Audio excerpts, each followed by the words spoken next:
don't be scared, I'm not a monster, I've just been living in the dungeon. Volume 1, by Masquerade at Masquerade Audiobooks. Chapter 1, no matter how you look at it, the man's undeniably a suspicious person. He's nearly 190 centimeters tall, lanky, with a slight hunch. His hair's a choppy, uneven bob cut, and his beard's long enough to grab. He's shirtless, wearing nothing but a dirty loincloth around his waist. On his back is a fraying, mouse-gray backpack barely held together by its straps. In his right hand, a rusted hatchet. In his left, a chunk of bone and meat, nicely roasted. Well, this suspicious man is actually me, Hiroshi Nagano. Sure, anyone who saw me like this would call the cops immediately. But that's not a problem, because right now I'm deep, very deep, inside a dungeon. Dungeon, the kind you see all the time in games, novels, and manga, classic adventuring fare. A labyrinth filled with monsters, traps, treasure, and mystery, spiraling deeper and deeper underground. It's been years since one of those suddenly appeared on Earth. How many exactly? Honestly, I've lost track. If I don't take time now, and then to reflect on the past, I feel like I'll lose whatever humanity I have left, and turn into a full-blown suspicious monster man. So maybe it's time to remember. The day I became a half-naked weirdo stuck deep in the dungeon. Section, hey Naga, check this out. The guy talking looks like a bandit. He's short, but built like a truck. He kicks over a skull lying on the ground. We're in what looks like the ruined remains of a medieval fortress. Fake moonlight shines down as the skull tumbles. Its jawbone falls off with a click. The molars catch the light and glint faintly. Ooh, gold tooth. Naga is my nickname. The four of us work together, calling each other by nicknames like some temp crew. He picks up the jaw, digs out the gold tooth with a knife, and tosses the now worthless bone aside. It lands quietly in the grass sprouting from the cracks in the broken cobblestone. Guess skeletons rock gold teeth too. Wanna start a gold tooth hunt and strike it rich. That bandit-looking guy is Yasu, and he's grinning like a creep. Skeletons are basically walking anatomical models. I don't know how they move, but smashing the pelvis stops them. I guess saying they die isn't technically right, but close enough. Not worth the trouble. And it's a pain. That's Megan, glasses guy. Clean-shaven, serious face, black-rimmed specs, shaved head. Despite appearances, he's the most experienced when it comes to violence. You idiots are too damn loud. Shut up already or I'll kill you. That comes from the scrawny guy in the knit cap. He's small, wiry, and always sounds threatening. He's our boss for this dungeon job. We're basically day laborers. Some so-called company gathers us in front of the dungeon, splits us into teams, and sends us in. This puffed-up punk is the company's errand boy and our minder. No need to kill anyone. The dungeon'll take care of that for us. Yasu laughs, and the three of us, me, him, and Megan, chuckle along. The boss just scowls, tapping his shoulder with a crowbar-like tool. That's when I feel it. Probably just me, since I'm at the front. The air changes. I throw a hand sign and stop. The others halt instantly and hold their breath. The air grows heavy, murky. A suffocating tension creeps in. My heartbeat speeds up. My vision starts to narrow. Shuffle, shuffle, footsteps, approaching through the grass. I press myself against a crumbling stone wall and peek around the edge. And a chill shoots down my spine. Train incoming. I shout without thinking. In dungeon terms, a train happens when something being chased accidentally drags more and more enemies along with it, until it snowballs into a massive mob. And this one's a nightmare. At the front of the horde is the bait. A lamia, snake from the waist down, woman from the waist up. Chasing it is an uncountable mass of skeletons. We barely have time to exchange glances before we all scatter and bolt. When you're caught in a train, there are only two options: escape or pin the horde on someone else. Skeletons aren't fast, but they don't get tired. You'll never outrun them, so you find another target and pass the burden. Worse, the lamia has heat-sensing pits like a snake. No matter how still you stay or how well you hide, it'll sniff you out. So I run. I run like hell, never looking back at the dying screams of my companions. I run until every breath tastes like blood. Even after shaking off the train, things don't get better. At some point, I must have wandered deeper into the dungeon. The monsters here are way out of my league. I run, hide, and run again, over and over, until... Where the hell am I? I'm completely lost. somewhere in the deepest floors of the dungeon.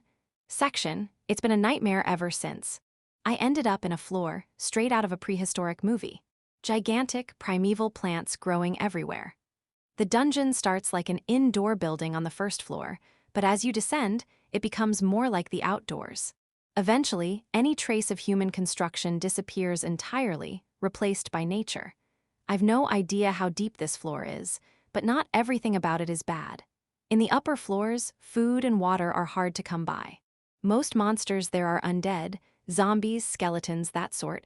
Nothing edible, you've got to bring your own supplies. But down here, if you can survive the monsters, you won't starve. I slept in the hollows of giant trees, started out eating buds, insects, tiny lizards, then gradually worked up to defeating small monsters. Before I knew it, I'd settled into life here. Still, what's the point if I can't get out? I mutter as I sit on the corpse of a winged, triceratops-looking monster that stomped my campfire mid-meal. It's cold-blooded, but big enough to be warmer than human skin. Even monsters 6 meters long are no longer a challenge to me. When I first arrived, I was barely more than an amateur adventurer, what they called someone who scraped by on dungeon jobs. Now I've grown more than I ever imagined. I tear into a hunk of meat on the bone. No seasoning, no draining the blood, just raw, gamey flesh. Doesn't bother me anymore. Food isn't the issue. I'm strong enough to explore up and down a few floors around here. But water, that's the problem. I used up my survival water purifier ages ago. You know, the kind with a powder you toss into dirty water, wait a few hours, and presto. Clean, drinkable liquid. Without water, you can't move. But the idea of living in the dungeon forever, that's not something I can accept either. I miss the surface. I miss society. Maybe it's time. Climbing up from the dungeon's depths to the surface, it's a crazy plan. Most people would think I've lost it. Well, worst case, I'll drink zombie juice or something. So I prep as best I can in this Cretaceous-looking jungle. And I begin. My reverse dungeon diving. Chapter 2. Dungeons appeared on Earth without warning. As a result, the world became some kind of fantasy realm, or not. Powers beyond human limits? Sure, they existed. Magic and magical items? Those too. But they were nothing like the flashy, glamorous stuff you see in manga or anime. You couldn't move faster than the eye could follow, and you couldn't go around launching barrages of ice spears. The structure of society wasn't much different either. It was changing, slowly, but no dramatic shifts. Kanto Dungeon, Tama Area, 21st floor. Nickname, Temple Graveyard. An endless outdoor cemetery stretched out, dotted here and there with buildings resembling temples. Inside a space that looked like a temple's sanctuary, 3 girls sat around a campfire, taking a break. Floating silently behind them was a small drone. We're on break for a bit, so everyone go ahead and rest too, okay? One of the girls, Sway, dressed in a breastplate and wielding a rapier, waved toward the drone. Each of the 3 had their own camera-equipped drone, and they were live-streaming their dungeon run. A lot of people watched streams for fun, but originally, this system was implemented as a legal requirement for all civilians entering a dungeon. Japan was a peaceful country. There was no way the government would let unqualified civilians enter these sudden danger zones known as dungeons. First, you needed to pass the national exam for a special underground explorer license. Then, you must join both the General Incorporated Association for Special Underground Exploration and the Public Interest Incorporated Association for Special Underground Exploration. After that came 2 months of mandatory training. Only once you complete all of that do you receive your Explorer ID and the drone you must stream with non-stop while exploring. Then, and only then, can you finally set foot in a dungeon. By the way, joining those 2 associations cost about 600,000 yen total. On top of that, there was a 120,000 yen annual membership fee, and you were required to attend 6 training sessions per year, each costing 30,000 yen. So, in practice, the yearly cost came out to around 300,000 yen. It was a steep barrier for anyone getting into this, just because they like dungeons. To make things harder, everything you obtained in the dungeon was forcibly bought by the association. Payment was processed at the end of the month and paid 3 months later. To prevent cheating, the entire dungeon run was recorded and streamed in real time via drone. There was no room in a modern-day dungeon for thugs like Naga or people looking for one last chance. An alarm went off from the smartwatches on the girls' wrists. Break time was over. They stretched as they stood. Now we just need to find the stairs and set up a relay point. Dungeon crawling is no joke. The girl with the short bow, clad in black combat gear and body armor, gave the drone's suspended cargo a pat. This drone, built with a mix of magic and science, looked like a smooth white microwave, but it floated in silence, streamed video, and could carry up to 200 kilograms. Still, it's an important mission, so let's give it our best, said the girl in full armor with a massive mace, her voice gentle. Despite her heavy equipment, her calm expression has a serene, almost priestly air to it. That's right. As everyone watching already knows, it's up to us, the advance party, to set up the beacons. If we don't, the main force that comes after will be wandering around for nothing. And it's not just them, we're also the ones making it possible for future explorers to find their way through this floor. The beacons are critical. Sway pointed a finger straight at the drone. Her black hair was cut in a neat bob just above the shoulders. Her pale skin was almost translucent, and her long, curled lashes frame piercing eyes. Combined with her breastplate and rapier, she was the very image of a noble knight princess. The comment feed scrolling on the drone's display was full of remarks about her looks. Well then, let me bless us against the undead. The armored girl raised her mace in her right hand, grasped a small gem-like item in her left, and began chanting in a soft voice. Citrai avatsi manali. White light burst from the mace, enveloping the trio as they stepped out of the sanctuary. Immediately, they were confronted by 3 skeletons armed with longswords. Yellow will-o'-the-wisps flickered in their eye sockets. 3 yellows, no ranged in sight, easy win, the girl with the short bow called out energetically. As Sway and the armored girl dashed forward, the skeletons charged to close the distance. Steel armor clashed with rusted blades, sparks flying. The mace swung without pause, shattering a skeleton's pelvis and sending bones scattering.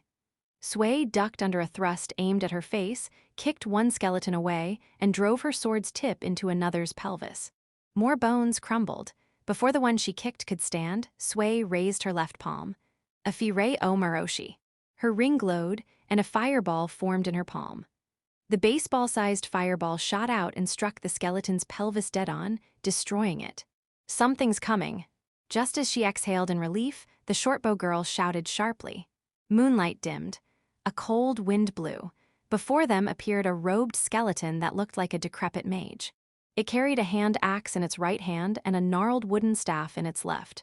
A wraith, Sway gasped. The skeleton grinned with its decaying skin stretched tight. Deep in its eye sockets, red flames burned. Red, that's bad, said the armored girl. Undead were generally ranked by the color of the fire in their eyes. No light, blue, yellow, then red, from weakest to strongest. Anything stronger than red hadn't been confirmed. So a red-willed wraith was effectively the strongest known undead. More incoming. The shortbow girl screamed from the rear. Another lich appeared behind the wraith. Its eye sockets glowed. Purple. The armored girl's voice trembled. She had the most experience dealing with undead among the 3. And that was exactly why she knew. We can't win. We have to retreat. Even as she said it, her gut told her escape wouldn't be possible. If they scattered, maybe one of them might survive, but it probably wouldn't be her. She was the slowest, weighed down by heavy gear. Even so, one of them took a step forward. Sway. I'm a balanced type. I probably have the best survival odds. I'll draw their attention. You 2 run ahead. She pointed her rapier at the wraiths. Afire. The other 2 opened their mouths, wanting to object. But the moment Sway began chanting, they turned and sprinted away. Even if their hearts screamed against leaving a friend behind, this was a dungeon. People died here easily. Even elite groups fell. They knew they were no exception. Worried sick about Sway, the 2 fled back the way they came, running full tilt. When facing multiple strong enemies alone, the basic tactic was to fight while falling back. A black orb shot from the wraith's floating staff. Sway sidestepped wide. Behind her, she heard the sticky splat of impact. The red-willed wraith glided toward her. She ducked the swing of its axe and countered with a thrust, then hopped back. Sidestep, backstep, duck, retreat. She mixed in attacks as she went, drawing the fight through the sprawling graveyard. The ground under her feet shook. A chill ran through her. She leapt back on instinct. Just where she'd stood, a rotted hand burst from the earth. A zombie, its eyes glowing yellow, clawed its way up through the cold dirt. Sweat trickled down her cheek, and the surrounding graves began to stir, confirming the fear gnawing at her gut. Zombies and skeletons crawled out one after another. The two wraiths grinned. A train. Sway bit her lip. Chapter 3. This is bad, I'm already out of water. The barrel I made, just a hollowed-out chunk of thick wood, is bone dry. I peel the inside with a hatchet, suck on the damp wood fibers, and shuffle barefoot down the corridor. The one and only saving grace right now is that I've already climbed 9 floors worth of areas with man-made structures. If I can push a little farther, I might run into another adventurer. Maybe they'll help. Even if they leave me to die because there's nothing in it for them, I still have a card to play. My pack's got a few gold ornaments tucked inside. If I offer those, maybe they won't rescue me outright, but they might share a bit of water. Ha ha. I pant from thirst as I crack open a zombie's skull and punt the head aside. If I can find fuel later, maybe I can burn these guys and distill the water off the steam or something. I should be able to scrounge up something flammable. Clouds cover the fake moon, making visibility crap. Might be better to look for fuel on the next floor. While I'm thinking that, a small flicker of light appears far off in the distance and vanishes just as quickly. Magic. Fire magic, to be specific. Undead don't usually use glowy spells. They're more the type to hurl blobs of gross black goo, which means 9 times out of 10, a human mage is up ahead. A human? There's a human. Hi. Up ahead, a girl is retreating while fighting off a swarm of undead. Looks like she triggered a train, but I don't care about that. Why she's alone in a place like this? Also irrelevant. Whatever. First things first, clear out the undead and beg her for water. Without hesitation, I charge into the horde, relying on nothing but my trusty hatchet. I grab the zombie in front and use it as a shield against the skeleton to my left. Duck under another zombie's arm and use the spell flying toward me as cover. Slice through the spine of the skeleton on the right. Dodge a big swing from a greatsword, then counter with a spinning lariat that takes down several at once. I can feel something pouring out of my brain like a flood. Water, people, society. Back in the day, even a single undead train was a deadly threat. But now, easy mode. And that's what makes it so damn satisfying. Primitive man? No, demi-human. A voice from behind, but I don't give a crap. As I kick through bone and rotting flesh, a new enemy steps in, an undead in a robe, floating red will-o'-the-wisps hovering in its eye sockets. We both swing our hatchets, and the blades clash midair. Yo, long time no see. It's the same undead who gave me the only piece of clothing I wear, this loincloth. I also took this hand axe from it, back during a vicious fight for my life.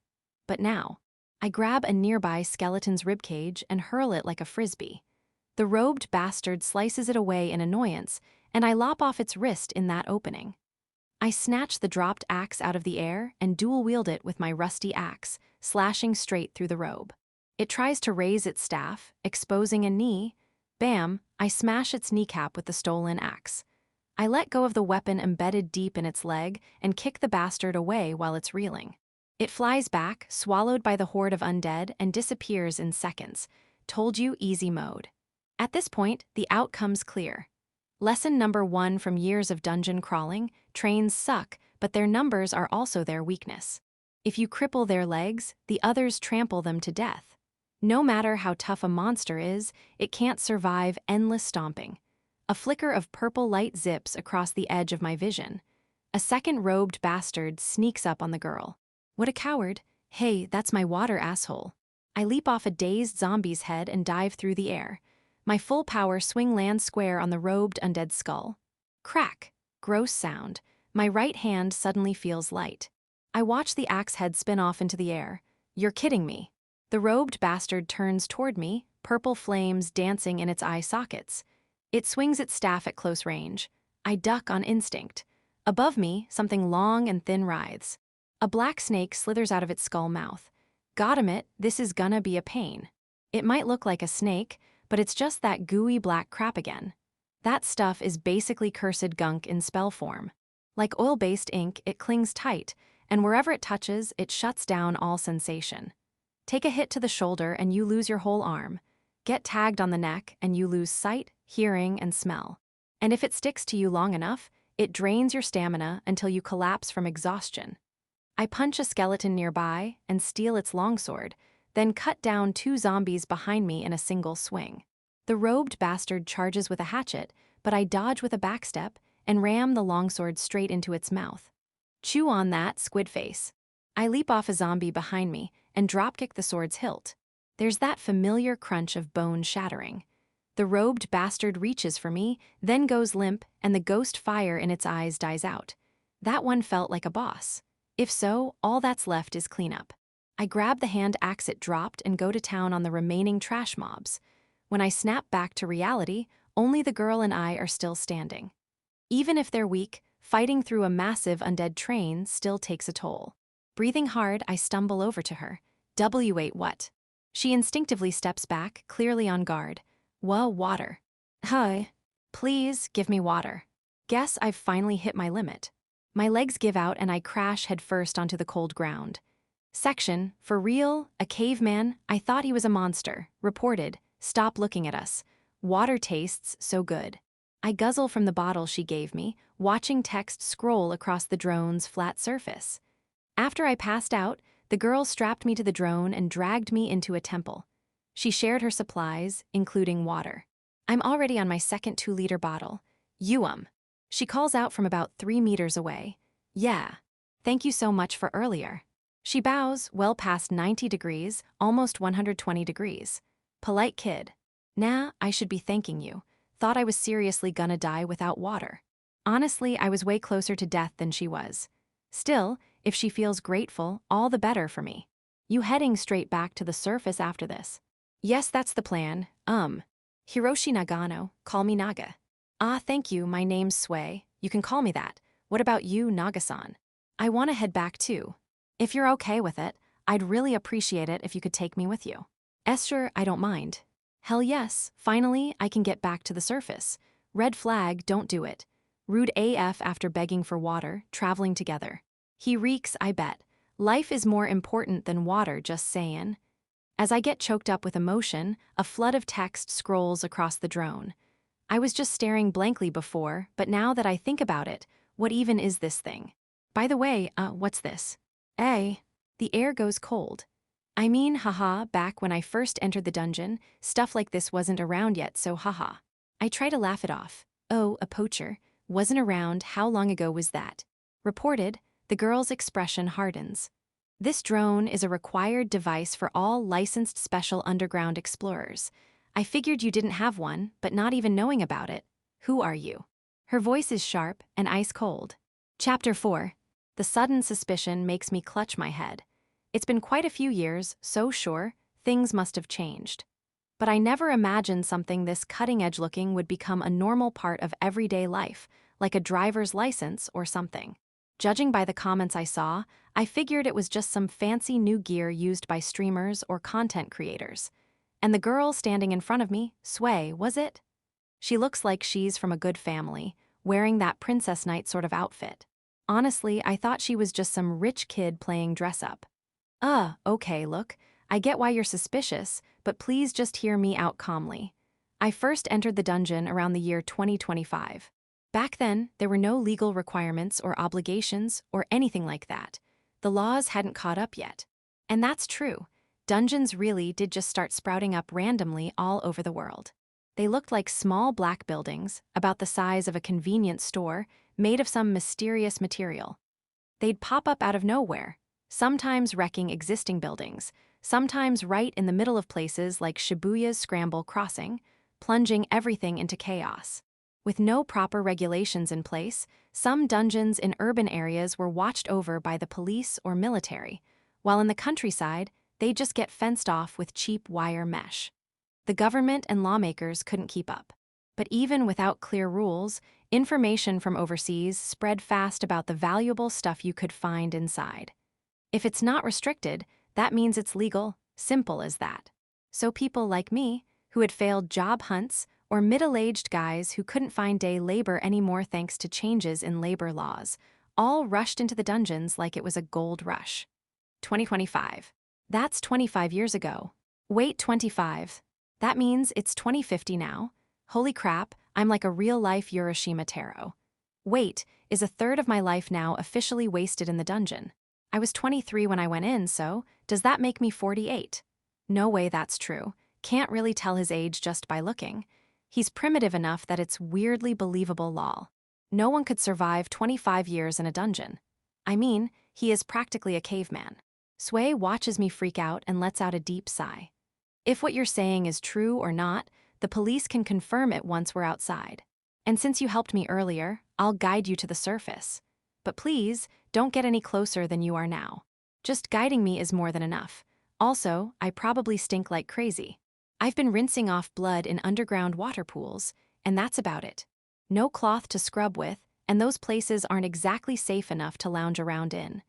There are these long, skinny fish that gather near your crotch. Pretty sure if you ignore them, something really bad will happen. There's a pretty well-equipped base on the 15th floor. Resources are limited, but you can take a simple shower there. Seriously, oh man, first shower in 25 years. Sway visibly grimaces. Yeah, that probably sounds horrifying to a girl her age. And there are also lockable restrooms there. I'd like to make it there by the end of the day. Ah, right, makes sense. She must be nervous, understandably. For me, this is like, whoa, a real human? But from her side, I'm just some sketchy half-naked weirdo who popped out of a dungeon, possibly lying and suspiciously good at combat. Not gross, just scary. The fact she's even guiding me to the surface means she might actually be really kind. All right, let's get moving then. Water's soaked into my skin, I've had enough rest, we start walking toward the surface. Section, 17th floor. A sector dotted with crumbled buildings. Now that I think about it, I think this is where I got caught in that train. Maybe, sort of. Dungeons might have tons of entrances, but where one ends and another begins, no one really knows. There's even a story of someone who entered through a dungeon in Tokyo's Inakashira Park and wandered for ages before popping out in Agia, Saitama. Back when only desperate day laborers and borderline bandits were going in, no one smart enough to actually map the place existed. We used crude, hand-drawn maps and just hoped for the best. So yeah, there's no way anyone could fully chart a dungeon this vast. That's just how it was back then. My memory's getting pretty hazy. But as I chat about the old days to pass the time, Sway's responses make it very clear she's horrified. She's cautious enough to give verbal directions while keeping me in front, but still listens attentively, which, honestly, makes me kind of happy. Then, from behind a broken wall, two monsters leap out. They look like bald chimps wearing ragged loincloths and bone necklaces. Each holds a short spear about a meter long. They're bipedal. Oh hey, goblins, man, these bring back memories. So many people got killed by these guys back in the day. I hurl a hand axe and take one out instantly. The other lunges forward, thrusting its spear, but I grab it midair, swing the thing into a wall, and finish it off with a kick to the face. Then I retrieve my axe and keep walking. These guys are strong as hell, got crazy bite strength, super quick, and surprisingly tough. That tracks. Oh, sounds like Sways had trouble with goblins too. They show up in fantasy stories like they're weaklings, but in reality, they might be the strongest monsters in the mid-tier. Just imagine a group of pissed-off, weapon-wielding chimpanzees. No way a normal person could deal with that. With my rapier, I have to hit vital spots or they won't go down. And if I stab the wrong place, I can't even pull it out properly. Yeah, that makes sense. Piercing weapons are strong, but against muscular enemies, they're hard to withdraw. Slashing weapons struggle against fur, and blunt ones don't always land critical hits. Every weapon's got trade-offs. But they drop magic stones, so they're worth fighting. Oh yeah, wait, are you guys still using classification like the fairy type, or whatever? Yes, though the definitions are still a bit fuzzy, since monsters don't always fit neatly into categories. There was this old idea of applying taxonomy to monsters, but once undead appeared, that whole thing got scrapped. A monster-specific classification system was created instead. Nucleated type, fairy type, undead type, beast type, those were what we had back then, I think. Goblins count as fairy type because they're humanoid and drop magic stones. Magic stones are weird crystals that form from part of a monster's spine. In goblins, it's one of the cervical vertebrae. It turns into a transparent, glass-like thing. With proper processing and who knows what else, apparently, you can use it to cast magic. I never worked with mages, so I don't really know the details. I'm surprised you know about how dragon type and magical beast type used to be lumped together as beast type. Because I'm literally from back then. Still doesn't seem like she believes me. I figured by now she'd be convinced. Anyway, I keep casually chatting and swatting away monsters as we walk, until eventually we arrive at the 15th floor. Rows and rows of brick buildings, about 4 stories tall, looks like a full-on cityscape. We're almost at the base. Chapter 5. Explorer Newsflash, 19,541. Sato Sui 101. Sad news. Sui-chan takes rearguard against a train incident. 1. Anon Goblin. Quick summary of the situation. Sui, Tauka, and Harun were placing a beacon on the 21st floor when they got attacked by red and purple wraiths. Sui lets Tauka and Harun escape and covers the retreat alone. Fails to get out, ends up pulling a massive train. Only silver lining is she's not injured yet. 2. Anon Goblin. I was watching the stream but couldn't handle the anxiety alone, so I came here. 3. Anon Goblin. Same. Watching an explorer get cornered like that makes my stomach and throat tighten up. 4. Anon Goblin. What's a rearguard? 5. Anon Goblin. To 4. Rearguard. It's the one who stays at the back during a retreat to hold off the pursuing enemies. 6. Anon Goblin. To 5. That sounds badass. 7. Anon Goblin. Now's not the time to admire it. Rearguards have a super high death rate. Still, putting Sui in that role makes sense. Harun has no damage or tanking ability, and Tauka's slow. Please just come back alive. 8. Anon Goblin. This is what happens when a pretty face gets cocky. 9. Anon Goblin. How about you die first, mister? Only my fingertips are brave. 224. Anon Goblin. Wah. 225. Anon Goblin. Who is that? 226. Anon Goblin. Peking Man. 227. Anon Goblin. Did he just shout Wadiayer? 228. Anon Goblin. I don't care if he's a thirsty caveman or whatever, just save Sui-chan already. 229. Anon Goblin. Go Peking Man. 230. Anon Goblin. Wait, what? He's strong. 231. Anon Goblin. Did he just one-shot a wraith? Is he even human? 232. Anon Goblin. Weren't wraiths supposed to be immune to damage through their robes? 233. Anon Goblin. Why? There's still a chance. 234. Anon Goblin. Don't do anything weird. You'll ruin the moment. 490. Anon Goblin. Is it over? 491. Anon Goblin. He won. He freaking won. 492. Anon Goblin. That was insane. Peking Man, you're freaking cool. 493. Anon Goblin. 494. Anon Goblin. 495. Anon Goblin. Wait, he was dehydrated. Lol. 496. Anon Goblin. Scared the crap out of me. Lol. 497. Anon Goblin. Dude's definitely a hero, but he's so filthy it's hard to cheer without cringing. Lol. 498. Anon Goblin. For real though. Lol. Note, Peking Man is the name given to a group of fossilized hominid remains, early human ancestors, discovered near Beijing, formerly Peking, China, at a site called Zhaokudian in the 1920s and 1930s. Sometimes used metaphorically or humorously in modern Japanese or internet slang to refer to someone who seems primitive, wild, or outdated, like a caveman. Chapter 6. The 15th floor has the structure of a massive castle, and parts of it even open out into the outdoors. It's like a giant Western-style fortress with towering walls and spires. And beyond that, more of the same massive castles stretch on endlessly, repeating like some surreal pattern. The base on the 15th floor takes over what looks like a grand audience chamber.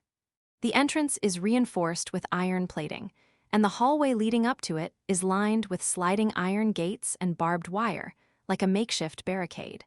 Next to the gate, a special underground explorer, gives us a long, suspicious look as we pass.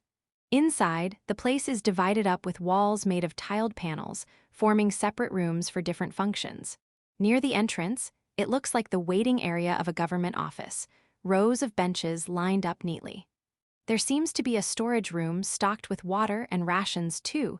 Supplies of all kinds are available in abundance.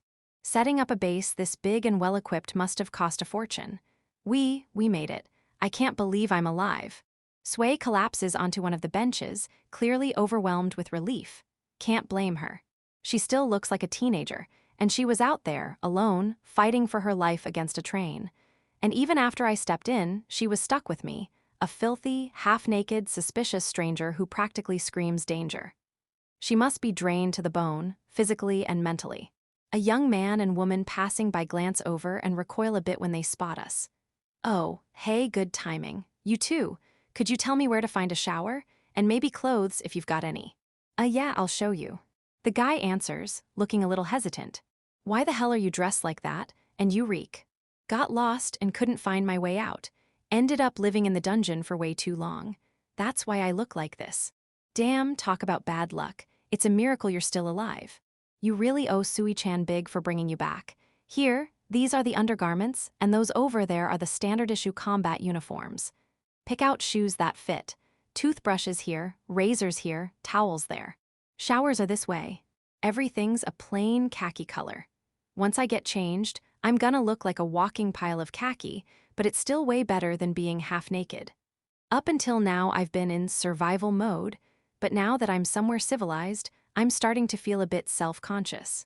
Appreciate it. Oh, and you know that girl. Is she famous or something? The guy gives me a surprised look. You seriously don't know? She's actually a pretty popular dungeon streamer. Anyway, you really stink, man. Go hit the showers. Right, sorry. I head to the shower room as told. The space is cramped, and there's a stick-on mirror on the wall. First time I've seen my own face in forever, and it's so bad I laugh. My skin's pitch black from layers of grime, dust, and dried blood. My hair's a matted, uneven mess, caked in all kinds of filth, like the wool on a neglected zoo sheep. My teeth are yellowed from never brushing, and my eyes are the only thing that still look alive. Even after hot water hits me, I feel like I've got a film stuck to my skin. The water running off me turns black. I go at it with the shampoo and body soap like a man possessed, scrubbing away chunks of dead skin. I must have spent 40 minutes in a full-blown battle with my own filth. Shaved my beard, too. It's a dramatic before and after. My hairstyle's still jacked up, but I finally look human again, like a civilized person. Something feels off, not in a bad face kind of way. Wait, don't I look young? The guy in the mirror looks like he's in his 20s. Maybe 25, tops. That can't be right. I'm supposed to be 48. Hell, after spending 25 years in a dungeon under harsh conditions, I should look older, not younger. What the hell? Is it because I've been eating nothing but monsters?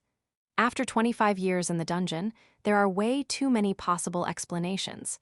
I even had a phase where I just went nuts and did whatever. Well, looks like technology's come a long way.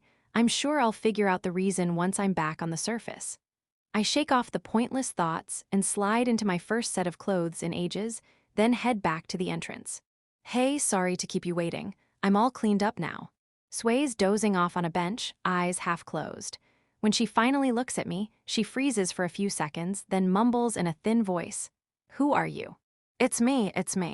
The half-naked guy you saved earlier. Her eyes fly open.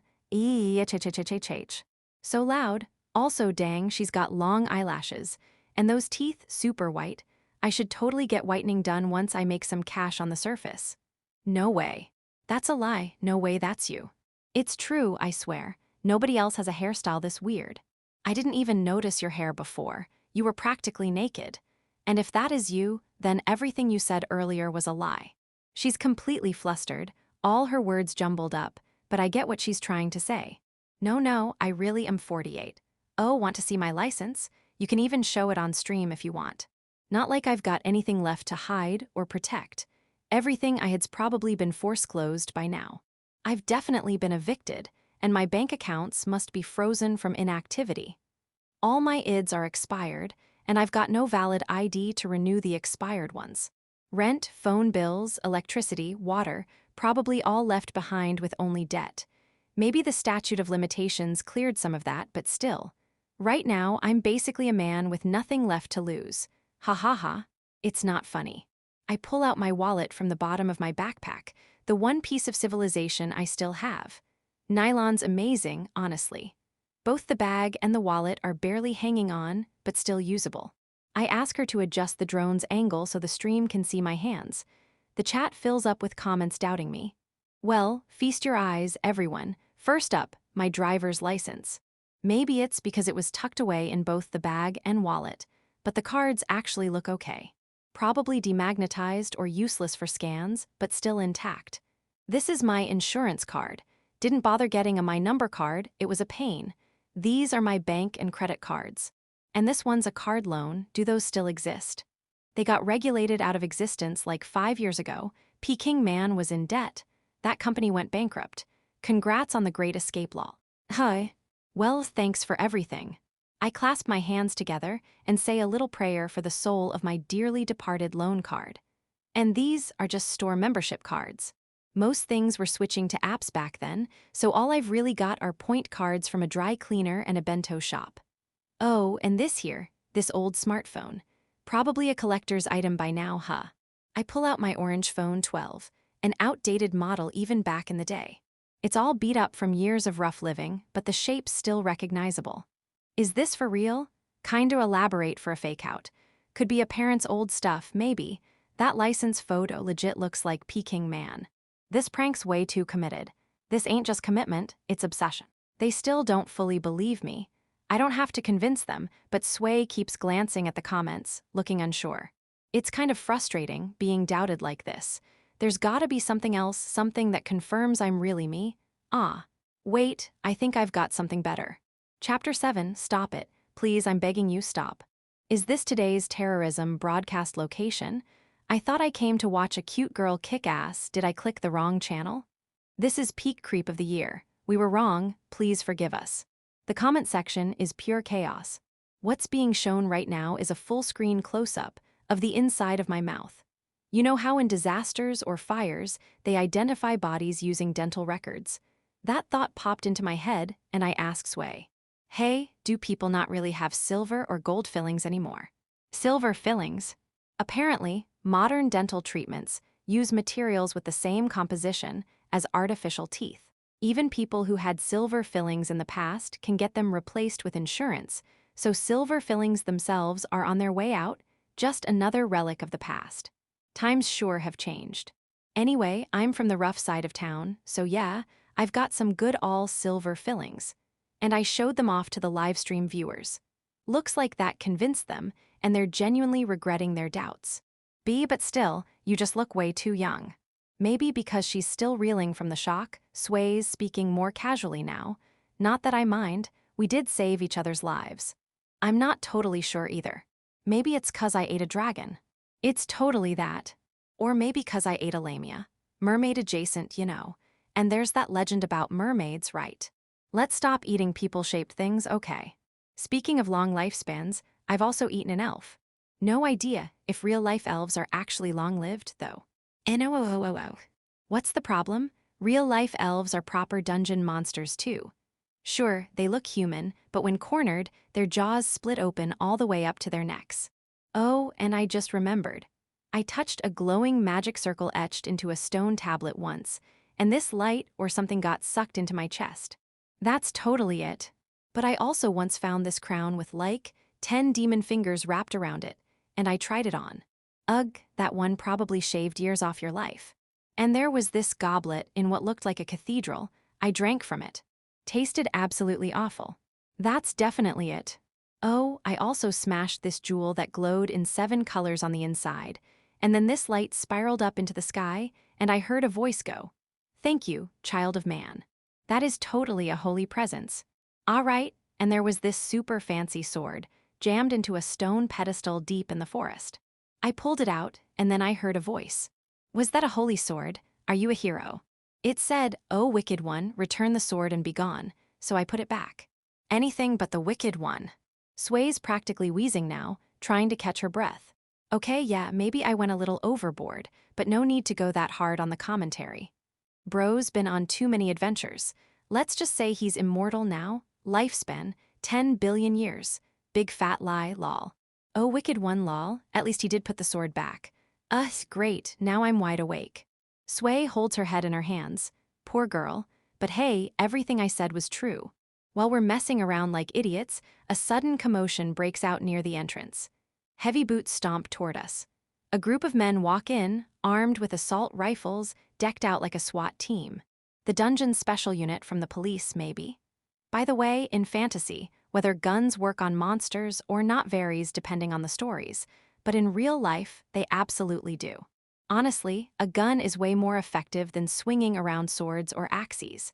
There was this unconfirmed theory that monsters killed with guns don't drop things like magic stones or other materials.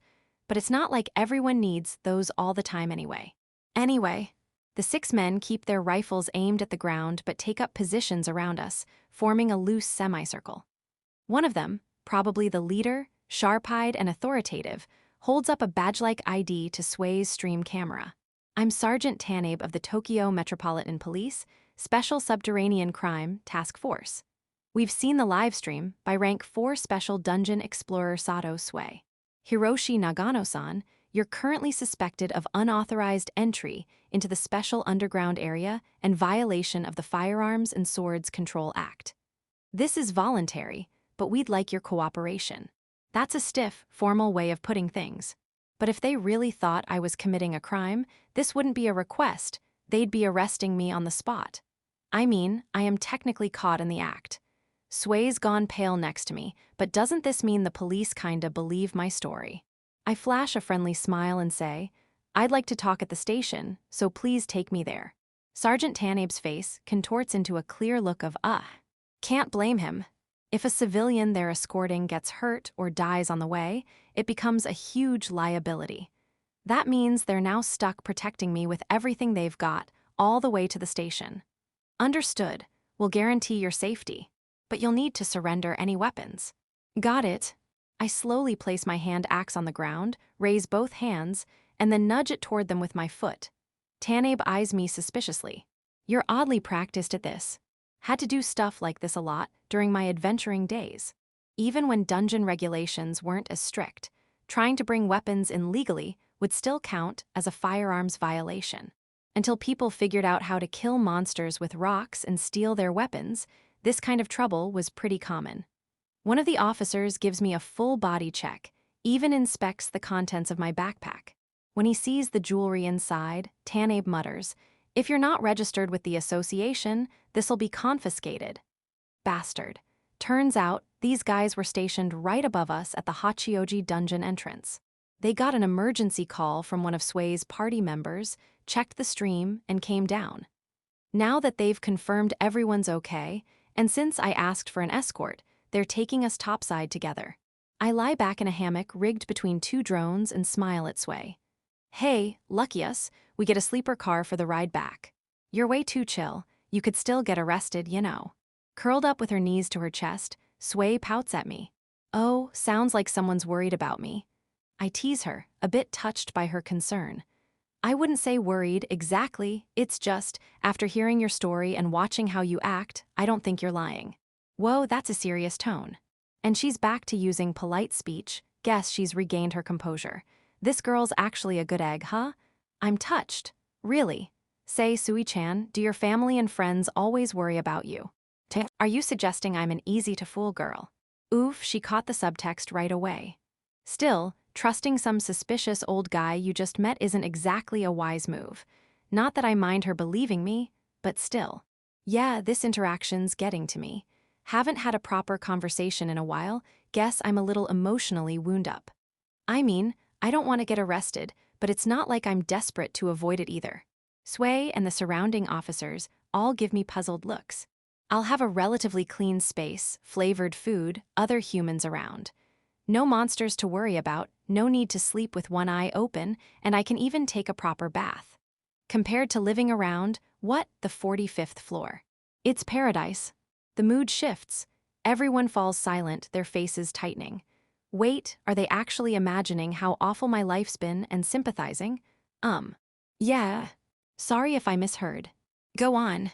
Sui hesitantly asks, did you just say the 45th floor? Note, in Japanese folklore, a creature called Ningyo, often translated as mermaid, is believed to grant long life or even immortality when consumed. Chapter 8. Somehow, I can tell from the mood in the room that I've said something I shouldn't have. But I've already spat it out, and there's no sucking it back in. Words don't go back in through the ears once heard. Well, if it were real spit, I could probably swallow it back. Pretty sure I said 25th floor. Maybe you misheard. Please don't try that. Okay. I make a half-hearted attempt to cover it up, but yeah, doesn't work at all. Was that really so weird to say? I mean, I'll be the first to admit, I'm not some unbelievably overpowered monster. Probably. Among dungeon delvers, there are those who awaken special talents, magic, for example. Compared to them, I'm just brawling my way through fights. My strength's got to be somewhere in the average range. I hear a long sigh. That's Sergeant Tanabe. There are special underground explorers who have reached the 60th floor alone. So, getting to the 45th floor and of itself isn't especially bizarre. Nothing's weird then. However, no recorded case exists of someone living beyond the 35th floor. Zahi. According to Sergeant Tanabe, the 40th floor is the dividing line for dungeon classification. The first floor through the 34th are the development zone. The 35th floor is the buffer zone. And the 36th floor and beyond are the adventure zone. The criteria are simple. Can you build a base there or not? Starting at the 36th floor, giant monsters roam around like they own the place. No matter how sturdy a base you build, it's gonna get wrecked. The 35th floor typically doesn't see those kinds of monsters, but on rare occasions, trains formed in the deeper floors naturally migrate upward. Worldwide, in every country, dungeon exploration seems to hit a wall around the 60th floor. This isn't due to lack of manpower or military strength. It's simply the hard limit of logistics, of supply chains. Tanabe's eyes seem to flash with a glint of intensity. Every nation must be thinking the same thing. If only we could be the first to establish deep floor survival techniques. Oh no, I'm getting dragged into something needlessly serious again. Survival techniques. What kind of survival are we talking here? The only technique I've got is making sure fish don't swim up into my pee-pee. Depending on how this goes, your questioning might not take that long. Tanabe smiles faintly. Section. This is taking forever. I slam my fist into the interrogation room table. The top cracks and folds like an M shape. Might not take that long, you said. Where the hell did that go? I really am sorry. Across from me, Sergeant Tanabe is sweating in a very un-Tanabe-like way. It's been 5 days since I casually followed him to the station under voluntary cooperation. Since I don't have a home anyway, I've been enjoying my little stay in the detention cell, but I'm starting to get irritated at how long this is dragging out.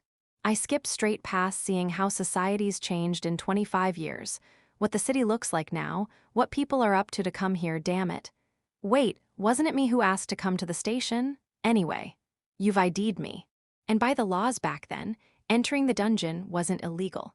Fighting monsters with weapons found inside falls under emergency self-defense. There's no crime committed here. That's exactly the problem. The hell you mean?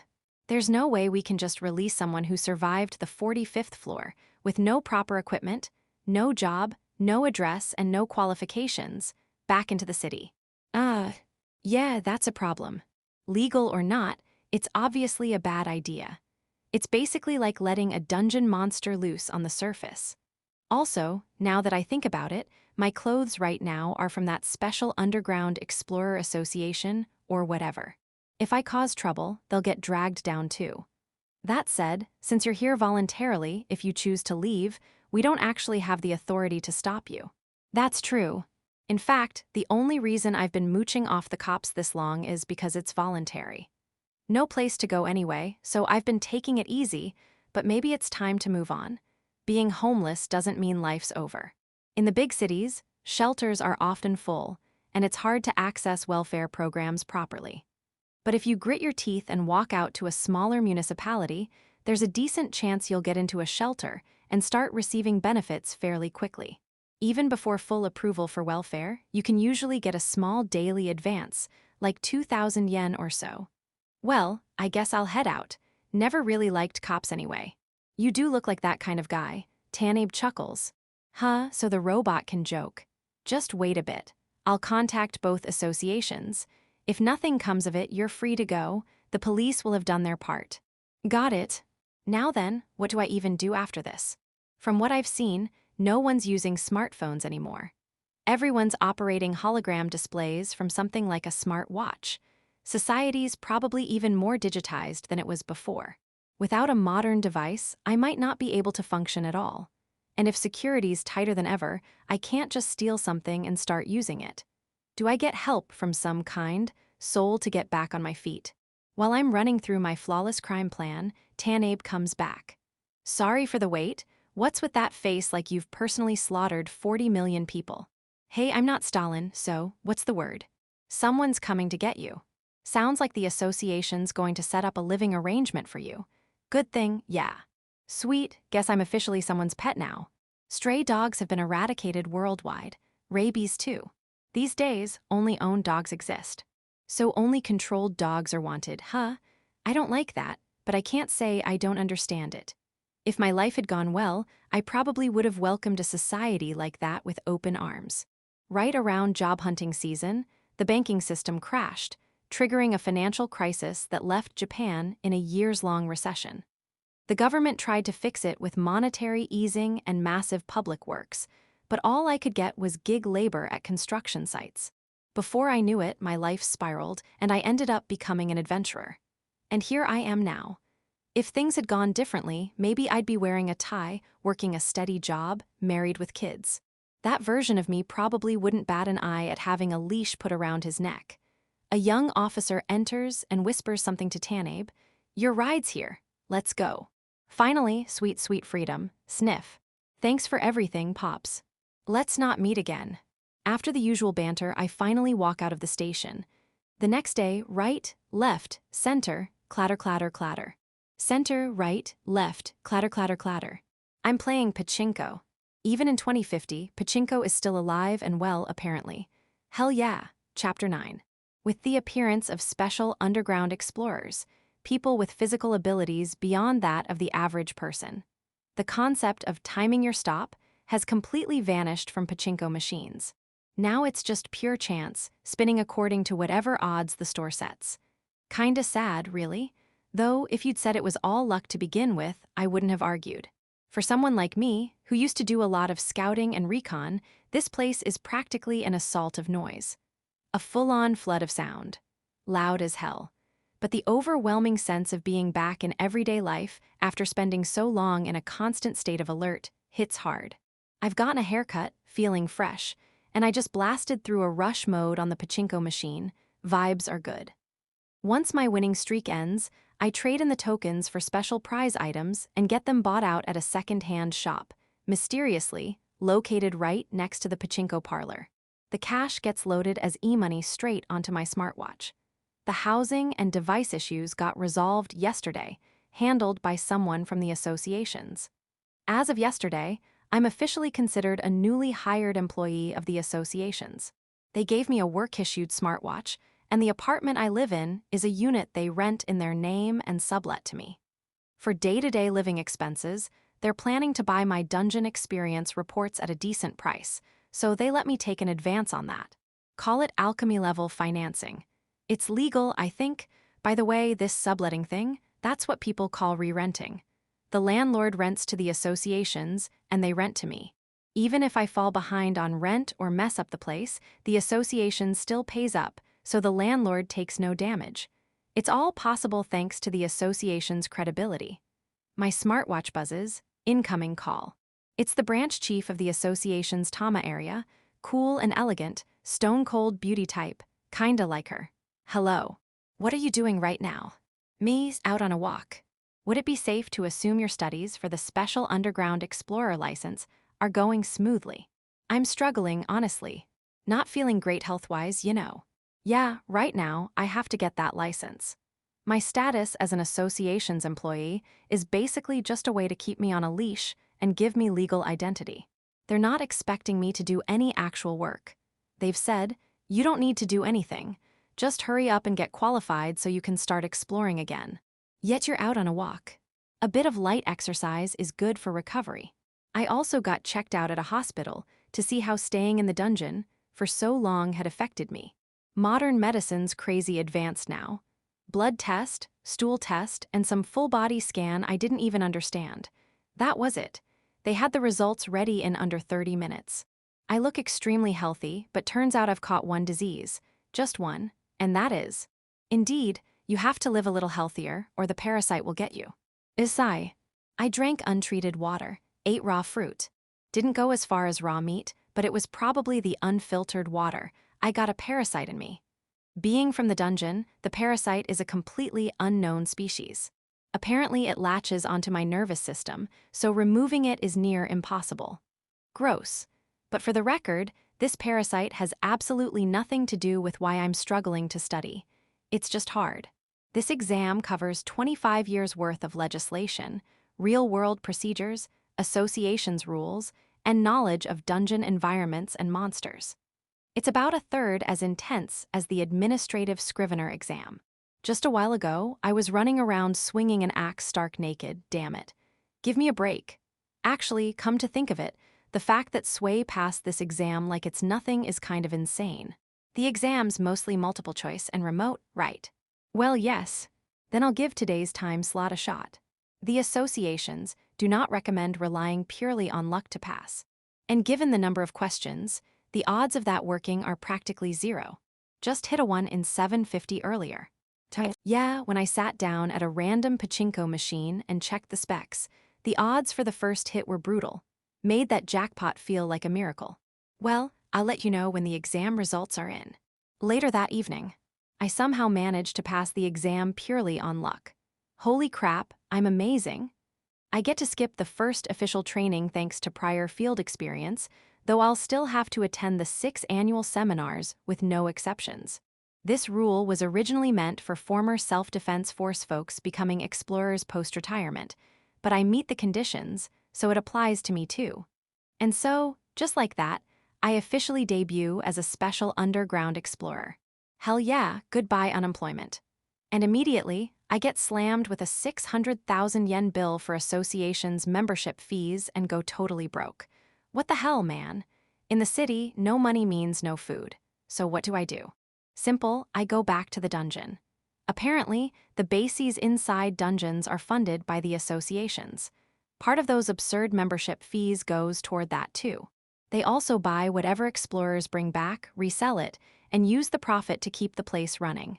That means, as long as you're part of the association, you're free to use the supplies at the bases. Food, water, all that.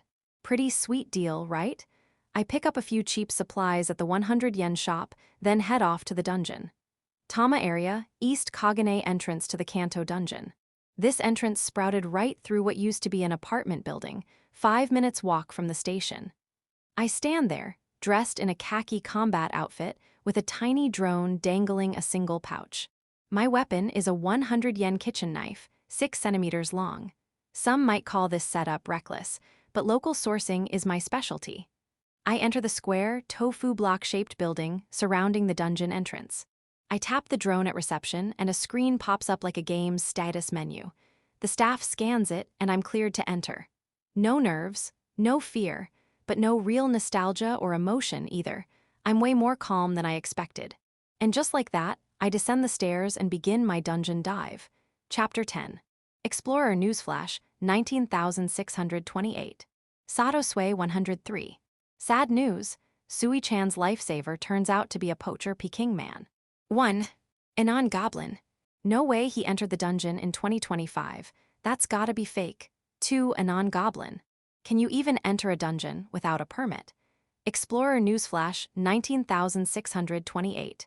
Sato Sui 103. Sad news, Sui-chan's lifesaver turns out to be a poacher Peking man. 1. Anon Goblin. No way he entered the dungeon in 2025. That's gotta be fake. 2. Anon Goblin. Can you even enter a dungeon without a permit? 3. Anon Goblin. I heard you can in places like Tokyo, Hokkaido, Fukuoka, or Okinawa. 4. Anon Goblin. There's that theory about dungeons being connected, right? Like someone could sneak in from another country on foot. But the SDF is merciless when it comes to illegal entry, so that's a no-go. Apparently, places like Kochi Prefecture are pretty lax though. 5. Anon Goblin. Then how the hell did this guy end up in the Kanto dungeon? 6. Anon Goblin. He probably snuck in through the mountains in Gunma or something. 7. Anon Goblin. First shower in 25 years. 8. Anon Goblin.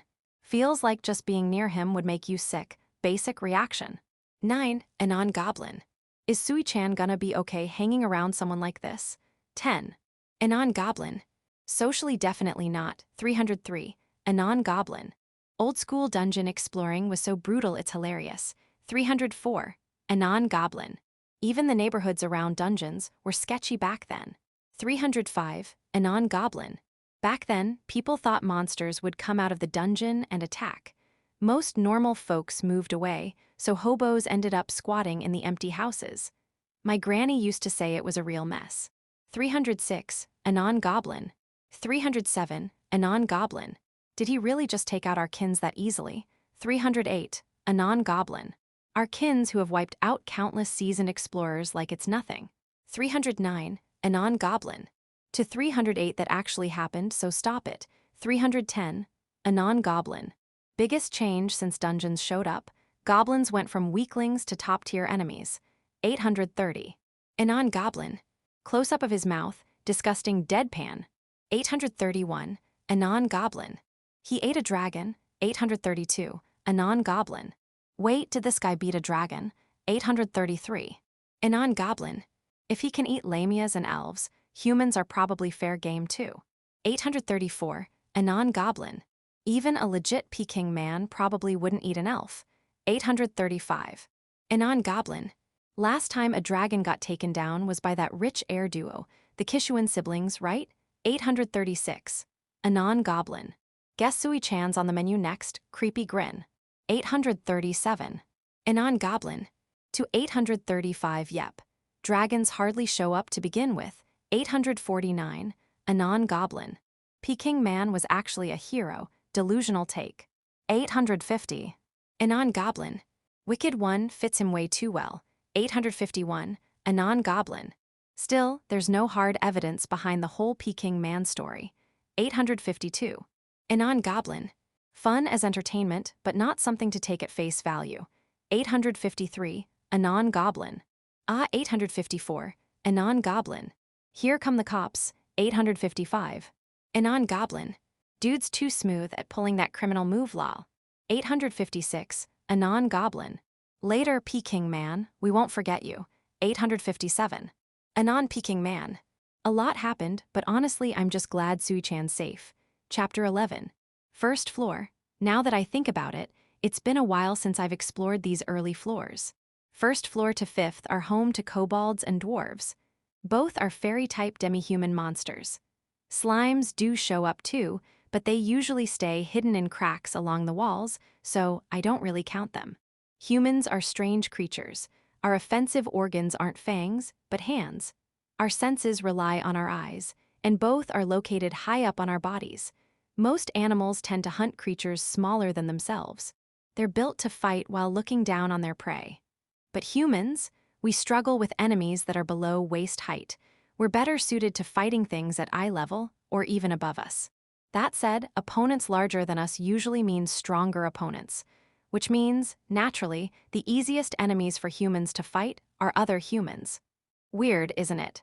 That the easier fights are on the upper floors. I speak out loud to my stream, even though I don't know if anyone's actually watching. Normally, you'd put your strongest forces at the front lines to repel intruders, right? This isn't school. There's no reason for the difficulty to gradually increase. Tama Branch, you're absolutely right, but currently we have no idea why dungeons appear or what their purpose even is. A comment scrolls across the drone's display. Yay Branch Chief Chan, you watching? The beacon data syncs, and I descend smoothly, following the holographic map projected by my smartwatch. Third floor. At the end of a maze that feels like the inside of a stone building, I spot a small figure flickering in the light of a torch on the wall. Finally, a monster shows up. As I get closer, I hear the tapping of metal against stone. That sound, that's a dwarf. I step out in front of it without any attempt at stealth. Dwarf, Short, around 150 cm. Bearded old man look. Stocky like a beer barrel, wearing overalls. They don't speak human language, but these guys are docile unless provoked. Whether they're repairing or breaking the dungeon walls, they're always pounding away at them. It's a common sight, nice jackpot. Dwarves usually carry tools that can double as blunt weapons, pickaxes, hammers, crowbars. This one's got something crowbar-shaped. Smack! I give the dwarf a solid slap. He stares up at me with round eyes, tears welling up as he holds his cheek. While he's stunned, I slap the other side too for good measure. While he's still dazed, I snatch the crowbar away. This right here. Back in my adventure days, this was the top-tier gear. Hammers and pickaxes aren't bad, but this baby's the easiest to use. You weren't a proper adventurer unless you could wield a crowbar. The dwarf follows me around like he wants it back, but I kick him away and continue down to the next floor. I move between the stairs from the 4th to 5th floor by the shortest route. This path has sand built up along the edges, looks like there's been a lot of foot traffic. Turns out I'm right. I hear the sound of fighting nearby. Dwarves and kobolds don't fight each other, so that means humans. Ooh, we got a lively duo. They look about Sway's age, 2 high school boys locked in combat with 4 kobolds. Kobolds, same height as dwarves. They're basically bipedal dogs, usually armed with wooden shields and clubs. Their legs are short, so they're slow when sidestepping in battle, but they can sprint around on all fours when chasing prey. It's annoying when they occasionally try to bite, just passing through. I slip past the boys, then casually walk right by the kobolds too. These guys are highly social and rely heavily on coordination, so they're actually bad at reacting to sudden, unpredictable stuff. Also, if you avoid eye contact, you usually don't trigger much aggression. Hey, you, hold it right there. Of course, the frontliner boy shouts at me. He's decked out in reinforced plastic armor, a polycarbonate riot shield, and a short sword in his right hand. Short blonde hair, thin eyebrows, face screams delinquent in training, but his gear is high-end. Rich boy, now the kobolds are glancing my way. Great. What do you want? Are you for real? You just walked past us while we're here struggling. HMPH.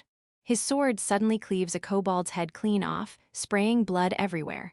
What's this guy's problem? I walked past because it looked like you were struggling with kobolds.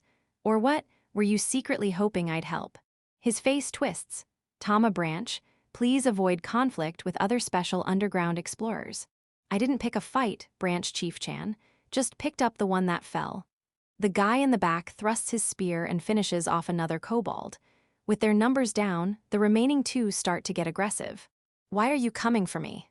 One charges the rich boy recklessly. The other leaps at me. I parry its club with the crowbar and grab the top of its shield. Then I hurl the kobold straight at the rich boy. W.O. What the hell? The kobold crashes into him, entangling with his limbs and knocking him flat. The other boy scrambles to help and stabs wildly. One thrust hits a vital spot, and the kobold finally dies. Rich boy ends up pinned under the dead kobold, soaked in blood. Bet he smells awful. You're gonna pay for that. He slaps away the hand his friend offers him and slowly gets to his feet. Chapter 12. Sorry about that. Looks like it flew over your way. I shrug, and a vein visibly pops on Rich Boy's forehead. Their team's gear: a shield, short sword, and short spear. The guy with the spear gives off a jittery vibe. He keeps glancing at Rich Boy like he's unsure what to do. A spear could be trouble, but if the only one losing his cool is the one with the short sword, this might be manageable. You got a death wish or something. Rich Boy points the tip of his short sword at me. Kid, if no one's told you this before, here's a lesson. When you point a weapon at someone, that's an invitation to a fight to the death. I toss the crowbar onto the floor and casually start closing the distance. It's 2-on-1, you know. Oh, so even knowing that, you're still not lowering your weapon. For all that temper he was showing earlier, now his face is already starting to pale.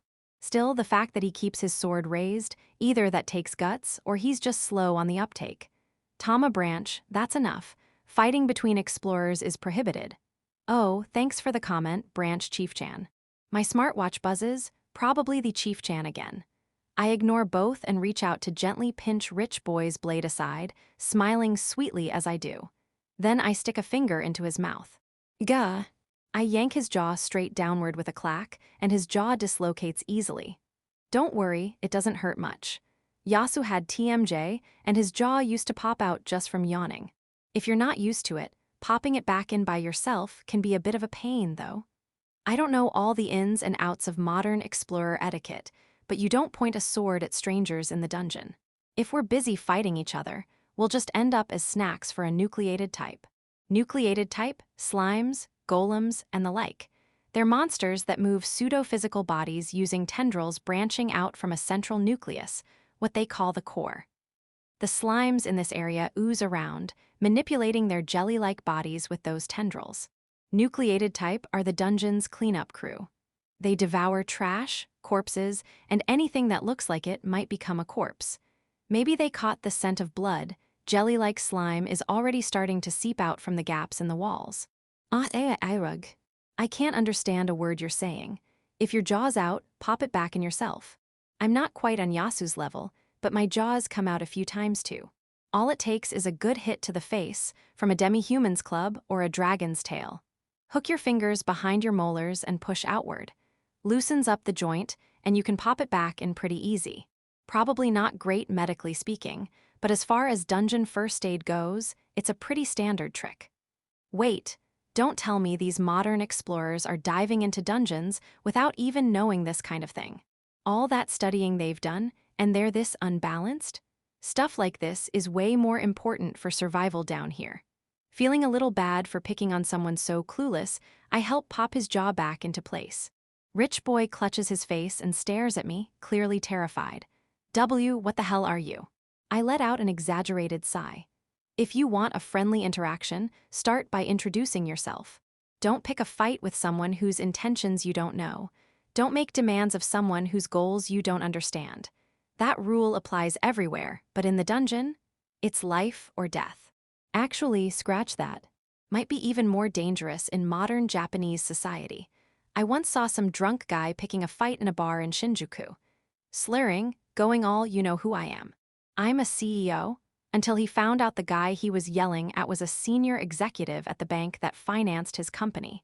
His face went blue in seconds. People with influence in the business world? Scarier than monsters. Scarier than gangsters. GGH, I'm Yanagi Ren. He's Suzuki Koda, also rank 7. With that face and that name, you going for a host gig or something? Host. Guess that job doesn't exist anymore. The fact that pachinko's still around is kind of a miracle. So what's this rank 7 thing mean anyway? Come to think of it, Sway got called something like rank 4 Special Underground Explorer by that Sergeant Tanabe guy, didn't she? Feels like some kind of kanji aptitude test or something. Ren looks at me, eyes wide. You don't know? It's written right there on your license. For real. I've been hit with so much new info these past few days, I'm honestly full up. No way I'm paying attention to every little thing. I smack the drone, and it projects what looks like a status screen, a kind of license display. On the right, there's a 3D image of me. On the left, there's text that reads, Issued, May 11, 2050. Last updated, May 11, 2050. Valid until May 11, 2051. Name, Nagano Hiroshi. DOB, January 1, 2002. This individual is hereby recognized as a certified rank 8 Special Underground Explorer. General Incorporated Association for Special Underground Exploration. Issued by General Incorporated Association for Special Underground Exploration, Tama Branch Chief, Kasaka Emma. Digital Verification Code 10,004,529,664,003. Certified Skills Exploration, C. Search, E. Combat, B. Awareness, C. Recon, D. Gathering, Disassembly, C. Special Skill, Survival. The three of us huddle over to look at the license. So that's what's on there. Pretty cool. So the branch chief Jan's name is Emma-chan, That's a cute name. That's not the point. You're a brand new rank 8. Just registered today. Ren howls, Chapter 13. That rank X thing, does it even matter? The higher the rank, the stronger you are. Got it, Ren's an idiot. Maybe he thinks the same because his buddy Koda jumps in to cover for him. To explain a bit more, Ranks are kind of like a measure the association uses to guarantee someone's general skill level, based on their achievements. Explorers don't just sell what they bring back from the dungeon. Sometimes they get hired for environmental surveys or to conduct experiments in extreme conditions. When someone's choosing who to hire, they usually go by that person's rank or skill certifications. I see. So it's like the qualifications section on a temp worker's resume. A temp worker. Huh? So even the whole concept of temp workers has died out. I don't really think that's a bad thing. The middlemen used to leech off everyone, the employers treated people like crap, and the workers had zero motivation. It was just a broken system. Hopefully, they've come up with something better. What about special skills? Usually that refers to researchers, engineers, that sort of thing. Also, I hear just having a medical license bumps your rank up by 1. Yeah, I'd feel way better going into a dungeon with a doctor around. Even just having someone who can disinfect and stitch up wounds would massively boost survival rates. Still, Coda's a solid explainer. I pegged him as just Ren's tag-along, but for someone with such a plain face, he's surprisingly useful. If he ever stops being Ren's shadow, he might actually grow into someone competent. That combat, what's up with that, old man? You've got a special skill too. XSDF? Ren points at my verified skills as he asks. Coda leans in for another long look at my license. Combat and survival, so you're a ranger. No, wait, your patrol rating's way too low for that. How'd you even end up with this combo? So XSDF types have high combat and patrol ratings. Makes sense. And if you come from a ranger background, you get survival skills too, huh? I once explored with a guy who used to be in the self-defense force. Just once, but he was rock solid. Said he left after a fight with his superior. Then he got into a scuffle with the punk assigned to watch him and killed the guy instantly. That was something. Yeah, no way someone like that sticks with government service. My background, huh? I went into the dungeon back when you didn't need a permit. Then I couldn't get out, and 25 years passed. A kind girl helped me recently, and I finally got around to officially getting licensed. 25 ye, ella. Ren screams. Annoying, you're the Peking man. Who the hell is that? Oh yeah, I remember now. There were comments like that on Sway's stream. You were the guy on Sato's stream, right? Your voice is so shrill. Did your voice not change yet? Yeah, that was me. But seriously, what's with Peking man? You totally went viral. It's like a nickname people gave you because of how you looked. Shut up, talk quieter, dumbass. One smack shuts him up. He stiffens, standing at attention with a face like he's about to cry. Between this and the way he pulled a sword on me earlier, he's clearly not used to violence. Weird, considering he's running around in the dungeon, where violence is the entire economy. So Peking Man was my nickname, huh? Fair, I definitely looked the part back then. Honestly, whoever came up with that deserves some praise. And for the record, I didn't go viral. It was Sway that blew up. Kinda funny that the concept of going viral still exists even though it in itself means a fleeting trend that quickly disappears. But I guess the human desire to be seen never goes out of style, no matter how much the world changes. Sato-san's channel was already popular, but people said her content was kinda weak. Then that legendary stream happened. It's only been a week and it's still trending in the hot section, Coda explains. You two keep saying Sato. Are you friends with her or something? Don't streamers usually get called by their first names? Actually, we're classmates. Coda scratches his cheek awkwardly. No way, seriously, you're classmates. You guys are pathetically weak. Don't say that. Shut up. I slap Ren again. He doesn't need to talk. I'm talking to Coda now. Ren can come back when we're having a dumb conversation. It's easier that way and more fun. I'll even throw in a poop joke later just for him. We just got our licenses recently. Well, actually, I wanted to become an explorer, and Ren decided to tag along. That's surprising.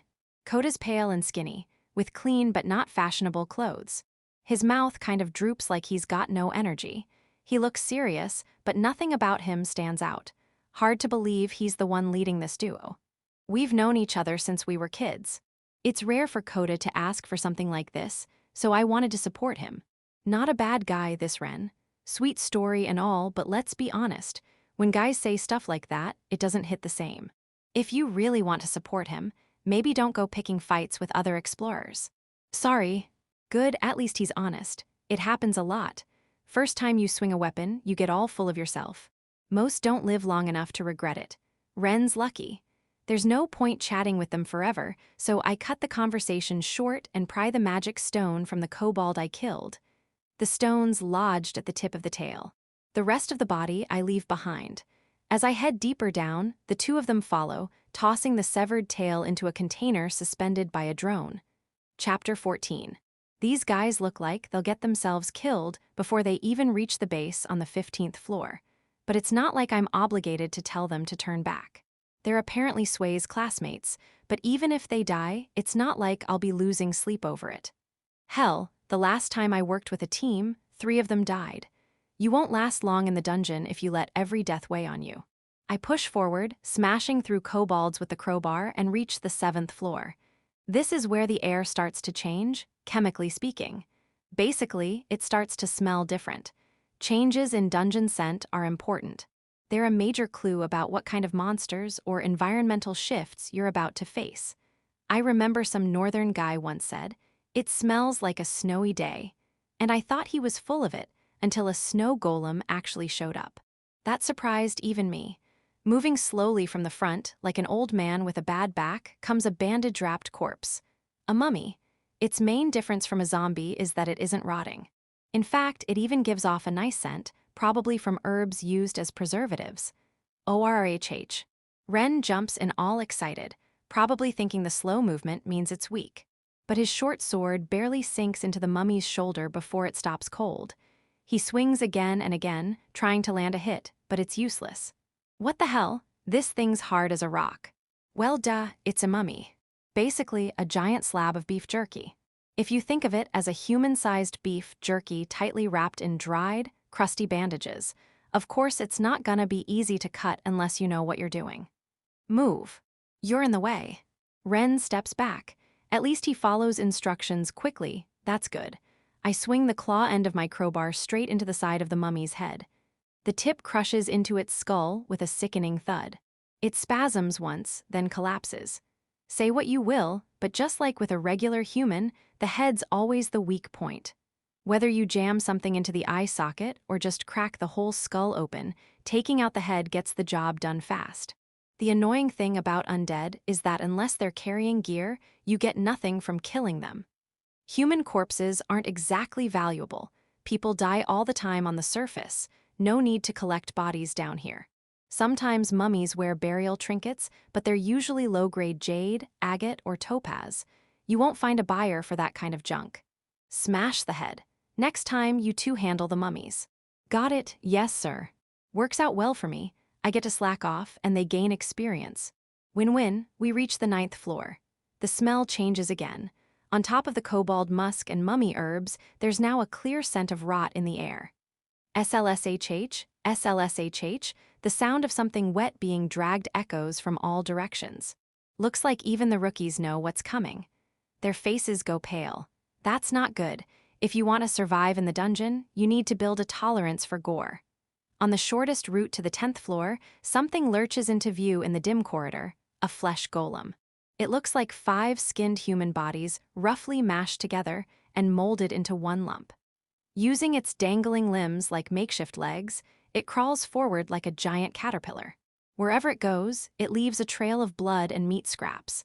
It might look undead, but it's technically a nucleate type, same category as slimes. Tentacles extend from a core buried inside, driving the body from within. There are a bunch of ways to kill this thing, but realistically you two only have 2 options. First, go full brawl mode and rip the corpses off piece by piece. You'll get soaked in body fluids, but if you're healthy guys, you probably won't lose. The 2 of them shake their heads furiously, on the verge of tears. Wimps. The other option is to stab it over and over until you hit the core. Not very efficient and takes time. We'll take that one. Yes, definitely that one. Blasting it away with magic would be the easiest, of course. Or using something like a hooked tool, like my crowbar, you could deal with it without direct contact. Monsters like this that move slowly tend to lock onto whoever first gets their attention. And once they do, every other flesh golem in the area will zero in on that person. With their high durability, they close in slowly, surround their target, and crush them with overwhelming numbers. All right, do your best. They'll come from both sides, so split up and handle them. Right on cue, another flesh golem shows up from behind. Ren takes the front, Coda the back, stabbing desperately at their respective targets. How many of these things are there? My arms, they hurt. They whine, drenched in gore. At both ends of the corridor, there's already about 30 bodies worth of flesh piled up. Even without the blood spray, I bet their clothes are already soaked with the smell, which means it's about time for me to step in. We can move forward. Ignore the rear. Coda, you're good back there. Come up front. Yes.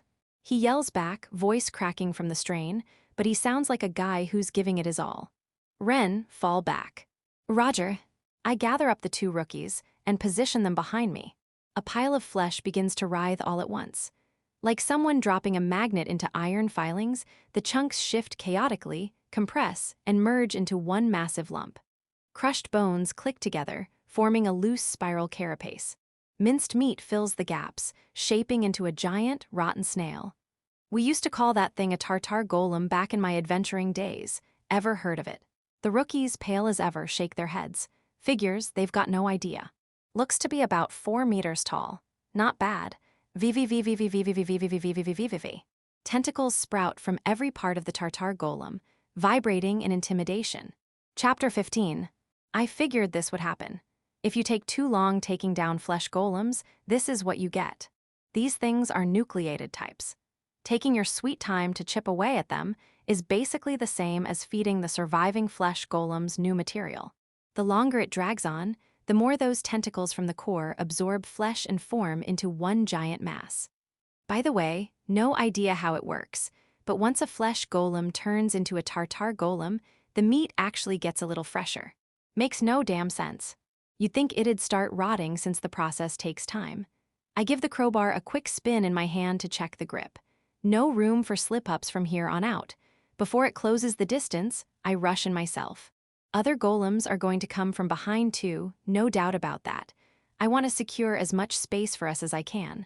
On the 5th step, as I lunge forward, all the tentacles freeze. I'm in range now. They shoot out all at once like spears. I step back just enough. They all stop just short of hitting me, stretched tight, perfect. I dive in, swinging my crowbar through them. Chunks of meat fly everywhere. Yo! I jump right in front of the tartar golem, now missing all its extended tentacles, and land squarely on its snail-shaped head. Nucleated types can move freely. They can regenerate any body part endlessly. But one thing that doesn't change is the core, and the total amount of tentacle mass that sprouts from it. I kick off the snail head and launch into the air. With all my weight behind it, I swing the crowbar down hard into its shell. Bone shatters, blood sprays, the core's in here. If I hit it, this ends it. The flesh making up the snail's body instantly loses its form, turning into a sloppy mess of ground flesh. In its place, a flood of tentacles bursts from the cracks in the shell. That's more like it. Living things get way more aggressive when they're afraid. And when they go on the offensive, that's when they open themselves up. I easily dodge the tentacle barrage with a backstep, then slip through them again and knock them aside as I go. The tentacles keep getting shredded. Squelching noises follow as black-red fluid spurts from the cracks in the shell. The whole thing shrinks fast, now barely a meter wide. It's cutting losses, hunkering down defensively. If this were investing, that'd be the smart call, but giving up your strengths, that's a rookie move. I flip the crowbar around and drive it in deep. There's no way a human bone can withstand a piercing blow like this. The hit lands square. I can feel the core shatter. The tartar golem finally collapses. I was hoping to coast by and let the rookies handle it, but in the end I'm the one covered in gore. Just my luck. All right, before the next wave shows up, let's move to the stairs. Yes, boss.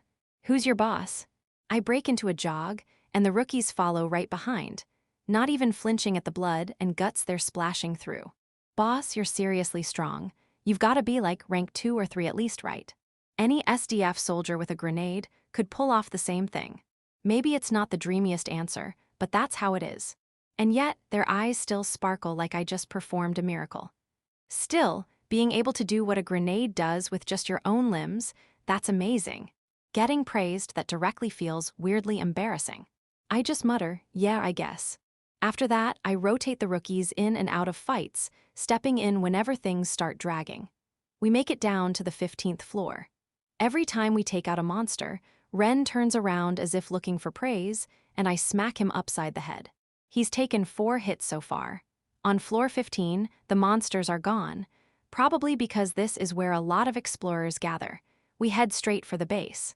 The rookies' faces brighten when they see the human-built defenses inside the dungeon. First time seeing this stuff always gets you hyped. I get it. A guard on lookout wrinkles his nose at the sight of us, drenched in gore. Flesh golem. Something like that. You should probably stick to the upper floors until you can take one down cleanly. Yeah, I think so too. Hey, the boss took down a Tartar golem, you know. I shut Ren up with a slap. He's so used to it by now, he even moves his head to absorb the shock. Freakishly athletic in all the wrong ways. He's just trying to be helpful. Take the advice. Truth is, you guys didn't have enough power, and that's what triggered the mutation. Why, yes, sir, sorry. Oh, so you're training some newbies, huh? Something like that. Come to think of it, why the hell am I hauling rookies around a dungeon when all I wanted was to feed myself? I'm ditching them here at the base, no question. From here on, we'll be running into ranged monsters too. Even if I hold the front line, they're gonna die eventually. Inside the base, a few girls are resting on benches. Their gear looks familiar. Wait, is that? Naga-san. Yo, long time no see, Sway. Wait, you got released, and Yanagi-kun, Suzuki-kun, what are you doing here? She points at me and practically screams.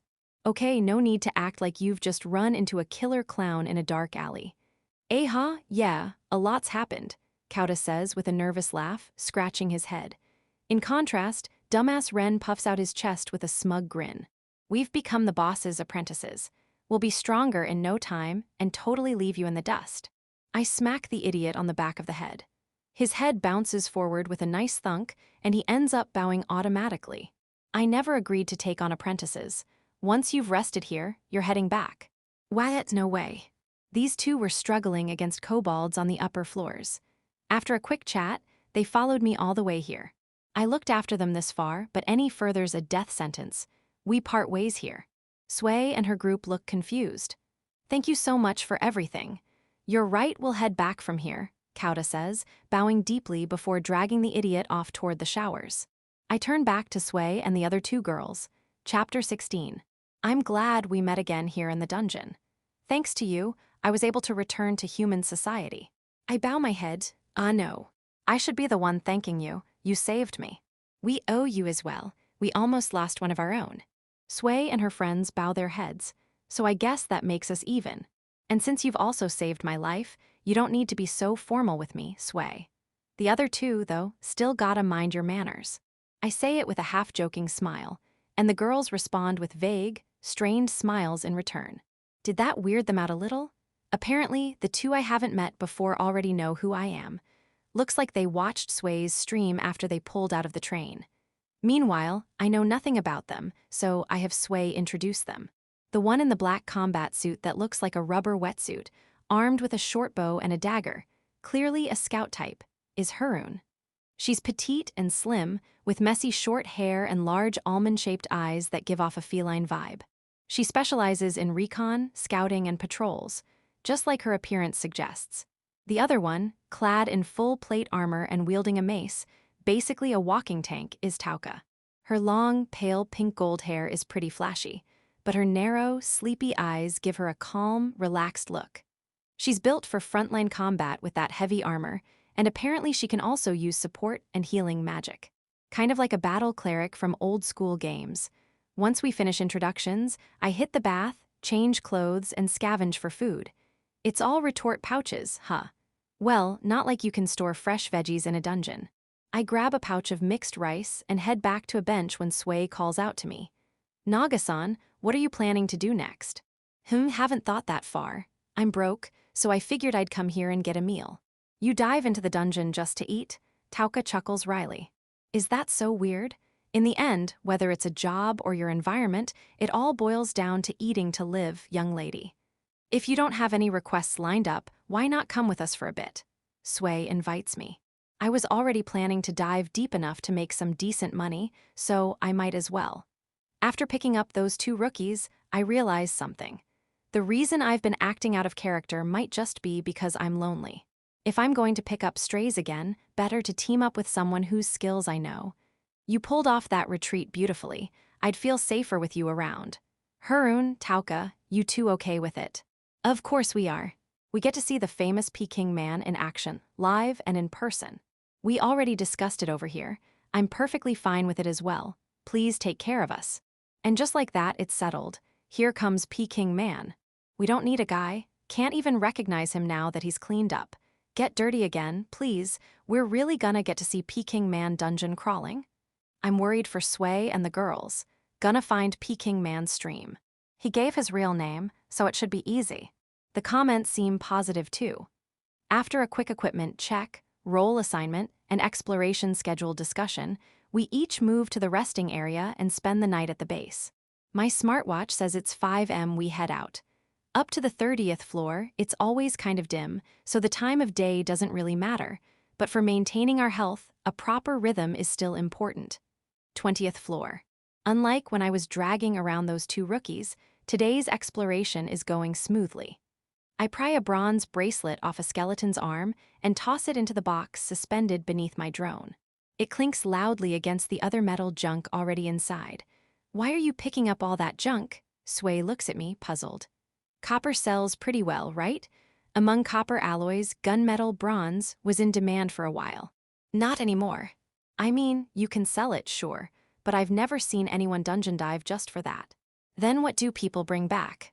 If you open the dungeon app on your smartwatch, it tells you what items are currently being bought and for how much. On these floors, stuff with writing on it, books, reliefs, tablets, sells for the most. Seriously, there was a time when even a single blade of dungeon grass could get you paid. Anything and everything was treated as valuable research material. As that trend died down, people turned to stable value resources like metals. But now it's all about things with writing on them, huh? No wonder they are prying off nameplates from doors and such. Deciphering those writings helps deepen our understanding of magical languages. These days, magic tech is a key measure of national power, a major intellectual asset. Yeah, that tracks. A drone that can silently follow you while carrying 200 kilos and operate for days without stopping. That's not something you achieve with science alone.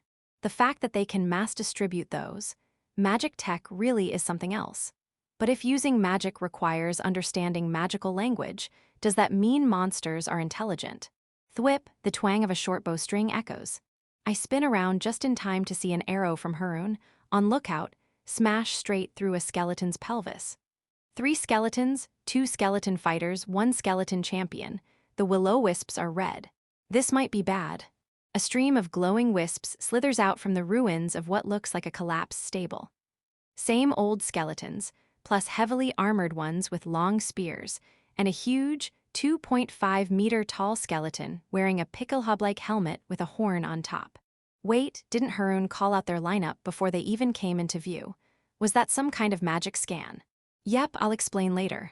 Her follow-up arrow gets knocked away by a skeleton sword. Cot Iya Ai Avet E Monarai. Tauka chants and a soft white glow wraps around our weapons. A support spell, wandering boss again? Flashbacks to the last time. I'm gonna throw up. Do something, Peking man. I glance over at the drone's display. That's what the stream comments are saying. A wandering boss? What a pretentious name. Afila Omaroshi. Sway's fireball flies forward like a signal, and we clash with the skeleton horde. Chapter 17. Group battles are simple. The heavier and faster side wins. Both sides charge in at full speed, and whoever hits harder takes it. I learned that over and over during my adventuring days. We move as a single mass. Even a makeshift party becomes a solid lump of iron, entrusting our lives to each other for just that one moment of impact. Ooh. At the tip of our formation, I plunge forward like a battering ram. I knock aside a skeleton fighter's spear and slam my outstretched arms into them like a lariat. Sway and Tauka dive into the opening I carve out. A longsword comes at me, but Sway's rapier intercepts it. Both blades clash, their wielders recoiling. Tauka's mace comes down hard, crushing a fighter from skull to collarbone. Pull back. We crash in like a wave, and retreat just as fast. Arrows fly through the opening we leave behind, nailing a fighter's wrist and forcing them to drop their spear. One more hit. Yeah. Sway roars along with my shout. That's it, shout it out. I slip past the other fighter's spear, gripping the crowbar in reverse and driving it into their armor.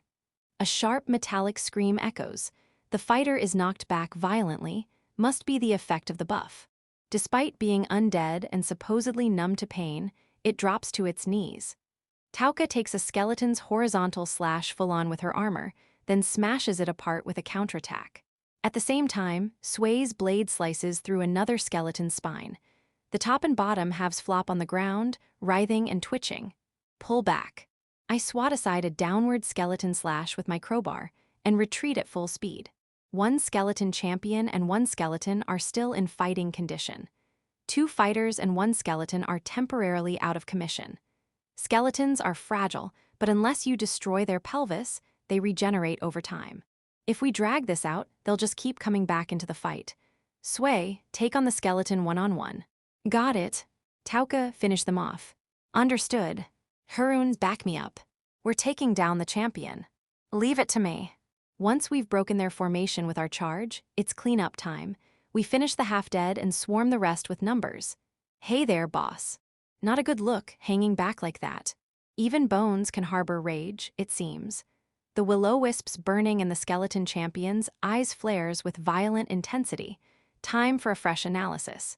It stands over 2.5 meters tall. Metal armor from chest to waist, and the skirt-like plates around its waist, called falds, are going to be a pain. In its hands is a massive Zweihander, at least 3 meters long. Only the tip to the midsection is bladed, making it easier to grip and swing from anywhere. Each blow from that full-metal monstrosity hits like an axe. It covers more ground than a sword and has reach like a spear. If I play defensively, I'm dead. I shift my weight to my back leg, keeping my stance mobile. The champion lowers its hips, ready to strike. Here it comes, a swing from the right. The air howls as it tears through. I dodge back. Then a swing from the left, moving with unnatural fluidity, like inertia doesn't apply. I dodge again, but my combat suit feels like it's being tugged. A quick glance confirms it. My chest is slightly slashed. Its lunge covers serious ground. A big body means big steps, and a big body also means a huge striking zone. Before the next swing comes, I lunge forward myself, rushing into its reach. Its armored chest looms in front of me like a castle wall. I spin and press my back against the champion's torso. In my widened field of view, I spot Harem, eyes wide in surprise. She switched to dual daggers and is ready to leap in at any moment. Good. The Zweihander cuts through empty air, but it's not the kind of weapon that leaves big openings just from a missed swing. It quickly shifts to a stabbing motion, driving the pommel straight at me like a makeshift hilt punch. I block it with both hands on my crowbar. The champion curls its huge body around, trying to crush me between its torso and the hilt. It's heavy, but not so heavy I can't resist by bracing with my whole body. Now, Harem. The words are barely out of my mouth. Maybe before even they leave my mouth, she's already moving. Both of the champion's elbows take a dagger straight into the joints. The force behind her stab is strong enough to crack the bone. Nice assist. Rah! I pour everything I've got into a shove. The forearms snap off completely. The champion crashes onto its back like it's been launched. Sorry to keep you waiting. Sway brushes past me, having finished her task. Afila Omaroshi. A fireball erupts from beneath the folds, exploding into flames that pour from every gap in the champion's armor. Sway stands bathed in the glow. For a moment I get it, this is what makes a top-tier streamer. Her profile looks flawless in that light. OHHHHHHHHHHH. They woo on, Peking Man is the GOAT. Tauka's charge was insane, Sui-chan MVP. Harem really came through too. The comments go wild. For a team thrown together on the fly, that actually went surprisingly well. Honestly, maybe even better than any of my old adventuring parties. And having damage output that works on heavy armor, that's priceless. Oh yeah, it's a red skeleton champion, it might have that thing. Right. Sway and the girls strip off the champion's armor. Inside its scorched ribcage, they find it, a heart-shaped object, red and white and disgustingly mottled. There it is, skeleton heart. Tauka picks it up without flinching, unbothered by how creepy it looks. The hell is that? In short, treasure. Machines that use this thing can engrave letters as small as 1/100th of a millimeter on metal. Whoa, I have no idea how amazing that really is, but it sounds amazing. Trying to understand this stuff kinda makes me feel like my IQ's dropping. This one's worth 80,000 yen. Split evenly, that's 20,000 each. No way, that's awesome, super profitable. Sure, some people might scoff, risk your life for just 20,000 yen, but honestly, 20,000 is a lot of money. A day of dangerous work at heights might pay 10. Risking your life for low pay. That's a lot more common than people think. What should we eat once we get back to the surface? Yakiniku, of course. Harun answers immediately. What the hell is she talking about? You eat as much grilled meat as you want inside the dungeon. Chapter 18. After a few skirmishes and some minor looting, we find ourselves at the stairway between the 23rd and 24th floors. It's been quite a while since we left the base. Taking a night's rest here is the smart call. Harun in her light gear still looks lively, but Tauka, lugging heavy armor, clearly looks worn out. I've never seen anyone bring gear this careless into a dungeon. Sway peers into my drone's container and says with a mix of disbelief and disdain. Is she trying to pick a fight? 3 pack of lighters, sewing kit, fishing line, disinfectant. All reasonable, right? Sure. A few retort pouches I swipe from the base and some water. Still good, yeah. Not exactly praiseworthy, but yeah. Kitchen knife, salt, pepper, wasabi paste, garlic paste, toothbrush. That's it. That's not it. Sway snaps. No need to get so mad. What more do you even need? You're missing all kinds of essentials. Why didn't you bring any spare underwear? You can wear one 4 ways. Front, back, inside out, both sides. That's disgusting. Honestly, I think so too. But hey, I'm exploring a dungeon for just 1,000 yen before tax, 1,200 after. Total bargain. I'm already 18,800 yen in the black, and that's just what's confirmed. If I sell off all the little extras I've picked up, I could earn even more. Long live frugality. Most people can't get by on just that, though. Tauka, leaning against the wall, looks exasperated. I'm more concerned that you didn't bring soy sauce, Harun chimes in. That's what bothers you, Sway retorts. Sharp eye Harun, as expected. I nod in praise. Not a big deal. Am I the crazy one here? Sway is getting noisy. If I had a candy on hand, I'd shove it in her mouth right about now. Using soy sauce in a dungeon for some reason attracts beast-type monsters. Well, now they're called magical beasts. Especially the bear-like ones, I explain. Bears are no joke. Even regular surface bears are stupidly strong, so dungeon bears, you get the picture. If it's one of the bigger breeds, it can go toe-to-toe with a dragon. Attracting a dungeon bear is basically suicide. Is that true? First I've heard of it, Harun says. Uncle never lied in his life. Total liar's catchphrase, I know, but it's true. Well, I could lie by misremembering things, though. Speaking bears, wasn't a bear what finally made the Kishuin lit? House of Demons siblings retreat for the first time. Who's that? A Visual K band. They're the hottest dungeon streamers right now. Brother and sister team. Both are rank 2, and they've made a name for themselves with their combat skills, Sway explains. Even rank 2 can't take down a bear, huh? Could you beat one, Naga-san? Tauka asks. Hate to disappoint, but those things aren't designed for humans to win against. On all fours, they're already 10 meters tall. Build-wise, they're more polar bear than grizzly, with long limbs to boot. No human weapon's going to do squat against that. If you want to take one down, you'd better bring a tank. But if this info holds up under testing, it's worth a lot, maybe even more than any loot we could haul back, Sway exclaims excitedly. Tauka agrees. Indeed, if we revise our rations and also use soy sauce to lure bears away from danger, or even sick them on dragons to make them take each other out, it could be a real tactical asset. Soy sauce turning into military-grade gear, now that's interesting, Harun nods. Hearing that makes me kinda wish I had brought some, just to test it out. By the way, I didn't bring any barbecue sauce either, since most of them contain soy sauce as a base. I think the smell is different enough that it wouldn't matter, but hey, bears have better noses than dogs. Anyway, we can get most of what we need on site, like these weapons, for example. The drone's cargo container is filled with weapons we've picked up in our fights so far. This kind of method was impossible back in my adventuring days. Even the champion's Zweihander is in there. Me, I'm using my usual Wraith's hand axe. Axes are great. They can slash and smash, they're sturdy, and don't break easily. Maybe it's because they're from the dungeon, but they seem even tougher than surface axes. Honestly, I survived the lower floors thanks to this thing's durability. Shame it's rusted to hell and back, probably because its original owner's undead. With the discussion wrapped, I start setting up camp. The girls get to it too, and judging by how much they complained about my setup, I figure theirs must be something else. They quickly assemble some materials they brought, setting up metal caltrops-like traps on the stairwell above and below.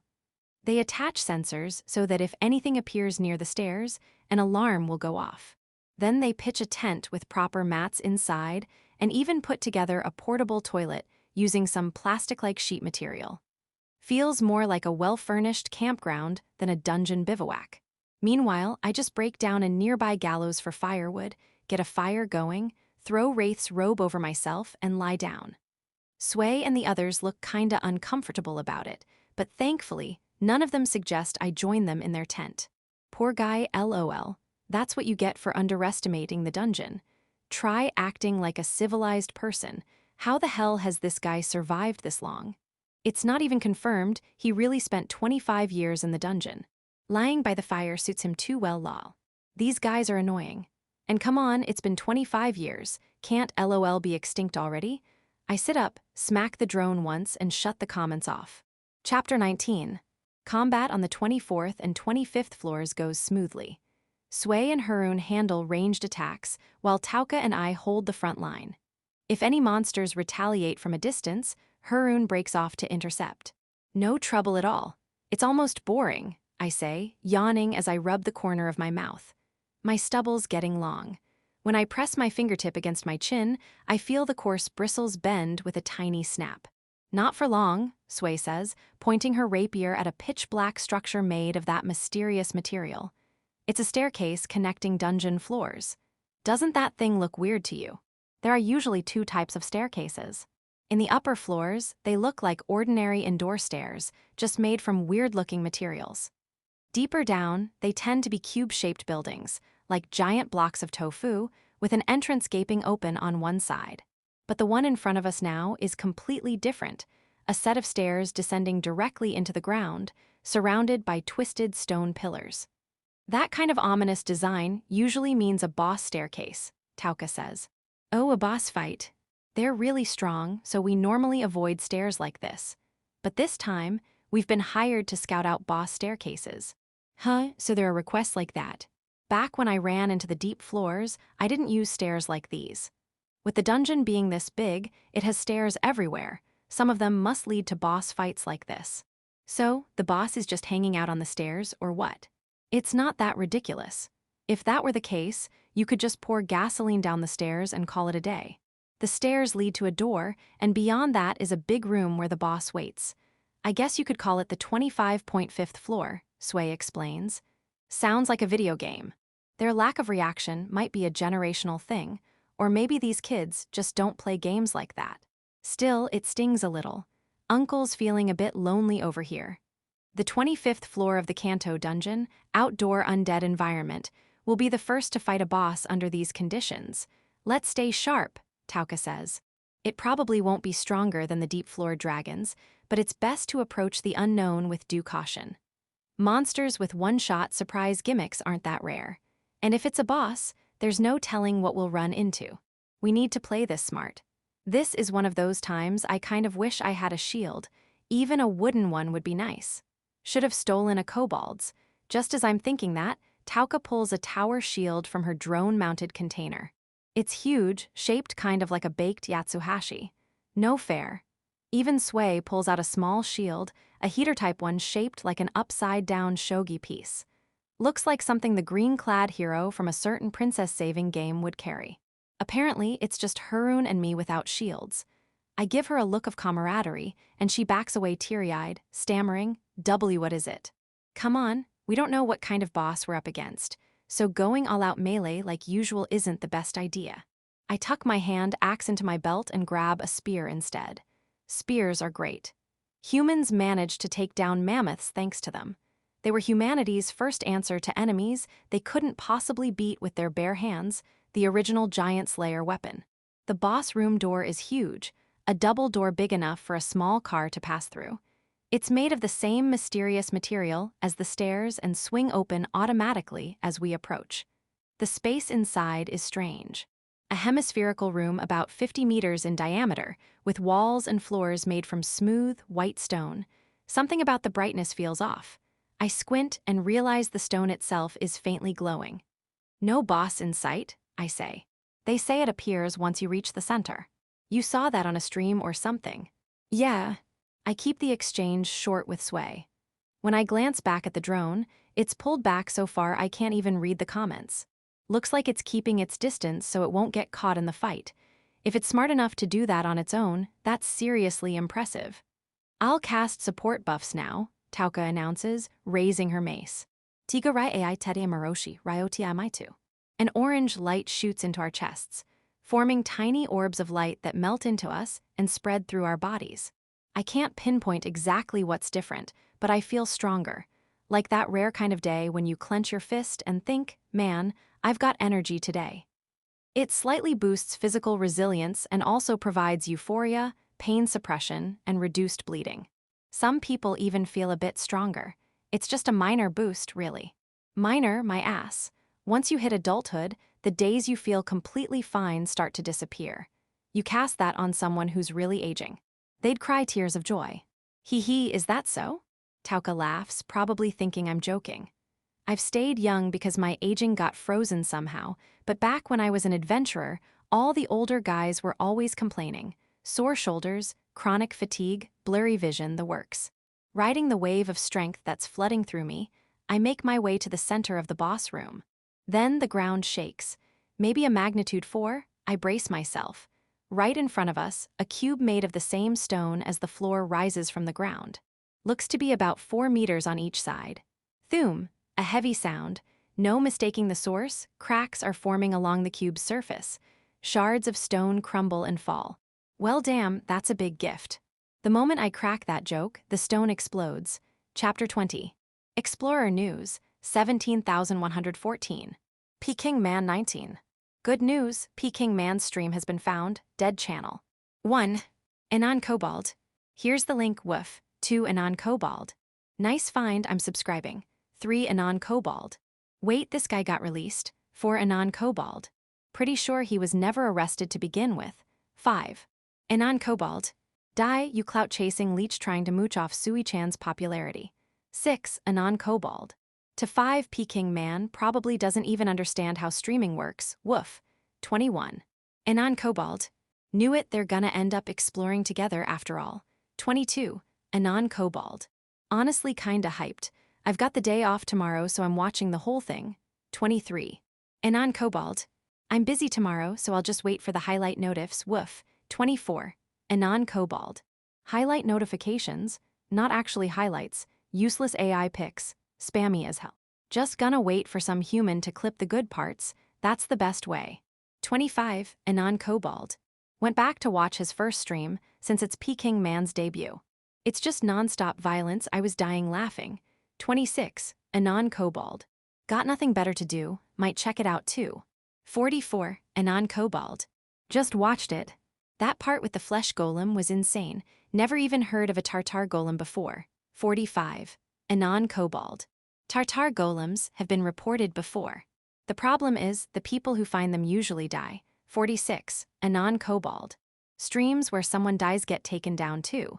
If you're struggling with a flesh golem, there's no way you're taking down a Tartar golem. 47. Anon Cobalt. Ah, that explains it. Thanks for the rundown. 49. Anon Cobalt. Can't watch streams where people die. The moment someone's in danger, I switch to another stream. That said, there are way too many sudden deaths to dodge them all. 50. Anon Cobalt. At least with Peking Man, there's this weird sense of safety. Knowing he spent 25 years living in the dungeon helps. 51. Anon Cobalt. He doesn't do anything flashy, but there's this weird stability to him. 52. Anon Kobold. Boring to watch though. 53. Anon Kobold. If you want to see explosions, go watch the Ground Self-Defense Forces PR channel. 54. Anon Kobold. JGSDF's nuts. They finally brought parts into the dungeon and started running tanks in there. 315. Anon Kobold. Back home, caught up on the VOD, woof. 316. Anon Kobold. The wandering boss fight was hot as hell. 317. Anon Kobold. That skeleton champion was huge. 318. Anon Kobold. It's the post-mortem appearance of that tall dude who died from smashing his head too many times. Former basketball club guys end up like that too, woof. 319. Anon Kobold. What did you have against the basketball club? 320. Anon Kobold. Every girl I liked ended up dating someone from the basketball club, woof. 321. Anon Kobold. Dry those tears. Watching group fights like that just feels like proper dungeon streaming to me. I love it. Chapter 21. Did something explode from the inside? The cubic stone shatters into countless fragments, and they shoot outward, right toward me. No, this isn't an explosion. Dodge. Even as the words leave my mouth, my body's already leaning forward. Damn it. My vision slows down like I'm in a cutscene. This always means something bad's about to happen. A cloud of sand and smoke barrels toward me. Bursting through the dust ahead of the blast wave, it reveals itself.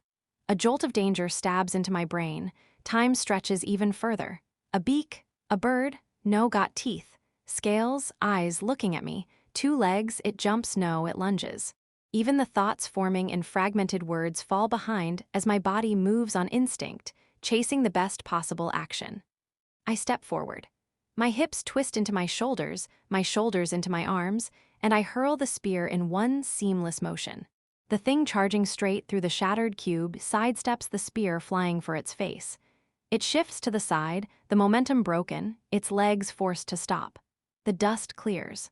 Its lithe, slender body is covered in vibrant, light green scales. A serpentine neck, a head like an ostrich. Small forelimbs, walking on powerful hind legs. If I had to name a similar creature, definitely a velociraptor. But huge. Easily 4 meters tall at the shoulder. Must be about 8 meters in total length. Its eyes, slit pupils and all, lock onto me without a trace of emotion. A dragon type. A scream catches up from behind me. Shut up. I keep charging forward, riding the same momentum from my spear throw. Doesn't matter what it is, my feet don't stop. I draw the axe from my belt and swing it down with my whole body behind it. The dull blade sinks into the raptor bastard's thigh. Only 5 centimeters. Just 5 damn centimeters deep before it halts completely. I can't help but smirk. Not so easy to ignore me now, huh? The only answer is a silent bite. I dodge the scent of death dropping from above with a sidestep, then slam the side of its head with my axe. Shards of green light sparkle from the impact. A nameless dragon. Just one beast among many that sustain the deep floor ecosystem. It uses its slender, lightweight body and powerful legs to dart around at incredible speed. Its pounce, its special attack, if it lands, it's instant death for a human. Sometimes, it balances on its long tail to kick with both legs, hooking with the claws on its heels. Don't just stand there, damn it.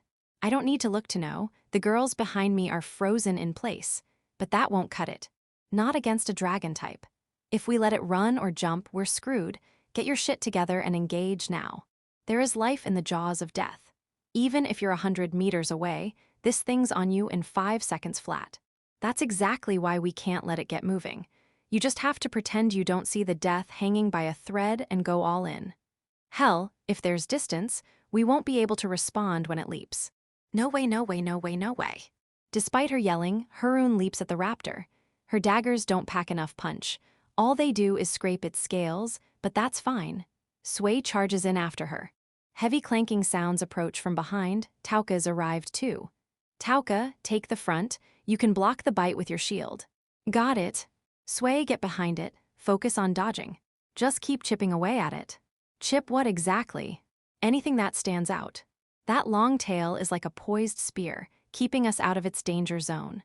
You've got to throw away fear to dive into that, but maybe it's too soon for them. Harem, cover Tauka. don't miss the wind up for its kicks. Do I just push it away? I don't care how, just don't let it kick her. If it lands a kick with the muscle power to move that 2-ton body, even the best armor's gonna crumple in one shot. I'll go for the legs. I narrowly dodge a stomp, then smash its other shin. It's like hammering a stack of glass sheets. That's what makes dragon type so nasty. Scales are the perfect armor for predators. They give toughness without restricting movement, letting the beast fight back freely without fear. It's too tough. At its feet, I catch sight of Sway swinging her rapier.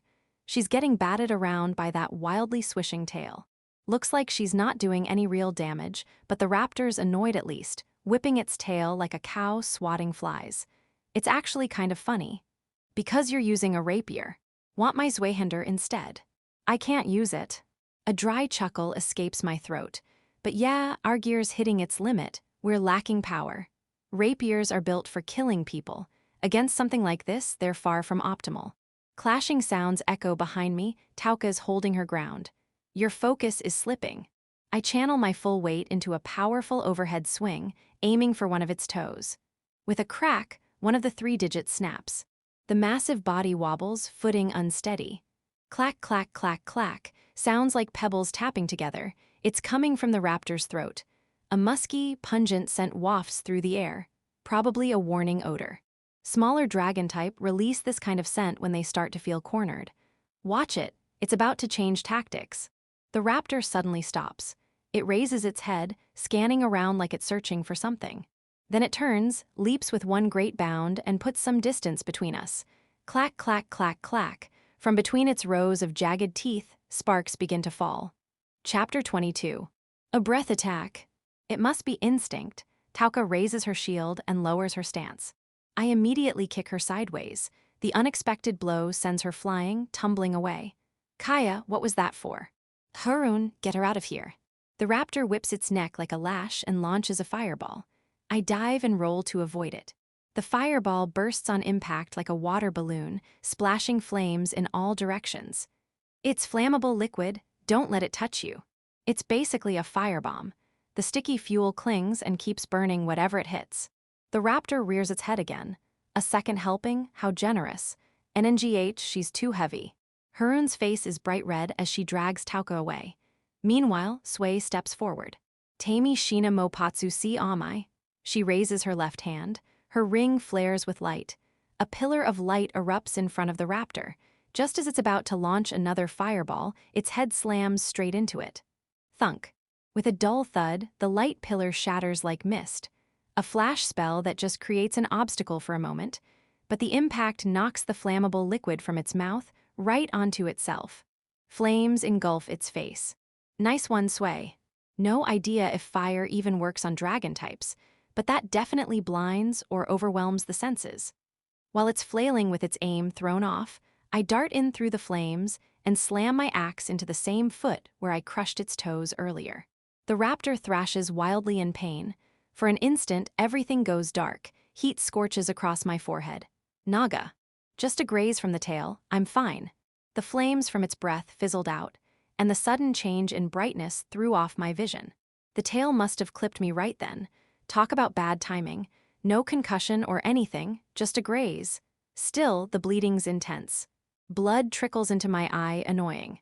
I smear it with a finger, dragging the stream along my cheek, down past my jaw like a kabuki actor's face paint.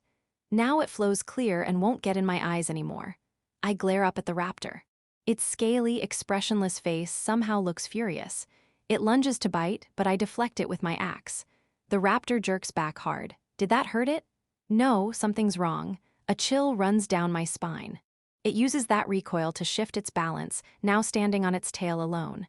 Its feet align, pointed straight at me. Death. The rear's my responsibility, so. Snap, a sharp twang like a giant rubber band breaking rings out. The tail drags along the ground, and the raptor flails midair before crashing down in a heap with a tremor. Its tail, severed at the tip. Hiya, hiya. Sway pants, her sword plunged deep into the ground. At her feet lies the twitching, sliced-off tail. Nice work. You're the damn best, I can't hold back the grin. My gums show, full savage smile as I leap at the flailing raptor. Target, the armpit.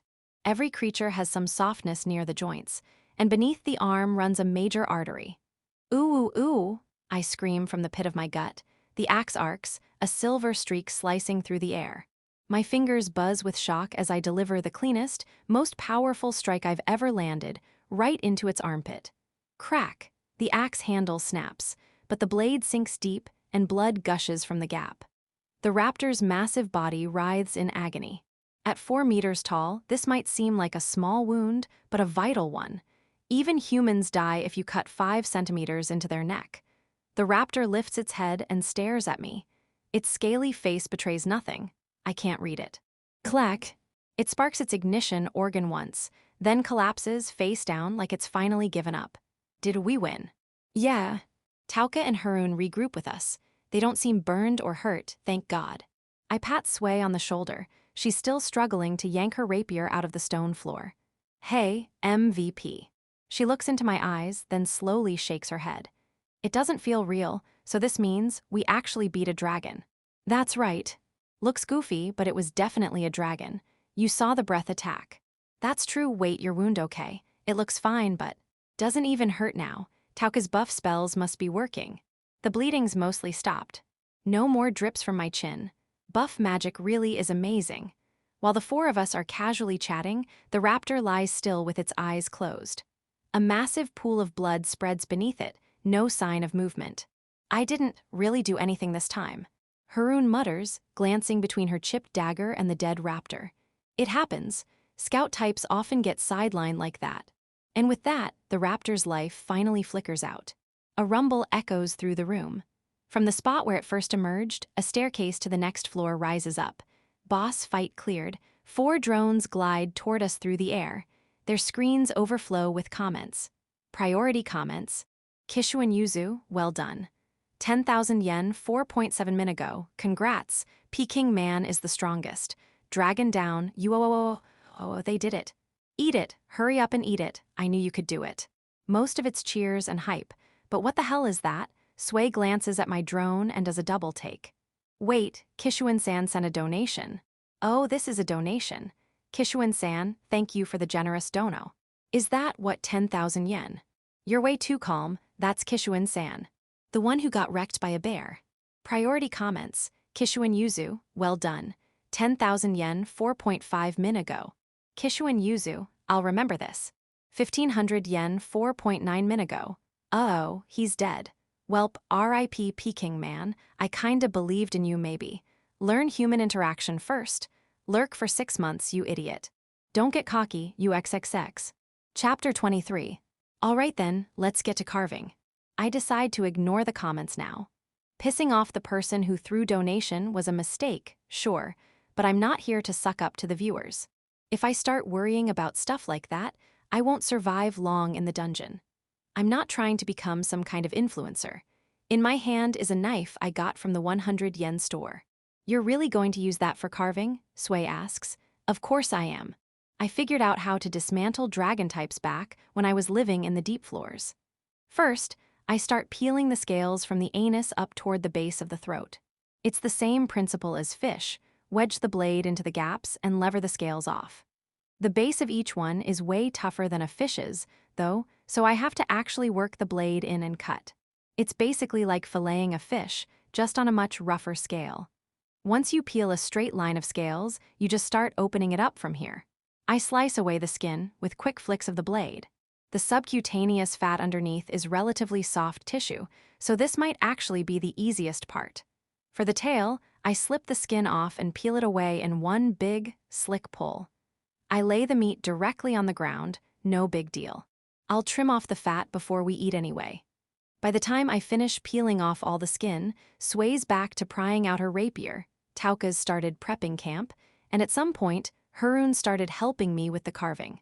You know you don't have to help. I didn't get to do much in the boss fight, so let me at least handle this. All right then. Once the skin's off, I start imagining the muscle groups as big blocks and peel them away one by one. It's a rough, ripping sort of process. After I get a few large chunks off, I move on to the special organs. This tends to be the case with dragon types especially, but monsters that defy physics usually have organs that allow them to do so. Take the fire sac, for example, near the stomach. I open the peritoneum carefully so I don't damage it, and there it is. I harvest it together with the liver. Feels like it weighs 10 kilos or so. I grabbed it because I figured it was valuable, but does this kind of thing sell? Apparently it used to, but not anymore. I mean, they call it a fire sac, but in reality, it's just a big mass of muscle that spews fluid. Doesn't seem like it had much worth. You think so? I mean, I'm no expert, but look, there's a ton of tiny tubes running into it from the liver. If you think of the liver as the core, maybe there's a lot more to figure out here. Tama Branch, please bring it back along with the liver. We'll get back to you on pricing. An official? Another big discovery, maybe? Whether it's adventurers or explorers, it's the same story. They're good at fighting, but end up ruining things that researchers would kill to study. If that's the case, maybe you'll want this too. I hold up the ankle joint. The space between the bones is filled with something soft and springy, not quite cartilage, not quite fat. This is probably what lets it do those insane jumps. I bet there's some unknown cartilage compound in here. Also, fun fact, it's delicious when grilled. Tama Branch, we'll buy that too. Please return it in a condition that preserves the joint structure. Also, we'll purchase the hide. Bring back as much of it as possible.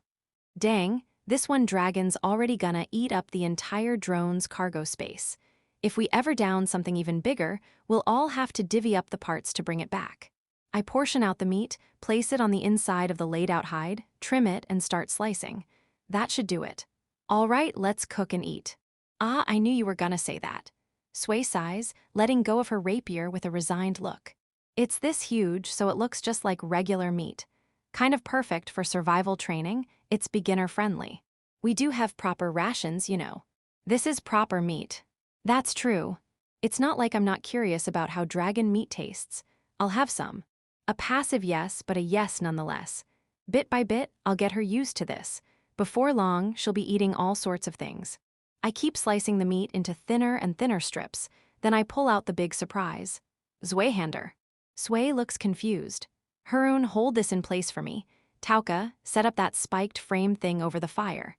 Tauka looks puzzled, but she assembles the metal rack as instructed. Good, I lean the Zweihander against the raptor's ribs and have Harun secure the handle. Then I start stacking slices of meat onto the blade, one after another. In no time, we've got a makeshift kebab. It's about the size of 3 2-liter bottles stacked together. I hook the tip of the blade onto a crowbar and have Harun hold the handle while we move it over the fire. We prop both ends on the rack to set up a spit roast. Now all that's left is to rotate it and shave off cooked slices to eat. Whoa, now it really looks like food. Harun says, her voice bright and cheerful. It was food from the start, you know. Though I get what she means. You don't usually look at a living creature and think, wow, that looks tasty. Well, fish or crabs, maybe. People these days eat cooked meals, not raw life. We're used to eating things that used to be alive, not watching them transition from beast to dinner. We take turns rotating the kebab, letting the meat cook slowly. The fat drips onto the fire below, sending up thin wisps of smoke. The color starts changing, and a delicious, savory aroma fills the air. I hold up the 100-yen store knife Sway has sanitized using boiled water and places it against the cooked surface. At this point, everyone's fully in meat-eating mode. Their faces are glowing with anticipation. Chapter 24. I saw through the meat with a slow, sawing motion of the knife, shaving off thin slices from the surface. I place them into the number of Sierra cups Sway prepared for everyone. Isn't that hot? Sway asks. Unbearably hot. Well, obviously. My hands hovering over meat that's literally cooking. This kind of quick prep stuff doesn't go well with a cheap knife from a 100-yen store. I want one that cuts clean, smooth, no sawing needed. Once everyone gets their share, they each add seasoning to taste. For me, it's got to be salt and wasabi. I mix salt into the wasabi, then just dab a bit on. That sharp, clean aroma that shoots through your nose really brings out the flavor, and more than anything, it's just easy to eat that way. Itadakimasu, the girls all say in unison before they start eating. Well-mannered bunch, huh? I also start eating the kebab with the disposable chopsticks I swiped from base. Yep, definitely raptor meat. Even cut into small pieces, it still has that chew. The first bite catches me off guard, huh? But then the flavor starts flooding out from the meat fibers. It's not the kind of indulgent juiciness you get from fat or marbling. It's more like duck simple, rich umami that hits hard when the fibers pull apart. What the heck, this is so good. Sway's eating hers with just salt and pepper. Told you. Good meat tastes good no matter how you eat it. Dragons taste this amazing, huh? Tauka praises. I always heard carnivores don't taste good, but this has zero gamey smell, Harun exclaims. Looks like it's a hit. I keep slicing off more meat for the ravenous teens. Starting to feel like a dad or something. That thing about carnivores tasting bad is just bias. Tuna and yellowtail are both meat-eating fish. Lobsters eat bugs, crabs eat carrion. Whales are carnivores too. Even frogs and crocs got trendy because people said they tasted good. Yeah, but maybe that's because they're all aquatic or water-based, Harun suggests. I heard badgers were considered super tasty back in the day. So maybe it's not that carnivores are bad, just that animals from the dog and cat families taste bad. Not that I actually know. Some fish-eating birds taste gross, even though fish-eating fish are delicious. Cows and buffalo are tasty, but water buffalo isn't. There's a lot of variation. Just so you know, there are dragons that taste bad too. Flavor really depends on the species. Huh, I didn't know that. That sensation of the meat coming apart in your mouth, it's kinda addictive once you get used to it. I hold up my Sierra cup to the drone camera like I'm showing off. With the four of us eating, the meat vanishes in no time. I skip the part that touched the Zweihander we used as a skewer and just let that bit burn into charcoal. We chill and lounge around after the meal, and once we've settled, I bring up something that's been on my mind. By the way, why'd you guys start dungeon diving in the first place? It's treated differently now than it was in my time. And with streaming so popular, there's probably a bit of that celebrity shine to it too. Still, it's a life-or-death gig. Dirty, gritty, full of sacrifice. Not the kind of job you'd choose if you were living a normal life and had a future to look forward to. Ah, but Ren and Coda don't count. Ren's an idiot, so the dungeon's the perfect place for him. And Coda's the kind who'll grow from going through some tough fights. The first to answer, unexpectedly, was Tauka. For me, it's because I was drawn to magic.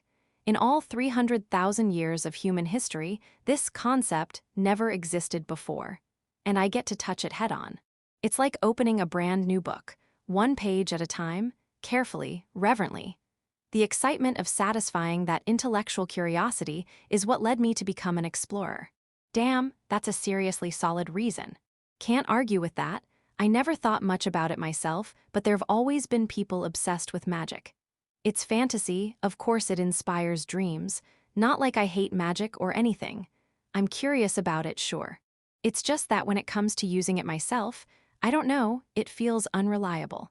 I'd rather grip something solid like steel than rely on something vague and floaty. I don't really know. A senior I was close with died in a dungeon, and ever since then, Sway speaks slowly, like she's still searching for the answer in her heart. But maybe it's too hard to put into words. She trails off, lowering her gaze. You acted before sorting out your feelings. That actually makes you well-suited for dungeon work. What kind of logic is that? Maybe what I said was way off, because she lets out a quiet laugh. I'm nowhere near as put together as the other two. I just saw an explorer on a stream and thought they looked cool. And stuff was kind of messy at home, financially. So yeah, that's basically it. Yeah, that's relatable. Harun looks a bit awkward about it, but everyone's got their own reasons. I just came for a meal because I was hungry. Ended up with dragon kebab. Wow, that's by far the worst reason. We all laugh, like we're shaking off the faint shadow that had crept into the air. Still, I can't help but feel a little concerned. Harun probably has an idealized image of what an explorer should be, and in that last boss fight, she barely had a chance to shine. But that's just how scout types are. They're stars during exploration, but brawling with strong monsters isn't their role. The question is, can a teenage girl accept that kind of rational uncoolness? Might be a good idea to keep an eye on her for a while. As I watch the girls chatting cheerfully around the campfire, that thought lingers in the back of my mind. Chapter 25. I wrap the leftover dragon meat tightly with something like cling film. This material Sway shared with me is supposed to slow down spoilage. Not by much, just a few extra days, apparently. Next to me, Tauka and Harun are struggling with the massive liver and fire sack, trying to process them the same way. The boss is dealt with, so what now? There's no designated leader here, but I casually ask Sway anyway. She's busy assembling metal poles and setting up something like an antenna. Apparently, it'll mark our location and function as a beacon to guide others here. If you're up for it, Naga, I'd like to go a bit deeper. There's a party currently returning from the lower floors. We can negotiate through the association and see if we can leave the harvested materials with them. Fine by me. And man, dungeon diving sure has come a long way. Only just noticing. Of course, I'm just noticing. But it's not about the drones carrying capacity or smartwatches or any of the pure tech stuff. Dungeon diving's become a mainstream profession. Lots of people dive at once. Everyone's properly registered, and there's at least a baseline of trust. It's not just about going in, grabbing loot, and heading home anymore. People take jobs setting up beacons and field bases too. And it's only because the industry has matured like this that you can say, hey, you've got space on your way back, take our stuff too, and expect it to work. Have you had any experience below the 26th floor? Not yet. So yeah, this dive depends on you being with us, Naga. Is that okay? Well, this is also a rare opportunity for me, having extra capable hands. Let's see how far we can go. It's not like I'm overwhelmingly strong or anything. I'm still just human. There's a limit to how much I can adapt. If there's someone to cover for me, I won't complain. With that settled, we head to the 26th floor. There's a major difference between the 25th and 26th floors. Holy crap, it's sunny. Harun stares up with her mouth slightly open. Above us stretches a wide blue sky, with the sun already past its zenith, beginning to dip. The short grass at our feet sways gently in the wind. Off in the distance, I can make out the faint silhouette of some buildings. Stay sharp, we just dropped a floor, so scouts should be on alert. Ah, sorry. Can't blame her. Up through the 25th floor, it's been dim no matter whether we were indoors or out. But from the 26th floor down, there's a clear day and night cycle. Geographically, this floor feels like an abandoned village, overgrown farmland, and scattered clusters of buildings. Oddly enough, you can still scavenge useful supplies in those settlements. The party that's going to take the materials is in that village up ahead. They've already set up a beacon. Let's link up with them. Got it, Harun, you're with me. Sway and Tauka walk strictly on the right side of the grass we step through. Sway and Tauka nod, even though they clearly don't get it. Harun and I jog ahead a little. Once we've got some distance, I pull a spear from the drone and jab it into the ground. Then, I tear some cloth from the wraith robe and tie it around the spear. What are you doing? Setting up 2 markers, I'll string a trap between them. With something this obvious, any decent scout'll spot it and catch on. Ooh, smart. I bundle up some grass and knot the tip. It's a basic trip trap. Doesn't need to be neat. When it comes to these, quantity beats quality. You're probably wondering why we're bothering with traps like this. It's because this floor has kobolds and werewolves. Werewolves, like actual werewolves, what do they have to do with kobolds? Both kobolds and werewolves move on all 4s. Plus, they're surprisingly smart. Last time I ran into one, it was wearing a green cardigan on its upper body. Getting ambushed sucks, so I'd rather block at least one path. Yikes, that's a scout's nightmare. Those things like to charge low through the grass, which means even sloppy traps have a chance to land. Depending on the terrain, the same monster can be way more of a pain. Besides, laying down these markers makes it easier to get out later, too. If every explorer did this, this floor would be stupid easy. Tama Branch will prepare official beacon marking supplies and a public awareness campaign. That was a record-fast official response. Love it. My back hurts already just watching. 30's pain. Once you get used to it, it's not hard. When I was a kid, I'd get bored and make a bunch of these whenever I saw long grass. Got scolded for it all the time. Just a twist here and a loop there and voila, one done. Harun, there are 3 essential skills for scouts. Hit me. 1, survive and return solo. 2, never overlook something off. 3, have knowledge, that's it. Anything unrelated to those. Don't need it. I got it. I keep knotting the grass together. It's a tedious task. But that's what scouting is, quiet, unglamorous work. I glance back, we've already laid 20 meters of defensive line. Keep pushing through the boring stuff, and eventually you get the power to back it up. But Naga, your knowledge is super specialized. If it's not dungeon-related, I don't need it. I pick up the pace. Chapter 26. I've probably laid grass traps for about 100 meters now. I plant my spear into the ground and take a short break. Man, what a pain in the ass. This is why I hate being a scout. If I were alone, I'd just breeze through without doing any of this. But I've got a team now, and besides, just tying grass together is way more tiring than I thought. I glance back to see Harem waving her arms around limply as she complains. I've got to make sure she gains experience. She's seriously tiny. I'm around 190 cm, and she's maybe 140? So skinny and small that I could probably swing her around one-handed if I wanted. Your back holding up. Totally fine. Sure is good to be young. Come on, Naga-san, your body's still young too. I let that slip, calling her young, but I know there's another reason her back's fine. Simple as it is, smaller bodies are less likely to strain their backs. Still, it's weirdly quiet. No unnatural rustling in the grass, so nothing's lurking nearby, at least not close. Maybe the party ahead already cleared the place. If they did, it should reek of blood. Use all your senses next time. Sorry, this dungeon's massive. Even just moving laterally on this floor, there's no telling how far it goes. And since monsters have some level of intent, it's not impossible that they've just wandered off, leaving this area as a blank spot by chance. I've got a bad feeling. I want to trade intel with the party we're supposed to drop off mats with. Harem, scout ahead.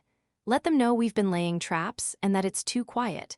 Ask if they've noticed anything and come right back. On it. I watch her small frame disappear into the distance. She lifts her knees high to avoid the grass, yet not a single stomping sound. She's natural, all right. Harem's got a real knack for scouting, but because it's a job where experience trumps raw talent, I don't think she even realizes it herself. As I go back to tying grass knots on my own, Sway and Tauka catch up. Harem's out scouting. Nah, she's relaying a message to the party we're meeting up with. You could have just used the messaging function. Messaging, huh? Yeah, but how much do you really trust that system? Like, what if your smartwatch gets stolen? Or cloned? Then what?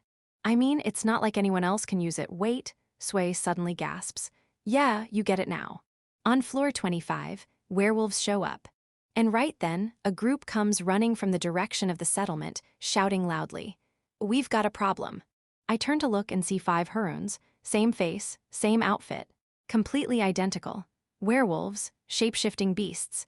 They look a bit like kobolds, part human, part wolf, but unlike kobolds, they're not fairy type. They're beast type, or rather, nowadays classified as magical beasts. At their core, they're wolves with shape-shifting ability. Naga-san, help. It's werewolves, seriously. I got copied. You can tell the real one, right? Right. I'm the real one. I'm so sorry it turned out like this. The settlement's a total mess too. Please save me. Noisy little shits. Guess it's time for a werewolf game, huh? What do we do, Naga-san? Tauka's sweating, which probably means magic's not gonna help here. There's a classic solution to this. Okay. We hang them all. You mean kill all of them? Exactly. We can't do that. Sway smacks me with her rapier's sheath. Fair enough, but I wasn't seriously planning on killing them all. Okay. Things like this happen, that's why scouts normally go ahead solo. We would have been screwed if they had simultaneously transformed into all of us and chaos broke out. True, but how do we figure out who's real? Normally, you throw questions at them and judge based on how they answer. But can we use drone footage to figure this out? Oh, good idea. All right, you 5, space out 5 meters apart. Yes, got it. I'm really sorry. Please forgive me. Okay. Now sit. Seiza. I don't want them all scrambling the second I ID the real one. So I tie grass around their ankles while they kneel. That should keep them from moving fast. Sway, Tauka, and I scrub through the stream footage to see when the werewolves shape-shifted into Harem. But the drone's tracking gets messed up. The view keeps jerking around. Exactly. The moment the werewolves transform, the drone loses track of who's who. The perspective jumps around like crazy, and their positions change while the view shifts, so we can't use the footage to ID them. Modern tech's useless, huh? Let's go with the old-fashioned way. Please do. I start interrogating the Harem on the far left. How old are you? 16. Nervous? Of course I am. First time in a situation like this. Yeah, it is. You interested in this kind of thing? Interested. I mean, we didn't have a choice here, right? Would you do this alone? No way. These questions feel kinda weird, Sway mutters. They do, Tauka tilts her head. That's what interviews were like, weren't they? For some reason, the stream chat's blowing up with excitement. Honestly, I haven't been on this floor with a party, so I'm not super familiar with it. And it's not like I know Harun that well either. So I guess we'll have to try a different method. Oh, you have other ideas. Werewolves are smart, but not as smart as humans. If we give them a slightly harder question, they can't answer. I've heard they get stumped by quadratic equations. That said, most adventurers can't solve those either, so there have been a lot of false executions. As I mention that, the Haruns all go pale. No way. All right, which of you can solve a quadratic equation? Every single one of them averts their gaze. You've got to be kidding me. Chapter 27. I didn't consider the possibility that the actual person might be dumber than the werewolves. The werewolves' shapeshift is a magical ability. This copy power goes beyond human understanding. It mimics not just physical traits like retinal patterns and fingerprints, but even memory-related stuff. But for whatever reason, maybe to preserve their aggression toward humans, it can't copy values or cognitive ability. If I had to explain it in game terms, the avatar and stats are nearly identical, but things like skills, techniques, and player habits end up being different. So yeah, usually you'd go with questions that test ethics, like a trolley problem, or throw out logic puzzles, math or science-type stuff to probe how they think. But with this lot, ooh, I'm sorry. Can you give us something easier, please? I might still be okay if it's the Pythagorean theorem. What's the Pythagorean theorem again? Base times height divided by 2. That one. God, they're loud. I've gone from 1 idiot to 5 now. This might be difficult unless you really understand each other well, Tauka says, frowning. If they turned into Naga, I don't think I'd be able to tell, Sway adds, glancing at me nervously. It's fine, don't worry. In that case, just have us kill each other. Fighters who rely on trickery rather than brute strength have the advantage against werewolves. Even if they copy your physical ability, their combat thought process still follows the werewolf standards. They might have the knowledge, but they don't have the intelligence to fully use it in a fast-moving fight. Harun's raw combat ability is probably below that of a werewolf, so that strategy won't work for her. Same for Tauka, she's a power-type fighter. Since werewolves are physically powerful themselves, they're good at brute force combat. As for Sway, she's a wild card. She's got this weird decisiveness to her. Oh, I just thought of something, Sway says, raising a finger. Oh yeah, what is it? Can I talk to each of them one by one? Sure. I grab my Zweihander from the drone and stand behind the kneeling Haruns like an executioner. Sway leans in, whispering into each of their ears while showing them something like a note. After she finishes talking to them all, she turns to us. Figure it out. Yeah, the real one is. Wait. Pick 2 you think are fakes first. If she points out the real one and she's right, the 4 fakes might panic and attack all at once. But if she names 2 wrong ones, the remaining werewolf might think it hasn't been found out yet and stay quiet. These 2. As Sway points, I twist my body and use the centrifugal force to swing my Zweihander. I follow through with the rotation and step in for another blow. 2 heads fly clean off. Blood spurts everywhere and the bodies, once looking like Harun, twist and morph into shaggy, wolf-like creatures. Hey, what if I'd gotten it wrong? Dying in a dungeon because of a single mistake is just how it goes. But hey, you nailed it. Sway and Tauka both shut their eyes and shake their heads. Maybe they think I'm insane, but decisiveness matters. The remaining Haruns are trembling like leaves. If it's 4 against 1 and that one stands out, then yeah, it's the right answer. Come on, spit it out. These 2. The moment the words leave her mouth, the 2 she points at start to draw their daggers and rise. But I cut them down, torsos and all. The Zweihander's pretty handy.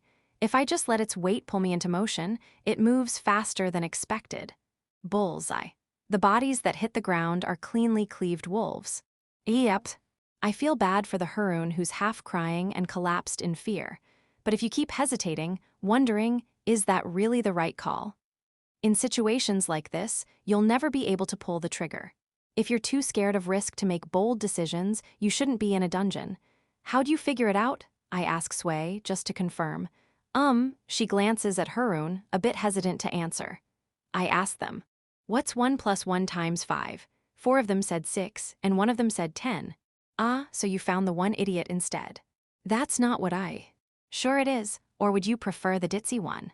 If the werewolf copies everything but intelligence, and you get someone who stands out the other way, it still works. I bet old school adventurers would have loved to know this trick. Do you want to adopt this method too, Emma-chan? Tama Branch, it's not exactly the most universal method. The idiot detector. I'm pretty sure I'd lose to a werewolf too. Are werewolves actually geniuses? Peking Man is terrifying. I opened the stream during the Harun's kill scene and nearly peed myself. Should we make a werewolf identification workbook? Yeah, guess it's not the most versatile method. The most I can say is, make sure each party discusses their own strategies ahead of time. All right, Harun, give me your report from the settlement. Please wait a moment. Naga-san, could you scout the surroundings? For some reason, Tauka's setting up a tent. Out here in an open danger zone, what's she thinking? Don't ask questions, just scout, Sway says sharply. Tauka gently lifts Harun, shielding her body with her own. Ah, I get it now. I'll go tie some grass a little ways off. Please do. Okay, maybe I went a bit too far. I don't regret it, but yeah, I'll reflect. Chapter 28. I go all out tying grass. Probably about 50 meters worth on my own. Not exactly out of remorse or anything noble like that, though.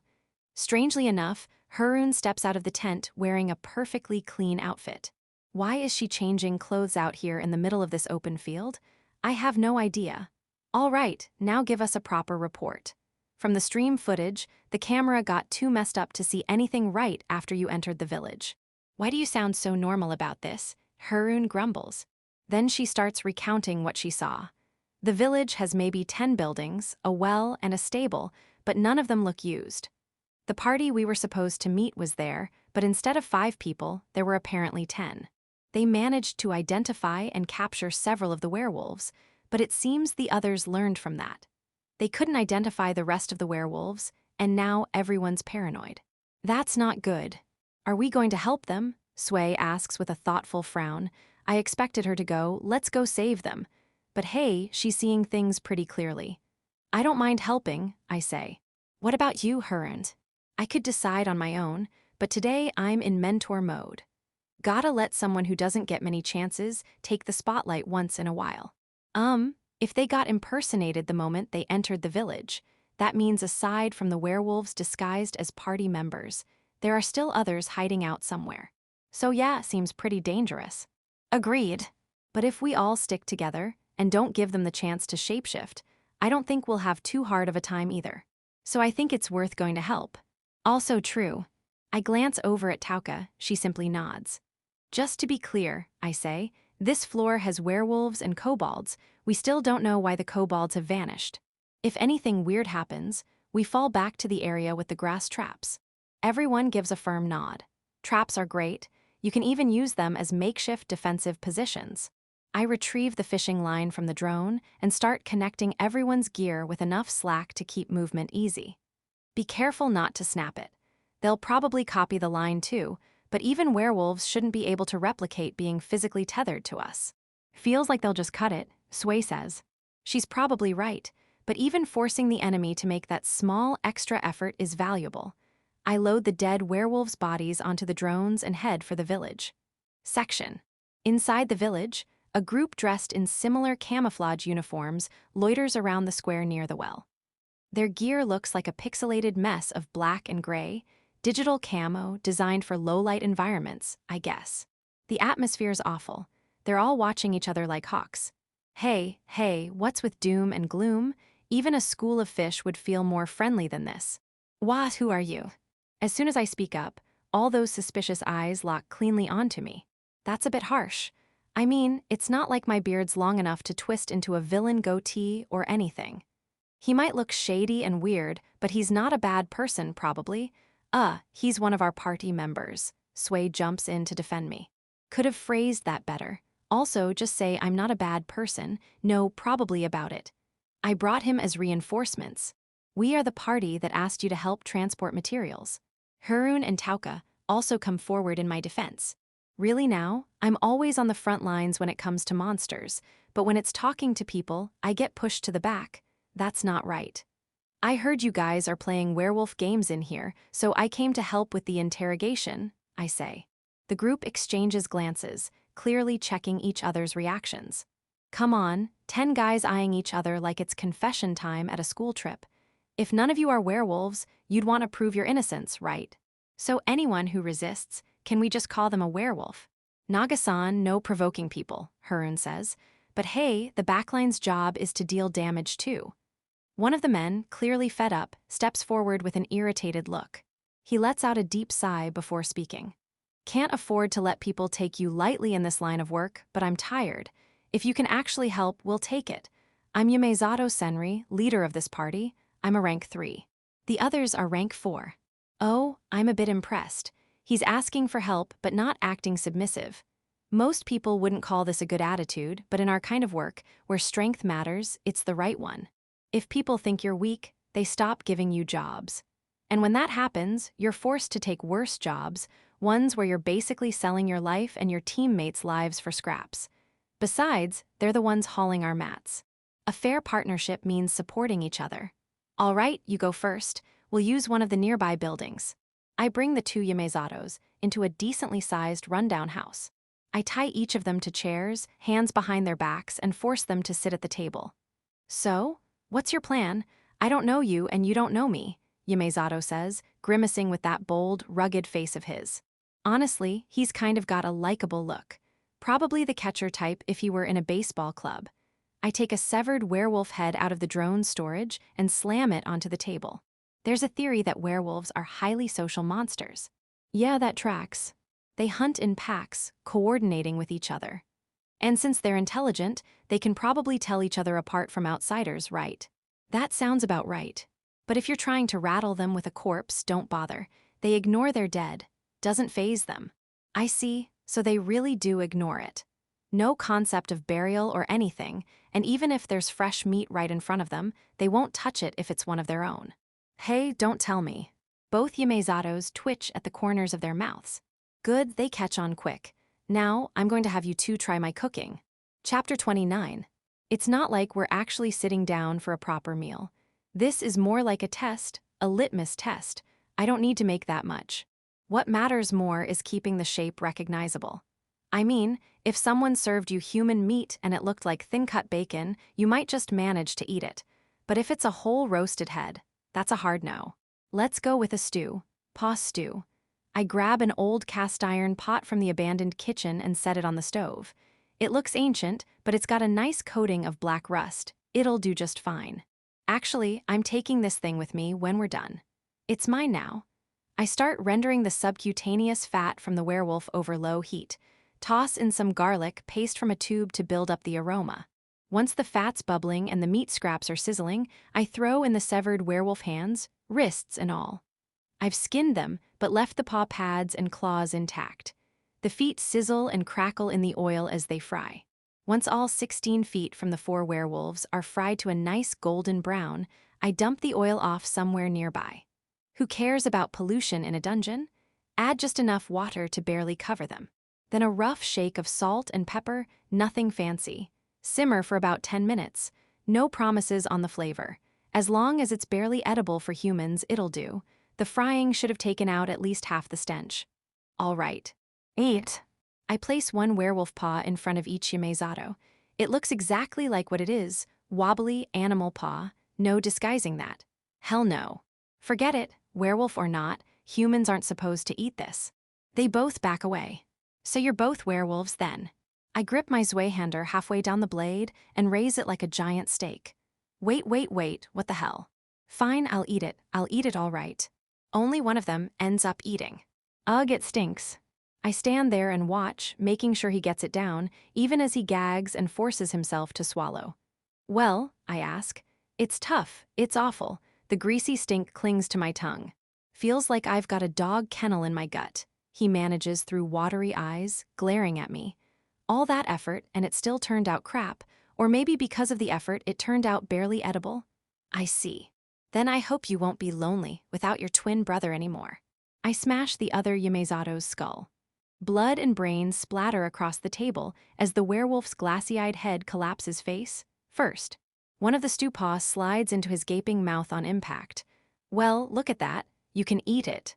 This guy's seriously messed up. Are you sure he's even really one of your party? Yumezato throws out a rude-ass comment, but my three party-mates just awkwardly avert their eyes.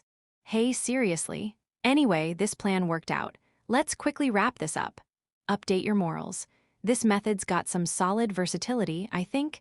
Still doesn't solve the finding the first werewolf problem. Let's make it into a retort pouch. Harun-chan's sacrifice wasn't in vain. Maybe ease up a little. That kill scene was the worst yet. Brutal. I flip off the usual annoying chat and call in the next pair. With some reluctant help from Yumezato, we finish off the last of the werewolves impersonating his crew. Wasn't that easier than expected? I glanced down at the guys, desperately rinsing their mouths out with water. I had a bad feeling about this, but maybe I was wrong. Other than you, Naga, I think the rest took pretty heavy damage, Sway says. No way. Looking at them now, I'd say their body is just like regular wolves, if a bit off, Tauka says, lifting up one of the werewolf corpses we plan to dump outside. It's the one I finished off with a stab to the heart. Yeah, wait, what? What is it? Were werewolves always this wolfy? I snatch the corpse from Tauka and throw it in front of Yumezato. Gah! What the hell, man? Take a good look. You fought werewolves out on the plains, right? Did they look like this? I mean, I guess, their quadruped form is wait. No, something's off. We all tilt our heads, confused by this strange sense of wrongness. Wanna lift it up and try standing it upright? Harun offers. Yeah, let's. We hoist the werewolf up. The silhouette kind of looks right for a werewolf, but it's kinda small, I mutter. Yeah, smaller than I remember. Mouth's narrow, ears are big, Yumezato agrees. Feels totally off-brand, like a knockoff figure, a bootleg. The legs don't really look like they're made for bipedal movement either, Tauka says, pointing at its ankles. Ah, I see. A dog's or cat's paw pads correspond to what would be fingertips on a human. Basically, they're always on tiptoes. Werewolves have that same digitigrade skeleton built for tiptoeing. Humans and other creatures that regularly stand on two legs, like bears or squirrels, have plantigrade feet, where the soles sit flat for better balance. Digitigrade feet trade that for stealth and agility. These things aren't werewolves. Hell, maybe we've been wrong about werewolves this whole time. What do you mean? Sway asks. I think we should split the terms. These werewolves are just smart wolves with shape-shifting powers. And the monsters we thought were werewolves until now, they were something else the werewolves transformed into. Let's call them lycanthropes. Lycanthropes. Both words mean wolfmen when translated, but even just having different names makes them feel less scary. So then, is attacking with kobolds a lycanthrope thing? But why are werewolves disguised as lycanthropes in the first place? And this area is only filled with canines. Does the food chain even function here? Thoughts tumble out of my mouth unfiltered. Everyone looks at me like I'm a lunatic, muttering to myself, but I don't care. And the werewolves' tactics were strange too. If they could match us in strength, they should have overwhelmed us with numbers. But it felt more like they were trying to stall for time. I keep thinking, but I still don't get it. There's just not enough information. Annoying, but that's how it is. Sway, Harun, Tauka. We're pulling out. Before the others can even respond. A howl, lower and heavier than any we've heard before, echoing through the dungeon. Chapter 30. Everyone stands up and draws their weapons.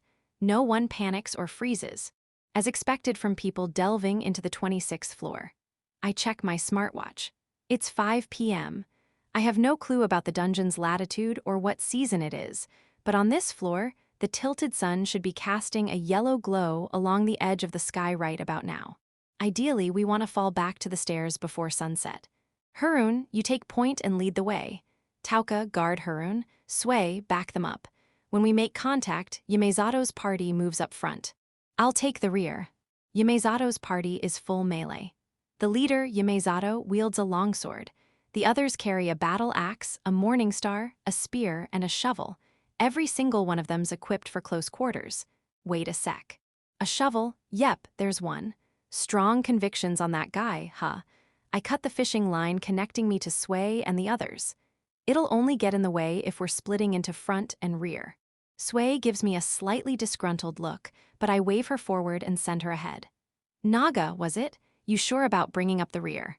Just make sure you carve out a nice, clean path for me to run through. If you're too slow, I'm stabbing you in the ass. Yamezato just shrugs and exits the building. The area around the settlement is eerily quiet. The wind brushing through the grass sounds unnaturally loud. We don't run, but we're not dragging our feet either, somewhere around a brisk walk. If we run and suddenly hit contact, the people behind will trample us. I watch the swaying grass. The way the leaves ripple in the wind is like a wave.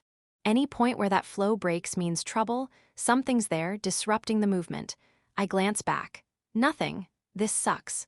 There's nothing more draining than waiting for an ambush you know is coming. It's not like I can walk backwards the whole time, but even the few seconds I spend facing forward are enough to break me into a cold sweat. Eyes up. 1 o'clock, 100 meters. I squint where the report points. Yeah, it does look like the grass is breaking up and scattering a little. But with how flat the angle is at this distance and how subtle the changes are, spotting anything is a nightmare. Good work, Harun. Everyone move with the spear as your marker. Keep the grass trap on your right. She spotted a well-hidden enemy and foiled their ambush. That's top-notch scouting. If we can meet them across the grass trap, we can kill their momentum. Our goal is to pull back to the stairs, not wipe them out. We're not here to trade frontal charges like it's a damn joust. Harun, cover the front and left. I'll handle the right and rear. Yamezato's team, watch the right in a single-file line. Harun, Tauka, and Sway, same deal on the left, stay ready to support Yamezato's group. Don't take your eyes off the left. Being all the way in the back means I get to shout instructions as I please. Figured Yamezato's group wouldn't appreciate that, but surprisingly, they follow orders without a fuss. Sway, who's drifted closer to the rear, speaks up. This was a faster reunion than I expected. Yeah, when you cut the fishing line, I thought you meant to fight alone. The hell would I do that for? Sway keeps her gaze fixed forward. She doesn't meet my eyes, and something about her posture carries a weird sense of dignity. If we get into a melee with the werewolves, I doubt we can beat our own copies, so she thought I'd hold the line, while the rest of them escape, huh? I'm not some wannabe hero with a death wish. I only helped Sway because I needed water. I don't have any strong beliefs or unwavering principles. I just make spur-of-the-moment choices that seem rational so I can do irrational stuff. I let myself be swept along by desire, by the situation, by emotion. That's the kind of person I am. Then, is it okay if I fight beside you? Of course it is, don't slack fight. What is she even saying? I haven't had a proper conversation in 25 years. I don't get how kids think these days. Whatever she takes from my answer, Sway gives a tiny smile. 50 meters. And a lot of them. All right, get ready, you bastards. OOOOH. With our battle cry echoing, the beasts must realize there's no hiding now. One by one, animal heads rise from the tall grass. The green landscape is suddenly drowned in a wave of ashen black, not even worth counting. Yeah, that's a solid a lot. Too many, Yamezato groans, so that bad feeling was right after all. Prioritize movement. Call out to the front and back so we don't get split. Maybe 10% of them are lycanthropes. No idea if they're actual lycanthropes or werewolves disguised as them, but either way, they're big and they hit hard. Among the kobolds, most no bigger than kids, the 180-centimeter lycanthropes stick out like sore thumbs. Ow-woo-woo-woo-woo. A howl. At the sound of it, the kobolds surge all at once. I glance behind and to the left just in case. I rest my Zweihander on my right shoulder. There's a faint smell of kebab on it, which makes me chuckle a little. All right. Let's get to war. The front line of kobolds hits the grass trap and stumbles. In the same instant, our weapons come crashing down on them. They trip, get caught on corpses, lose their footing, and get shoved by the ones behind them. While they fumble forward, we tear into them and push on. We kill, block, deflect, but never stop moving forward. Naturally, more and more enemies start flooding in from behind. I find myself swinging the Zweihander more toward the rear than the right. A wide horizontal sweep smashes straight through a lycanthrope's jaw. Damn it, I didn't think this through. Because we can't one-shot lycanthropes, they're holding back and gathering behind us. I thought we were doing a kobold-slaying power trip, but now it feels like some hellish hack and slash surrounded by elites. Using the momentum, I spin and take out a cluster of lycanthropes in one go. When it happens, loud metallic crash. My eyes snap toward it. A body flies through the air, full plate armor gleaming in the sunset. Tiouki. Haroon's scream cuts through the chaos. Chapter 31. The scenery drifts slowly by. My legs are moving before I realize it. I let go of the Zweihander, not even trying to block the claws lunging at me. In this accelerating world, I spread my arms wide and step into the spot where Tauka is about to crash down. I catch her full weight in my arms, her body slamming into me hard enough that every bone in my body creaks. I hold her tight, checking her over in a princess carry. Her arms are shattered, bent in directions arms shouldn't bend, but her head and torso are free of any obvious injuries. She must have blocked a serious hit with her shield. You alive, princess? Am I alive? For now, yeah. She mumbles the words like she's in a daze, not crying or groaning despite the pain. Looks like the impact rattled her pretty bad. She's alive, but she's out of the fight. I glance toward where she came flying from, and every hair on my body stands on end. Cold sweat pours down my back. It's like lightning rips through every nerve in my body. Haroon is standing her ground with a dagger, but she's clearly shaken. The one facing her is an ordinary-looking lycanthrope. Nothing unusual about its appearance, but the moment I lay eyes on it, alarm bells go off in my head. Keeping my gaze locked on it, I gently lower Tauka to the ground. Someone, weapon. Shovel guy rushes in and hands me my Zweihander. Yamezato, can your party hold the line around Tauka for a bit? You got it. The formation shifts to protect the fallen Tauka. I owe them one. Haroon, fall back and join the circle. I step forward, shielding Haroon. So, what the hell are you? I grip the Zweihander one-handed and level the tip at the werewolf. The wolf grins wide, eyeing me like I'm some amusing toy. Such insolence from a mere human. Were you not also a child of World Tree, I would not tolerate it. The voice is low but clear, like a baritone opera singer, deep and regal, coming from the mouth of the beast in front of me. Not that I'm shocked. Werewolves are smart enough to pose as humans and speak our language. Even the undead can chant spells. Monsters who understand human speech aren't exactly rare. Child of World Tree, huh? Sounds like some all life is one with the earth kind of crap. What are you babbling about? Apparently, I'm wrong. He looks at me like I'm an idiot. You felt it too, didn't you? That overwhelming jolt the moment you saw me. Yeah. What about it? He's got that smug attitude.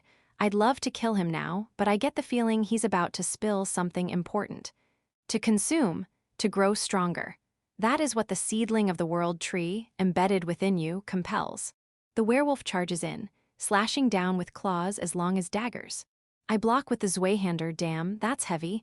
I grit my teeth and push back, slowly forcing my body upright. Embedded, oh, I get it. That what this is about. He must be talking about the parasite that's been tangled around my nerves. I don't know when I swallowed it, but if that thing's the seedling of the World Tree, then being one of its children means being infected by it. With his free hand comes a piercing strike, which I parry by swinging the hilt around to catch it. The impact knocks me back, staggering. So, the reason you're so damn strong compared to the other werewolves is thanks to this World Tree crap. I grip the Zweihander like a spear and jab it forward in a tight thrust. The werewolf easily tilts his head to the side, dodging without a care. Even in small amounts, you should feel the difference in your own body, no. He's not wrong. I don't have anime protagonist strength or anything, but I've felt stronger than my size should allow. The fact that I can swing a Zweihander longer than I am tall, that's probably thanks to that thing too. He comes in again with a rising vertical kick. I step sideways to dodge, but his heel swings diagonally down in a slash. I sway back in time, but it grazes my chest, just a shallow cut, but still. Figures. He's got dewclaw, those nasty wolf claws growing out near his joints. I aim a low kick at his supporting leg, but it's like trying to kick a steel pole, he doesn't even budge. So those fake werewolves couldn't copy your strength, because they didn't get infected by World Tree. If one could morph into multiple lives, alone one could form a pack. What's with the convoluted crap? You sound like some high and noble. All this wherefore doth thou yada yada nonsense, what a pain. Using the recoil from my kick, I spin and bring the Zweihander crashing down. But the blade, which has always been a force of destruction, gets caught, blocked cleanly between his claws. We lock in a power struggle. Shit, I'm actually losing. It's like pushing against a wall. He's stronger, faster, more agile, and more durable. His body's just built better. He flings me off again. As I'm knocked back, he follows up with a piercing strike.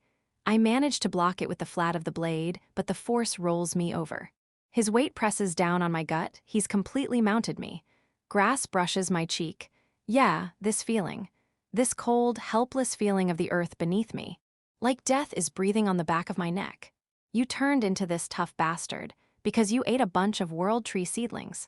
The seedlings of World Tree bring forth great power. Is that so? I grab both his arms with those blade-like claws and pull them close to my face. Then I sink my teeth into his palm. Fine then, I'll eat them too, those damn World Tree seedlings inside you. Chapter 32. The moment my teeth sink in, my jaw clamps down with a force I've never felt before. I push past the coarse fur and bite deep into flesh. I feel the snap and crunch of thin bones breaking between my teeth.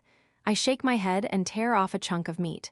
A powerful stench of blood and beast fills my mouth. God, it reeks. It's disgusting. I'm gonna get sick. The werewolf howls, its right hand missing a chunk near the base of the pinky. I swallow some long, wriggling things that slithered out of the meat in my mouth, then spit out the rest. It seriously feels like I just gulped down a parasite. Freaking disgusting. Honestly, I wouldn't be surprised if I'm swallowing real parasites along with those World Tree seedlings. Bleh.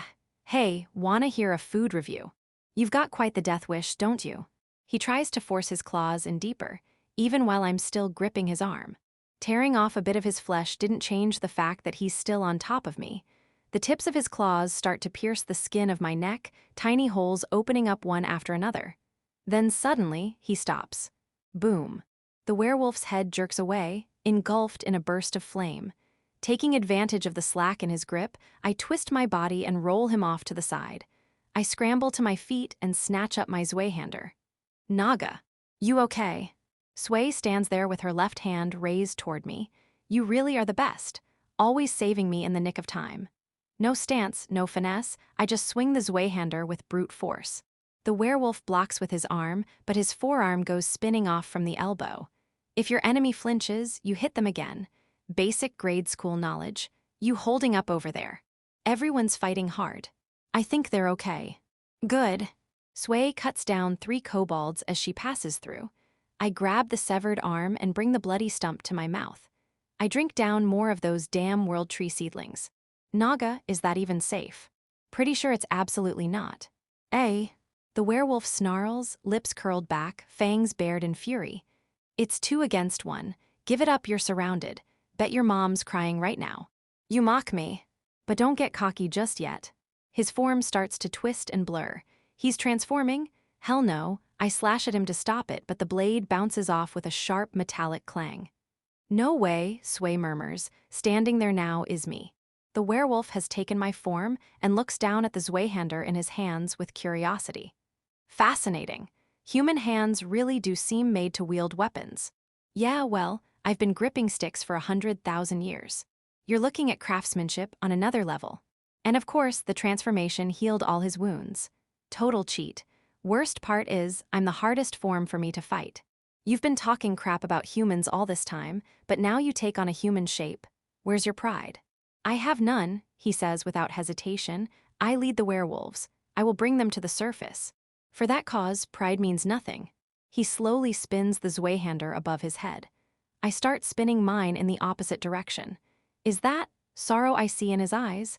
Bound to a barren land, forced to dig deeper each day just to survive. But the deeper we go, the more we encounter the children of the World Tree, our natural predators. The hungry challenge humans, only to die. There used to be so many of us. Now we're down to 1 clan, 2 subspecies. We both swing at full force. Our blades clash and spark violently, forcing us back a step. Sway slashes at him, but he easily knocks her away. I will. Build a future for werewolves, on the surface. Don't go quoting Joe Farrell's lyrics with my face, damn it. In the first place, I don't give a crap about your problems. Sway and I charge together, but even 2 on 1, it's hard to land a decisive blow. The werewolf wields the Zweihander like it's a practice stick. Still, We've got each other's backs, so even when we get knocked around, we avoid anything fatal. It's a grueling stalemate, grinding away at both mind and body. I don't care if your kind's starving or suffering, not my problem. Screw off and die, werewolf. Our simultaneous thrusts graze each other's shoulders. He pulls back faster. His follow-up strike, swift as wind, is deflected by Sway's thin blade. When a kick goes flying for her wide-open torso, I step in and take the blow instead. I cough up a clot of blood and spit it into the werewolf's face. He flinches, stepping back in disgust. Thud. The sound is small, barely audible, but the werewolf's whole body jolts. In his shadow stands a small girl, Harem. She rams a dagger into his back with all her weight like a tackle. It doesn't look like a fight or an assassination. It looks like pure murder. The werewolf's eyes go wide as he turns to see who stabbed him. A wild backhand slams into Harem's face, and her tiny body flies back like she got hit by a truck, landing flat on her back. Harem, you're the best. Completely distracted, the werewolf doesn't notice as I drive the Zweihander straight into his gut, all the way to the hilt. Blood gushes from his mouth, soaking his unshaven chin in red. His weapon drops from his hand, his pupils waver, then he smiles. So this is what your blood tastes like. How is it tasty? Not bad. I'll take that as a compliment. We're face to face, close enough to hear each other breathing. Neither of us can swing our weapons. We're thinking the same thing. Chomp, our teeth sink into each other's shoulders at the same time. Chapter 33. Damn, that hurts. I've devoured more lives than I can count, but getting eaten myself. Still not something I'm used to. I swallow the chunk of meat in my mouth and let out a roar. Rah-ah. I slam my head into him with everything I've got. The werewolf reels back and I pound his face, once, twice, 3 times. His counter, a straight right, lands square on my jaw and white sparks flicker in my vision. Ha ha ha, you don't understand a damn thing, yet you move just like a beast. Despite having a stupidly huge sword skewered through his gut, the werewolf laughs. You saying we're the same. Exactly the same. What do you say? Bow your head and apologize, and I'll let you join our lowest rung. Even a tanuki from Kacha-Kacha-Yama wouldn't board a sinking ship that obvious. I yank the Zweihander out of him with a nasty slide. The middle of the blade's edge is flattened, so I can't slice through while it's embedded. The werewolf doesn't even flinch at the spilled guts. He catches a flying fireball with his bare hand like it's nothing. Pity. Next time, let's meet not with such a paltry force, but on a true battlefield. There's no next time. My blade swings in a clean arc, aiming to take his head. A perfect slash, but it hits nothing. He's undone his transformation. A 4-legged wolf spins around and bolts away. Ow! Ow! As if answering his retreating howl, distant cries echo from all directions. The lycanthropes and kobolds begin to withdraw like a receding tide. Unlike the sticky, heavy atmosphere when they arrived, their retreat is oddly smooth, almost too light. What's left behind is a trampled field, kobold corpses, and a group of thoroughly exhausted allies. Even I'm beat this time.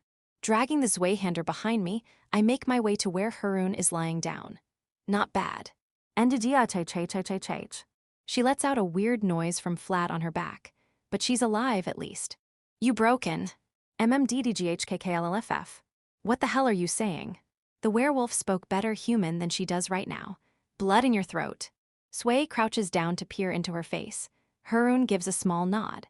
You figured that out fast. Just a hunch. I mean, if there's blood in her throat, it's probably because she's lying on her back.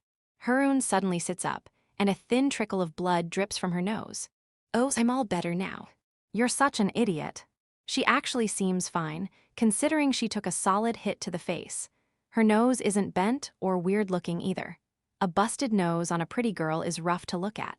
Back in the day, if you walked around Kabukicho at night, you'd see girls with their nose job knocked out by hosts. Not really the same situation, but still. So, how's the princess holding up? Naga-san, you're the worst off, actually. Maybe worry about yourself first? Tauka approaches, unsteady on her feet. Both her arms are in splints and her face is bright red. Hey, you can walk. Looks like that fever's from the fracture. Your face is burning up. Don't even need to touch her forehead to tell. You're in worse shape than I am. Yeah, well, I'm not even looking at my injuries. You know how it goes. The moment you actually see it, it suddenly hurts like hell. Wait, isn't that wound closed? No way, really. Sway tiptoes to peek over my shoulder. She smells way too nice for someone post-battle. Still, I'm pretty sure that wound was worse than this. I brace myself and look. What the hell? For a second, I think it's just a massive scab, but no. On closer inspection, it's covered in something like fine grass roots, all tightly woven over the wound. It's so gross it freaks me out. Did I stop being human? You stopped being human ages ago. You're just changing direction now. Everyone's visibly disturbed. So this is the world tree seedling? Doesn't feel sacred in the slightest, more like a parasitic freak show. Seriously, when the hell did it latch onto me? Think I should, give it some sunlight once in a while. You're worrying about the wrong thing. Fair point, why am I concerned about the parasite's well-being? Are you really okay? Harun gives me a worried look. Tauka didn't hear the conversation with the werewolf, but Harun and Sway did. Honestly, I have no idea. Awe, don't look like you're about to cry. We haven't even known each other that long. A thing that invades another creature's body and pushes it past its natural limits. There's no way something like that can be good. But if I hadn't been infected with these so-called world tree seedlings, we probably wouldn't have survived that fight. It boosts humans and monsters alike. Down here in a dungeon ruled by monsters, something is clearly shifting in the ecosystem. Monsters with intelligence are aiming for the surface. If every monster in this vast floor were unified into a single army, how big would it be? There's too much to think about, and none of it is within our power alone to deal with. My life as explorer has only just begun, and I'm already caught in something way bigger than me. Yamezato. Yeah, I hear you. You guys still alive? We've got a bunch of minor injuries, but your little healer here patched up the serious ones. She told me to worry about myself, yet she's out here treating others while wounded herself. Don't push my girl so hard, I'll kill you. That's totally unfair. Still, we all made it out alive. There's this strange sense of unity now. We start laughing. His teeth are all red when he laughs, terrifying. That Peking man eating Peking man scene was way too much. There's a dungeon entrance near my house. I'm freaking out now. Is Peking man's body even okay after that? He's beyond common sense, lol. So, did we win or what? The drone floats in close, as if sensing that the battle's over. It's a scene I'm familiar with by now, the signal that everything's settled. Let's go home, back to the surface. Everyone nods at Sway's words. Chapter 34. Explorer Newsflash, 17,255. Peking Man 26. Sad news. Mr. Dragon gets turned into kebab food terrorism warning. 1. Anon Raptor. Image before, alive and kicking. Image after cooked, 2. Anon Raptor. The combat thread's moving too fast, so I came here instead. 3. Anon Raptor. Cooked with Swayhander, 4. Anon Raptor. It looking that tasty just pisses me off. 5. Anon Raptor. Viewer count on the stream is insane. Did it break 2,000 concurrent? And he doesn't seem aware of it at all. 6. Anon Raptor. The Sui/Tauka/Harun threads freaking out like, stop feeding them weird stuff. 7. Anon Raptor. My lunch was just 2 sausages over rice, and now I feel pathetic. 8. Anon Raptor. 2. What are you, royalty? Mine was just rice with salt and chili flakes. 9. Anon Raptor. Stop flexing your poverty here. If you want to eat like that, dive into the dungeon and kill a raptor yourself. 10. Anon Raptor. Sausage yummy, I'm fine with this. 11. Anon Raptor. Kishuan princess made a dono, got taunted, then got ignored, now she's rage commenting. I'm dying. Image. 12. Anon Raptor. Peking man, Badger Zanaguma were good though, muttering to himself. Princess comment, Bear Kuma. Lada lada lada. 13. Anon Raptor. That landmine reacts way too fast. 14. Anon Raptor. To 9, I'm an active explorer, but if someone told me to fight that thing, I'd just run. 15. Anon Raptor.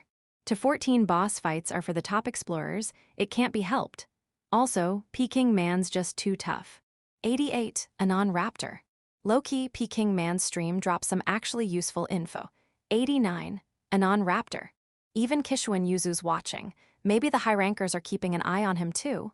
90. Anon Raptor. As an active explorer, his trap setups could totally work in the upper floors too.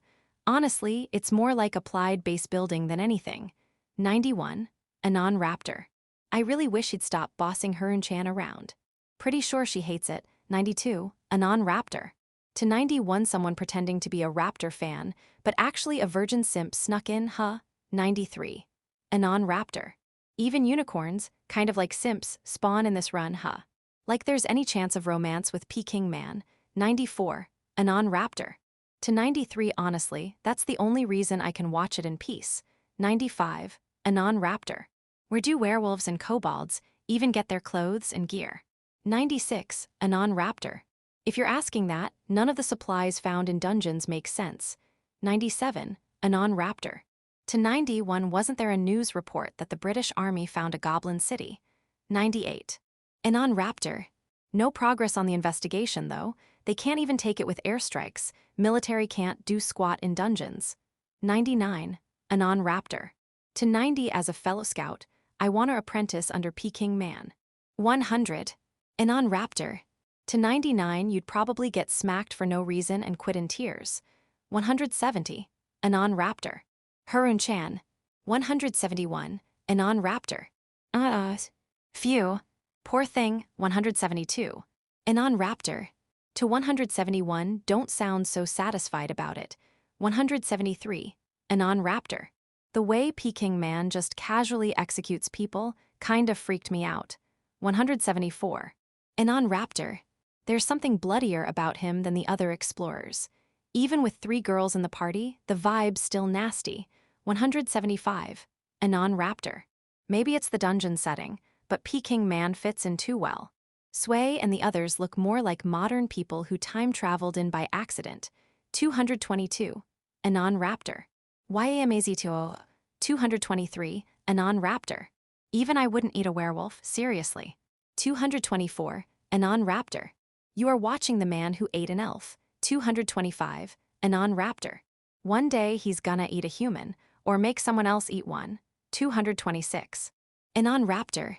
Wait, is he worse than an actual Peking Man? 227. Anon Raptor. The stream chat's on fire and he's not even looking. It's hilarious. 228. Anon Raptor. He's barely aware he's streaming. Probably doesn't even check the hate threads. In a way, that makes him the strongest streamer. 229. Anon Raptor. The dragon kebab looks so good though. 445. Anon Raptor. Where do we even start with this? 446. Anon Raptor. Way too many shocking developments. 447. Anon Raptor. Might take a break from diving into the dungeon for a bit. 448. Anon Raptor. Stay safe, y'all. That world tree sapling thing is super sus, like cheat item tier. 449. Anon Raptor. Parasites can alter behavior in living hosts. I'm worried about Peking Man now. 450. Anon Raptor. Wait, is that why he's more savage than a werewolf? 451. Anon Raptor. To 450, you've got it backwards. He probably got parasitized because he's so savage. Trivia. In the context of Japanese fandom, unicorns are fans who demand their oshi to remain pure. No dating, no flirting, no collabs with men. Very controlling. Chapter 35. We brute force our way to the stairs between the 23rd and 24th floors, relying on sheer numbers to overpower everything in our path. Everyone's exhausted from the constant battles. The moment camp is set up, they crawl into their tents and start snoring almost instantly. The campfire, built from thick logs, crackles and pops now and then. Smoke slips through the makeshift barricade and drifts lazily up the staircase. You not sleeping, Naga? I will, in a bit. For no real reason, I poke at the fire with my crowbar, using it like a fire iron. You worried about something. I sense someone sitting down next to me. I guess you could call it that. Not like I'm getting all sentimental or anything, though. I toss a few thin branches into the flames. They catch instantly and curl up with a crackle. But maybe now's the time to say it. Sway, don't go back into the dungeon for a while. I've been thinking about it since that fight with the werewolf. The dungeon entrances haven't existed for long, but judging by how that werewolf talked, the world inside the dungeon has been around for ages. It didn't just pop into being. Why did our world and that one connect? Why are the upper floors so easy, and why does it get more dangerous the deeper we go? Same with that world tree saplings. The whole dungeon is wrapped in mystery, but when it comes to killing, It's all just a little too convenient. Like some god is telling us, go on, kill each other. Because I'm not strong enough. You're plenty strong, that's not it. Then what is it? The dungeon isn't a playground anymore. That fight with the werewolf, the stuff with the world tree, it's getting dangerous. It's not a place for decent people anymore. It's just a gut feeling. No proof, I know I'm speaking out of turn. But it feels like the dungeon's going to become a place where life gets even cheaper. You're worried about me. Nah, I just think it's a waste. You're a good person, Sway. You've got real reasons to be down here. But that's exactly why it feels wrong. I glare at the drone still circling around us, quietly filming. Sure, it's a live stream now, a glamorous gig for the popular. But a show about people killing each other, that's slave work, isn't it? I'm a newcomer to this society, so I see things plainly.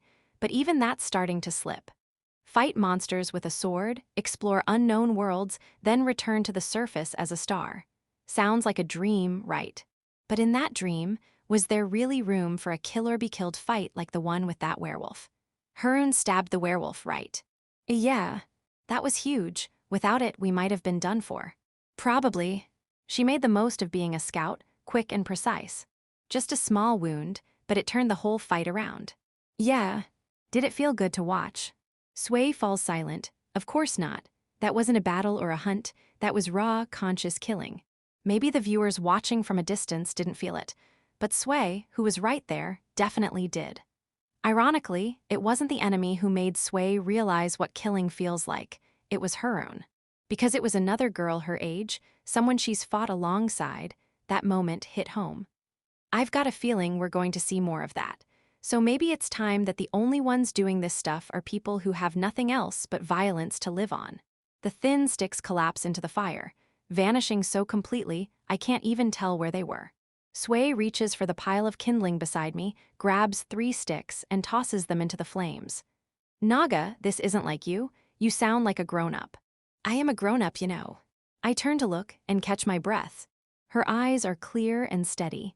It almost feels like it's the first time we've ever made eye contact. I asked you if I could fight beside you. You said, of course, don't slack off, fight. Yeah, I did say that. But this is different. I swallow those words before they reach my tongue.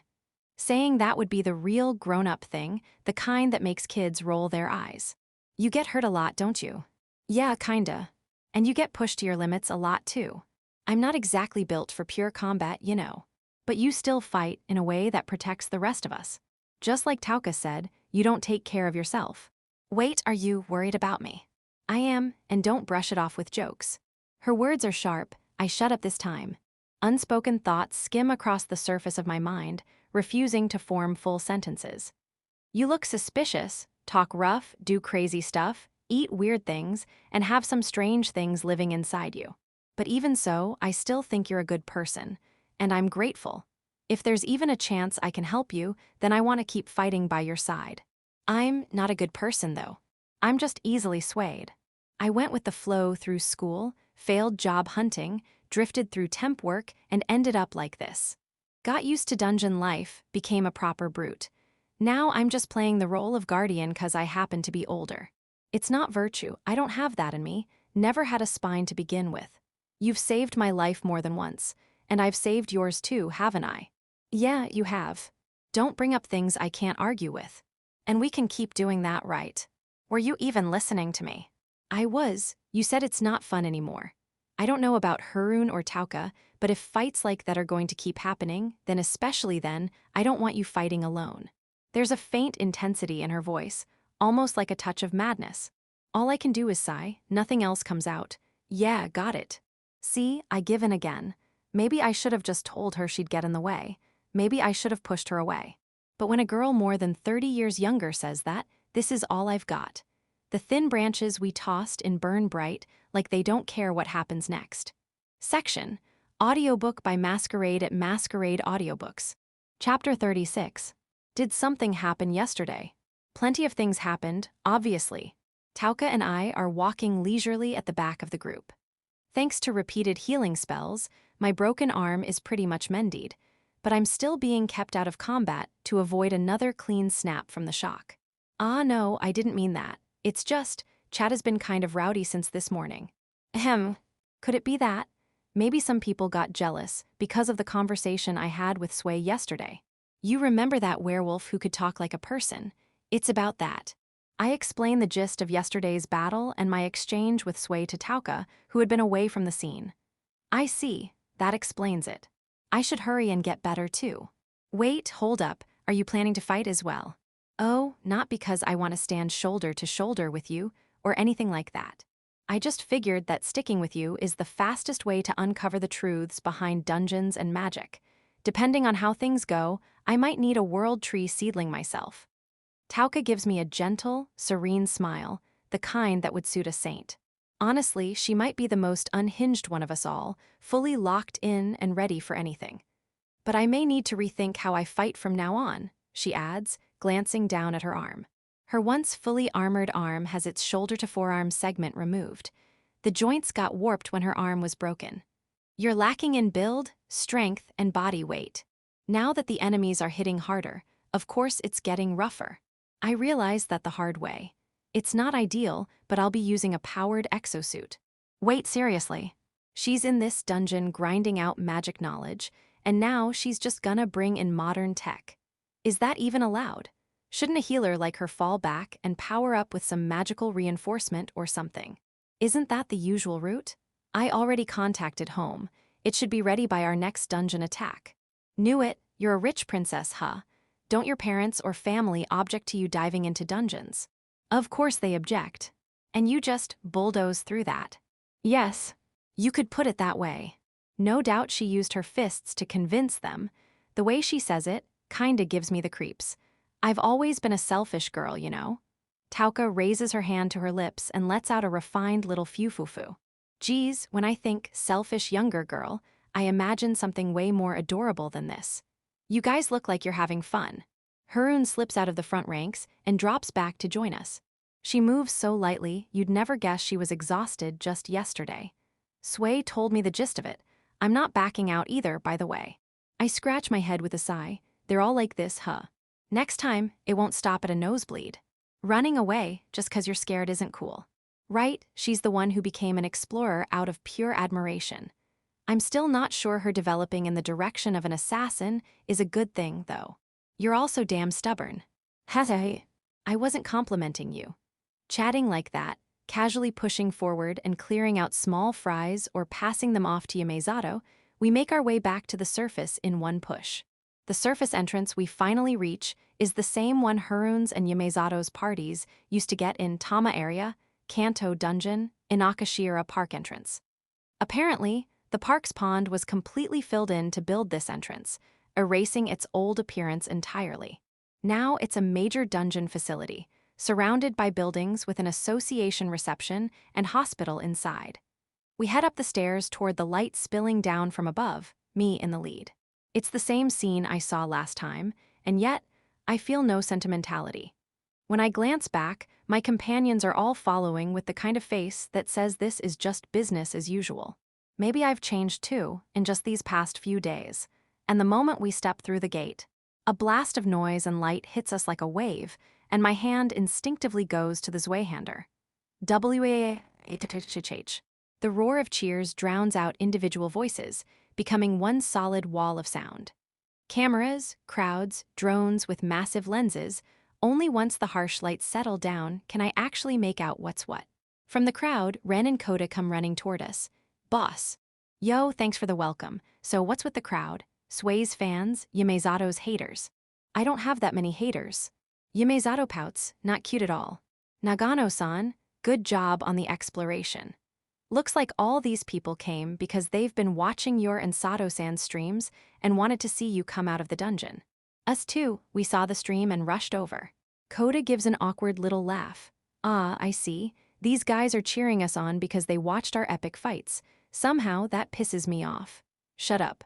Or I'll kill you. My roar cuts through even the massive crowd's noise, instantly silencing everything like someone hit mute. Quit making noise. Stop using flash. I hate loud noises. My eyes and ears are my lifelines as a scout. And seriously, camera tech's evolved, but people still want to use flash, just like they tell you not to do at the zoo. Same goes for people too, you know. That's how I rationalize it in my head, but there's something more emotional boiling underneath. It's not like they did anything that wrong. I could have just waved and smiled and hyped them up a bit. But somehow, I just couldn't bring myself to. Sway tugs on my sleeve. I wave my hand lightly, trying to say my bad and I'm okay at the same time. As I take a step forward, the crowd instinctively parts to the sides. Feels like I'm Moses or something. "You're a genius at killing the mood," Harun comments.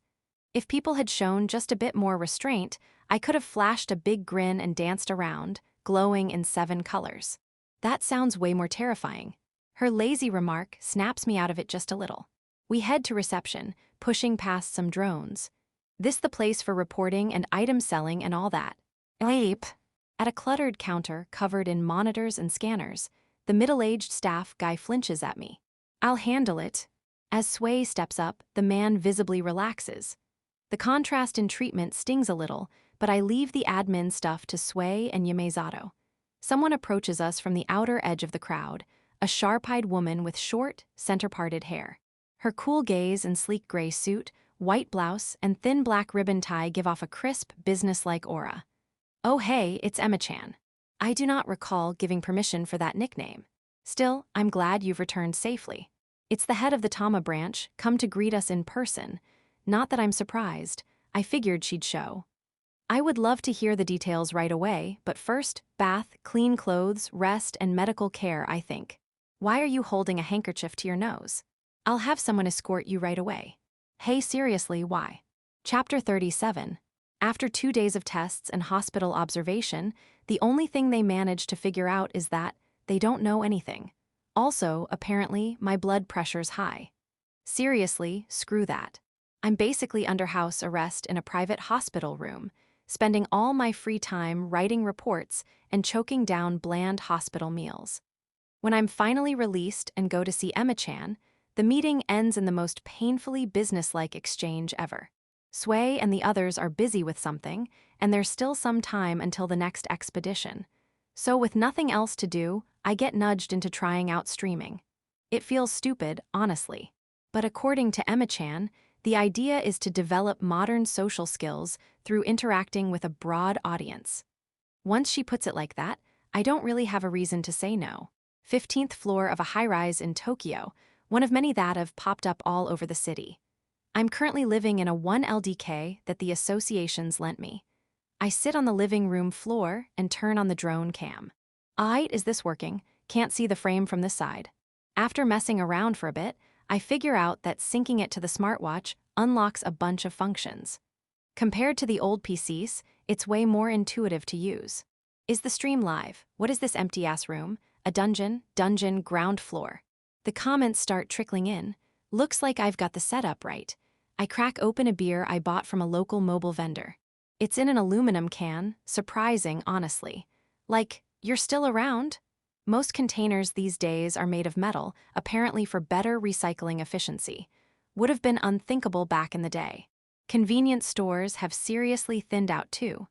The old guy at the mobile stand says that real estate prices in Tokyo have gone so high, it's no longer worth it to run small retail shops. What a brutal world. He's drinking. Is this a drunk chat stream? Peking Man beer stream? Welp, I'm out. More comments start flowing in. I remember some older streams where the chat was completely dead, and the streamer just ran out of things to say and ended it awkwardly.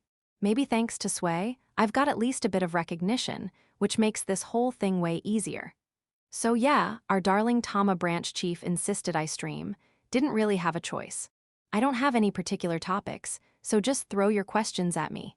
I say that while wetting my throat with a drink. Beer hasn't changed. Guess even with 25 years gone by, a drink with that much history isn't gonna evolve. What's your relationship with Sui-chan? That's the first question. You guys are seriously gross. Thanks for the stream. Going back to girl content now, I'm not going until we finds out which one he's into male sign. People are saying that Peking Man's helplessly in love with one of them, TBH.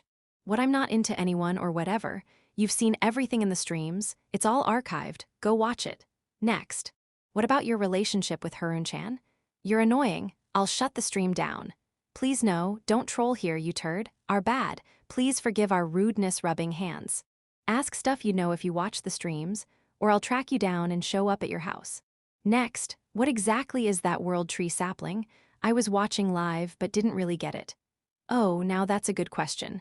They actually ran more tests at the hospital, but honestly, still not clear. I'll tell you what I do know, along with some guesses. Nice one. Great question. Kinda scummy to ride on Sui-chan's popularity and not even explain that stuff properly, don't you think? Lol, yeah, I felt a little put off by that. I was watching live and screamed during the eating scene. Looks like a lot of people are curious about it. One of these comments is trolling though, gonna pin that one just for fun. First off, we haven't even managed to get a sample of the sapling itself. The ones parasitizing me are clinging to my nerves so tightly, any attempt to extract them would cause major trauma. We tried cutting off part of the bit covering my shoulder, but the damn thing scattered and escaped through my body. The result? Agonizing pain, massive blood loss, and serious damage. Yikes, sounds worse than any fight you've had lol. Doesn't it hurt when it moves around inside you? Should have just died TBH. Alright, that one's getting pinned too. So, this thing seems to have at least two effects. One is physical, like how it covers wounds. The other is biochemical. It secretes proteins that act like neurotransmitters or hormones, binding to cell receptors. That's just a hardcore parasite Elmao. What's a receptor? Up arrow, the body runs on proteins. They handle signals too. Receptors are like mailboxes where proteins deliver messages. They're still analyzing the proteins, but they've confirmed at least one has a structure similar to adrenaline. So if I seem short-tempered lately, it's the sapling's fault. Got it? Yeah, right? No way, you've always been like that. That's what you get for eating weird stuff. The saplings say, we're innocent. You've got that pro-level rage, man. Not a single viewer buys it. They're all haters, every one of them. For what it's worth, the association has officially requested samples of the saplings. Next time I find one, they want me to bring it back instead of eating the whole thing. Though apparently, eating most of it is still fine. Why were you so pissed when you came out of the dungeon? Kinda left a bad impression. Ah, that one. Imagine it from my perspective. You're in a dark dungeon, don't know when or where an enemy might jump you. You're on edge the whole time, sleeping and fighting in that state. Then the second you get out, bam, flashes and cheering from a crowd. Your nerves go haywire. Okay, yeah, I get that. Yeah, I'd snap too. Still, you could have just asked them to stop. Even if it wasn't malicious, it was a lot. But still, man. If you're not satisfied with that, fine. I don't make concessions to people who don't make concessions for me. That's it. Next. Opinions are pretty divided on that one. Honestly, I sometimes wonder if I overreacted too. But the fact that even Yamezato and the others didn't say anything in the moment, that must mean something. How do I get a girlfriend? Great question. Try living alone in a dungeon for 25 years. Maybe you'll figure something out. Next, what's the best thing you ever ate in the dungeon? Honestly, the yakin I brought with me my first time. My first few expeditions were rough. I was constantly getting screamed at useless. Go home, you're wasting our budget, just die already. My feet were killing you, my hamstrings hurt like hell. Shoulders feel like concrete, even my throat's stiff. And in that state, I ate a 100 yen yakin. It was insanely good. That's some serious workplace abuse, really shows how times have changed. Candy on a hike hits different, I get it. Probably nostalgia talking. Off topic, but why is soba near mountains always so good? Sweet stuff after total exhaustion is next level good. I'd love to talk about dungeon monster meat, but I didn't have seasoning for 25 years. In my opinion, even top quality meat without salt doesn't beat basic supermarket chicken. Salt is the ignition for flavor. Without fire, gunpowder's just warm dirt. Can you talk more about the werewolves? Is this gonna turn into a full-on war? That one catches my eye, maybe because it looks like people are realizing I actually answer questions seriously. Chapter 38. Of course, we've already talked to the association about everything related to the werewolves. Some parts are classified, but they've given us the green light to make most of it public. They're expecting a war with the werewolves, apparently. At least, that's what the bigwigs at the association seem to think. Whether it turns into the kind of war people imagine, though, honestly, who knows? The SDF is just too damn strong. The self-defense force, or really, any military in a developed country, hasn't changed dramatically over the past 25 years. They stick to gear that's stable to procure, reliable in the field, and usable in organized operations. That kind of constraint naturally slows progress. Sure, there are some new weapons and tech developed for dungeon warfare, but overall, things haven't changed much since 25 years ago. Makes sense, right? The cutting-edge F-35 fighter that led the world in 2025. Its first flight, depending on the source, was around the year 2000. The M2 heavy machine gun. They've been using that thing since the 1930s. Military gear updates at a snail's pace. Still, though, let's be real, monsters that can be taken down with swords and spears don't stand a chance against modern weapons deployed in organized formations. SDF's defense lines on 30F is insane. That 30mm autocannon is way overkill. SDF's only weakness is low manpower. I wonder how much of the area directly under Ikegaya's been cleared. Compared to SDF's official dungeon runs, explorers are basically just playing around. Yeah, sounds about right. The SDF's mission is national defense, while we're more about retrieving resources and intel, and economic activity, basically. But this time, the situation leans toward national defense, so the SDF's taking point. Even so, I can't shake the bad feeling I've got about all this. Emma-chan made a request to us. Well, calling it a request is maybe not quite right, more like a personal favor. But anyway, separate from that, the association has put a bounty on that werewolf, temporary codename, Robo.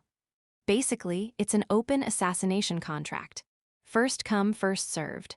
Huh, a bounty target. Why assassination, though? Have they ever put a bounty on a specific monster before? This is massive news. Source: it'll probably go public today or tomorrow. Maybe the idea is that if you take out the head, the war stops. Could also just be a matter of pride. They are the dungeon experts, after all. From what they can tell, the werewolves aiming for the surface isn't some species-wide action. It's all pinned on that one guy I fought, Robo. Take him down, and this whole crisis might just blow over. I leave the empty can where it is and crack open a second one. And maybe, more simply, it works like a large-scale scouting op. If money-hungry explorers seriously start hunting Robo, it makes it easier for the SDF to set up their defenses. Ah, I get it. Even if they don't succeed, it's something. Unlike a recon job, they don't have to pay unless it produces results. Adults are sneaky. Honestly, SDF doesn't have nearly enough people to guard every exit anyway.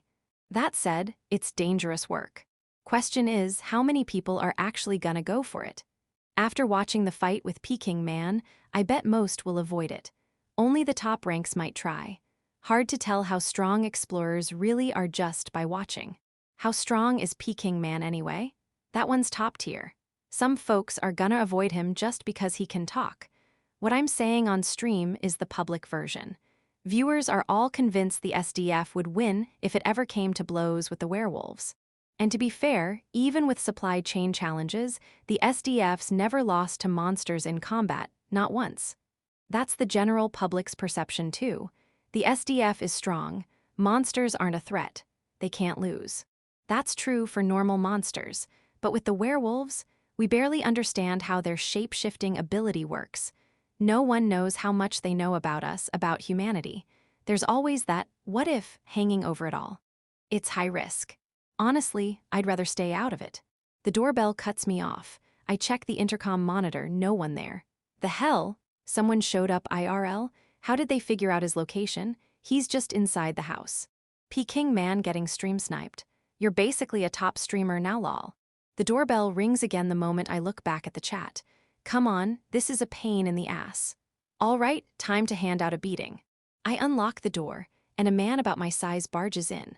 I swing on reflex, but he slams me with a tackle and sends me rolling across the room. Goddamn, who the hell? Suddenly my blood runs hot. Alarms scream in my head. Right in front of me, my face. Exactly mine. He twists his mouth into a slick grin. Robo. Haha, seems that's what they're calling me now. Been a while, child of the world tree. This is the worst, the worst. Why the hell is he in my house?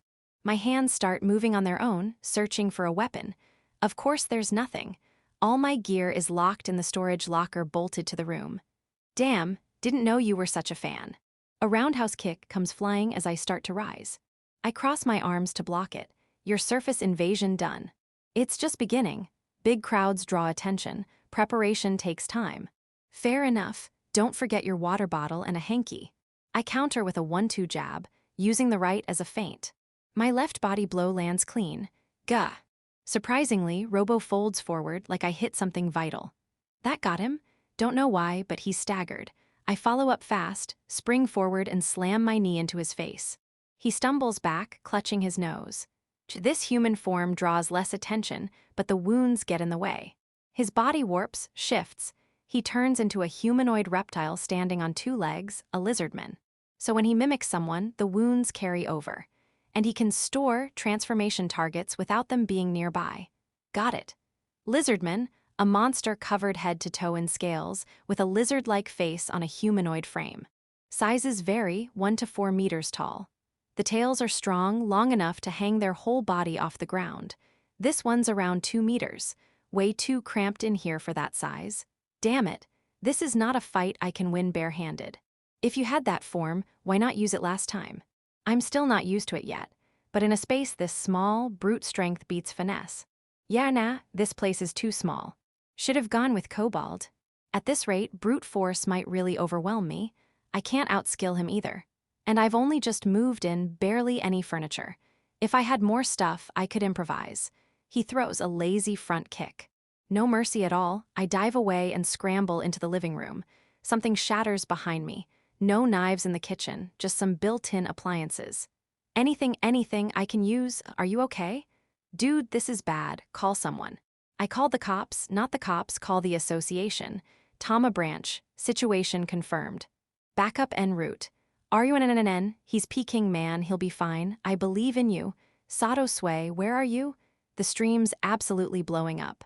I grab my drone, yank out the cargo rope, and send the drone flying out the window after smashing the glass. I twirl the rope like a cowboy, letting the loop spin in my hand. We don't do door-to-door sales or religious visits here. Time for you to leave. Robo grabs the doorframe and crushes it inward as he steps into the living room. I came here to stop you from interfering, cowboy. If I can hook him, I've got a shot. The drone's payload is rated for 200 kilograms. If that's the official limit, then the real one's probably higher. I stand by the window, fishing for a shot. He just needs to dodge it once to win, but if he doesn't. In this tiny living room, it's a stare-down. Robo and me, waiting for the first move. Chapter 39. I aim for a desperate comeback just before defeat. It feels like feeding my last 10,000 yen bill into a pachinko machine while my wallet slowly bleeds out. It's not fear or panic, it's more like nausea. This always happens at times like these. I swirl my tongue around my dry mouth to stop it from sticking. Words are free ammo.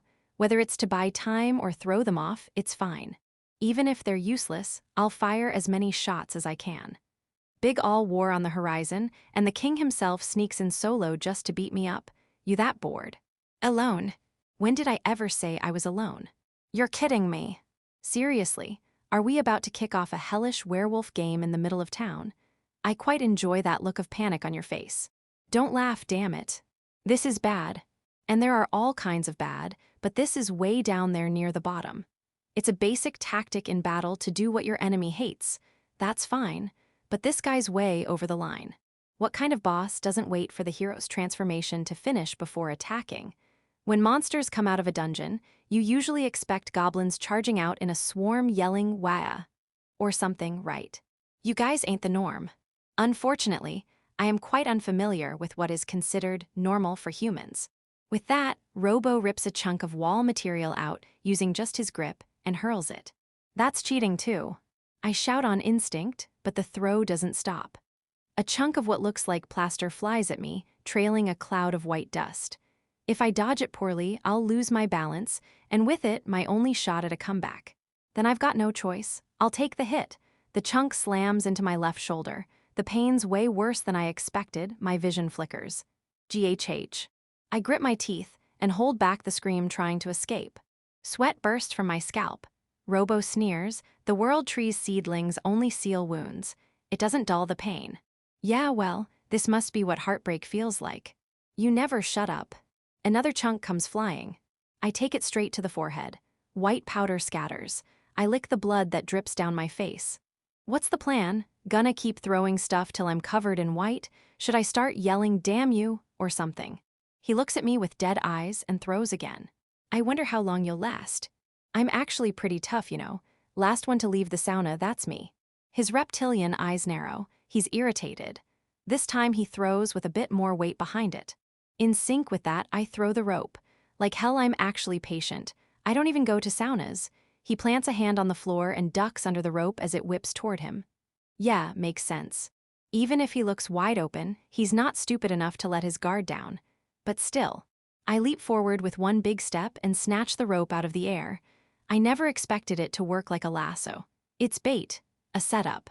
I'll use the motion to close in, tie him up, and toss him the hell out. I'll give you credit for your spirit. However, a bone-crushing blow slams into my face. My vision whites out, sounds fade. I smell something burning deep in my nose. Gah! You're not enough. I catch the faint silhouette of him, mid-swing with his tail. Bullshit. You said you weren't used to the form, but you're using it like a pro. Gah! Another hit from the tail slams into me from the other side like a double slap. I crash into the wall. The impact knocks every bit of air from my lungs. Great, looks like he's one of those finish your enemy off while they're down types.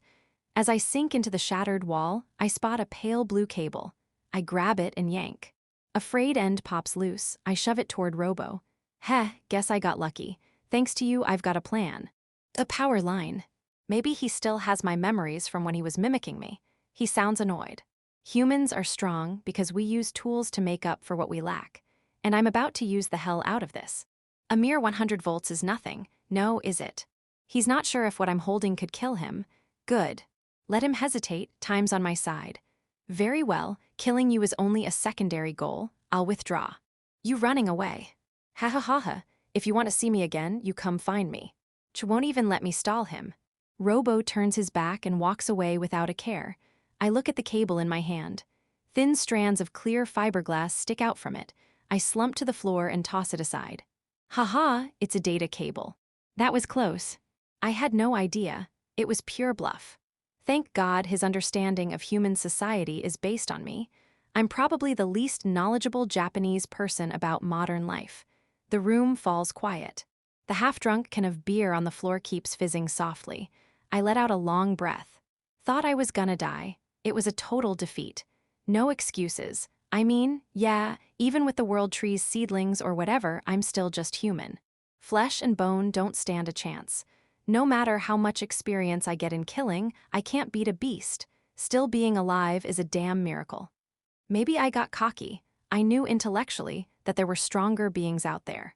But surviving all those battles means, in a twisted way, I've technically won everyone. Sure, I've lost to stuff like dehydration, being broke, or bombing job hunts, unseen enemies. But this might be the first time I've been flat out overpowered. I stare at my palm. No big claws, no scales, just soft skin and flesh. If a monster like this showed up in a dungeon, they'd use it as a beginner practice dummy. Then I hear a commotion at the door. Backup. The ones who come in, guns drawn, are none other than good old Sergeant Tanabe and 3 officers. Behind them is Sway with only a rapier and a couple of explorer-looking strangers. I raise a hand. Nagano, you okay? Yo, man, this sucks. Got totally wrecked. Naga, you're all right. Wasted a beer while broke. I'm seriously about to cry. I force a laugh, and Sway looks like she's about to cry too. I must look like a clown right now, smiling with blood and dust all over me. Tanapsai looks like some werewolves are loose in the city. Could be disguised as a human or maybe even some random animal. Relax, it's already been reported. Also, who the hell is Tanapsai? You guys probably gonna need more than a handgun. We know, but right now, you're a citizen we're sworn to protect. Damn, that's some real conviction. Cops are different from explorers. Even if it gets them killed, they'll still show up to help. One of the unfamiliar explorers, the female one, steps forward. She's a kid with a doll-like face and a bob haircut. What a pathetic sight. Really, we're starting with a fight. Is that a challenge? You want to go? I'm the kind of guy who will hit anyone at full force. You know, man, woman, doesn't matter. You pick the fight first. I'm Kishuin Yuzu. And I'm Kishuin Hayato. The guy who steps out next to her has a body like a panther, lean and sharp. Wait, Kishuin, isn't she the girl that got mad at me during a stream? Chapter 40. This is bad. Or maybe not if I think about it rationally. She's just getting mad on her own. It's not like I said anything malicious or meant to insult her. Hell, I wasn't even picking a fight. If it's a real fight you want, I'll put it up for auction with a for Kishuan only tag on it. No thanks. I have no interest in beating a corpse. Yuzu's tone is cold and curt. I can't tell if she wants to fight or not. Hayato, the one who gives off older brother vibes, scratches his head and speaks apologetically. Sorry about this. Yuzu seems to be hyper-focused on you, that's all. Every time you fight on stream, it's intense beyond belief. It's like watching raw human instinct and combat drive in action. Yeah, until I totally humiliated myself. That too, live broadcast to the entire world, me flailing, unable to land a hit, surviving only thanks to some desperate bluff. Anyone who thinks that lowers your value doesn't know what they're talking about. Easy for you to say. I take Hayato's outstretched hand but stand up under my own strength. He lets out a small smile. I glance out the window. The drone's still there, just floating aimlessly, streaming out comments. It's still bright outside. That bastard really attacked in broad daylight, huh? Tanabe, you tracking robo. We're following it through AI analysis of surveillance cameras. It's heading straight for the dungeon entrance. We have no way of stopping it. It'll walk right back in, no problem. I click my tongue, hit hard, vanish fast, same as last time. Its exits are always way too clean. Think it'd chase a tennis ball if we threw one. It's not a dog from some American movie. So even now, the image of dogs obsessing over tennis balls in American media still holds strong. So, what now? Yuzu speaks up. I don't know what she's trying to get at, but my answer's already set. I'm gonna kill that bastard, make him pay for looking down on me. That's not the only reason, but I'm not gonna spell it all out. The fight on the 26th floor was brutal. Might have been the worst pain I've ever been in. Honestly, I never want to face that thing again. There's no reward, only risk. That wasn't an adventure, it was war. But at this point, I don't have a choice. This isn't a storm I can wait out anymore. Sway, you with me? Of course I am. Her immediate answer hits just right. But of course, someone has to throw cold water on it. You really think you can? Be serious. The hell did you just say? My voice comes out low, heavy. You haven't learned a thing, you're not strong enough. We'll take care of Robo. Say that again outside. She doesn't get it. This isn't just about monsters. If you let yourself be underestimated, you're finished. Once people stop taking you seriously, your value drops. And when your value drops, so does the worth of your life. Worse, if you keep putting your teammates in danger, they'll eventually stop trusting you. Letting yourself be looked down on means losing everything. Fine, I'll teach you what rank really means. Hey, cut it out, Yuzu. Nagano-san, I'm really sorry. No worries, Hayato-kun. I'll make sure she ends up in the morgue. That's literally dead. Guess he realized it. Tanabe, clearly fed up, steps in. From a legal standpoint, we can't allow private fights. Please stop this. Naga, you'll just rack up injuries before we even fight Robo. Ignore her and let's go take it down first. Sway tries to stop me too, but she's taking a different angle. A more rational one. The human body wears down with use. Even with magic or world tree saplings, you can't truly recover what's lost. Blood, flesh, stamina, it all chips away. Pushing a battered body doesn't awaken new strength. All it does is weaken your grip in a clash or dull your final strike. Yeah, let's ignore them and head to the dungeon. Sway, you still had stuff to do, right? We're just finishing up gear maintenance and upgrades. Should be ready by tomorrow. Naga, you've got time too, why not prep properly? Right, I was thinking I should bring more oil-based stuff this time. Ginger, nutmeg, bay leaves, rosemary, maybe some canned tomatoes.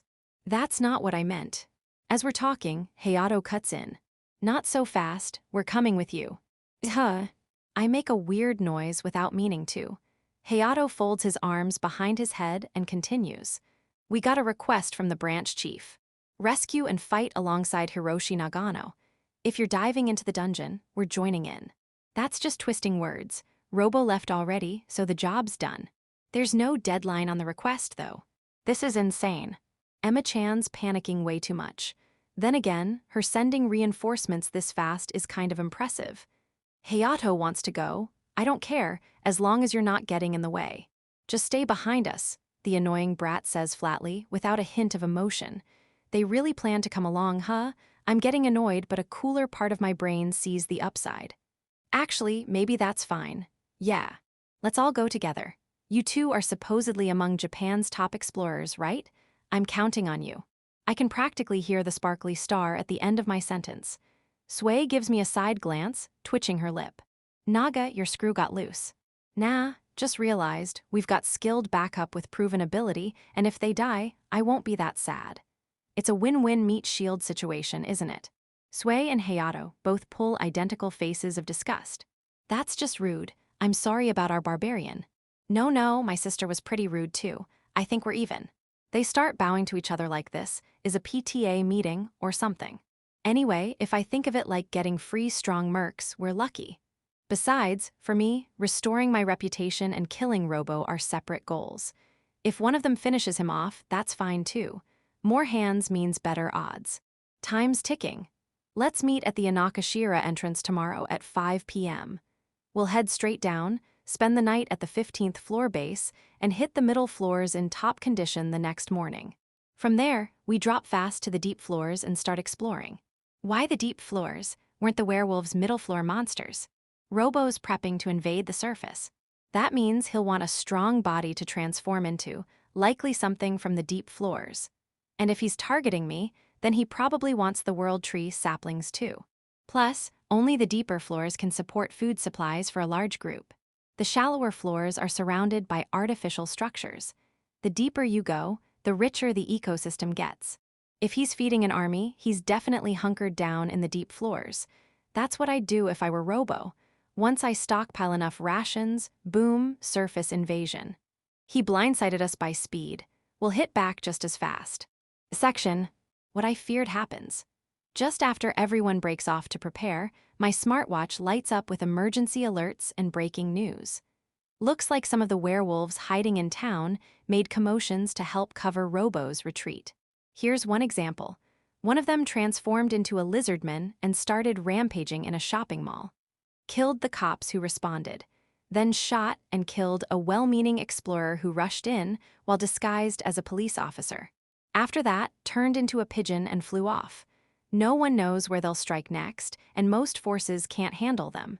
It's a worst-case guerrilla threat embedded in the city. In my room still bearing the scars of battle, I polish my Zweihander. I leave the drone's live stream running just because. What are you doing now? He's going to kill the werewolf boss tomorrow, apparently. The feed's been boring for a while, so chat's quiet, but strangely, viewership keeps rising. My parents haven't come home, please help. That desperate comment freezes my hand mid-polish. Sorry, I can't help you, but I'll pray for your parents' safety. And if something happens to them, I'll avenge them. I probably don't need to say it. But my reaction sets off a wave. Help them, seriously. Can you even avenge them? You just want to fight in the dungeon. No need to die, Peking man. Stop saying if something happens and just comfort them. I can't reach my family either. Please, I'm begging you. Stay on the surface and protect us instead. There's a different kind of desperation now. Battles in the dungeon are no longer just entertainment, they've become real disasters threatening their lives. I think it's selfish. All I can do is fight in the dungeon. That's where I'll be. You guys need to risk your lives just like me to protect the people you care about. Even explorers are dying out there. Do something, anything. Don't push us away like that. Don't you have some weird power or magic? Are you just abandoning us? Too much pressure on Peking man. There's police and SDF too, just kill that damn Robo already. They're scared. They've got nowhere else to turn, so they're venting in my stream, but I'm not their emotional dumping ground. I stand up, hold the Zweihander straight at chest height, rotate my torso and swing it wide. The blade slices through the air without a sound, cutting just shy of the walls, returning smoothly to its original position. It moves exactly the way I want it to. I feel sharper than ever before. You all wait and watch. I know you're scared, but deal with it. I'm going to stop the real hell from getting out. Chat goes silent. Chapter 41. 5 p.m. in front of the dungeon entrance gate. It's meeting time. Everyone's already here. Actually, more than just the main group. Even people who shouldn't be involved are hanging around. Careful crowding like this, you might end up with a werewolf in the mix. Aren't you good at werewolf game, though? That snark comes from Yumezato. I shrug, Sui, Harun, Tauka, the Kishuan siblings, Yamezato's crew of 5, and then there's Emma-chan. Naga, Ren, and Kauta wanted to come see you off, but they're staying home to protect their family. I see. Not bad for a couple of kids. Looking at Sui again, I notice her gears changed. The metal breastplate is gone, replaced by something that looks like light green scales. A thin choker around her neck is etched all over with magic runes. Her weapons also switched from a rapier to a long staff, kind of like a scepter. Going all in on the makeover, huh? I boosted my reach and spell firepower. Good call. Honestly, a rapier's not gonna cut it against monsters that don't die even with a stab to the vitals. Harun, you've got quite the setup now. Hey. The basics are the same, but now, in addition to her daggers, she strapped knives all over her body with belts. The grips have trigger-like mechanisms, and from the back ends of the knives, tiny metal canisters stick out. Wasp knives. Stab them in, inject pressurized gas into the enemy's body, and blow them up from the inside. I've never seen them used in action, but they're nasty pieces of work. And Tauka, what, you planning to start a war? I swallow a dozen thoughts and manage to say just that. Hee. I am going to war. Tauka gives a graceful smile, but her appearance is beyond refined or vulgar. It's in another dimension altogether. If I had to put it into one phrase, sci-fi soldier. Her gear looks like heavy machinery slapped straight onto a human body. A massive unit wraps around her waist, with something like a backhoe arm running down the sides of her legs to support her weight.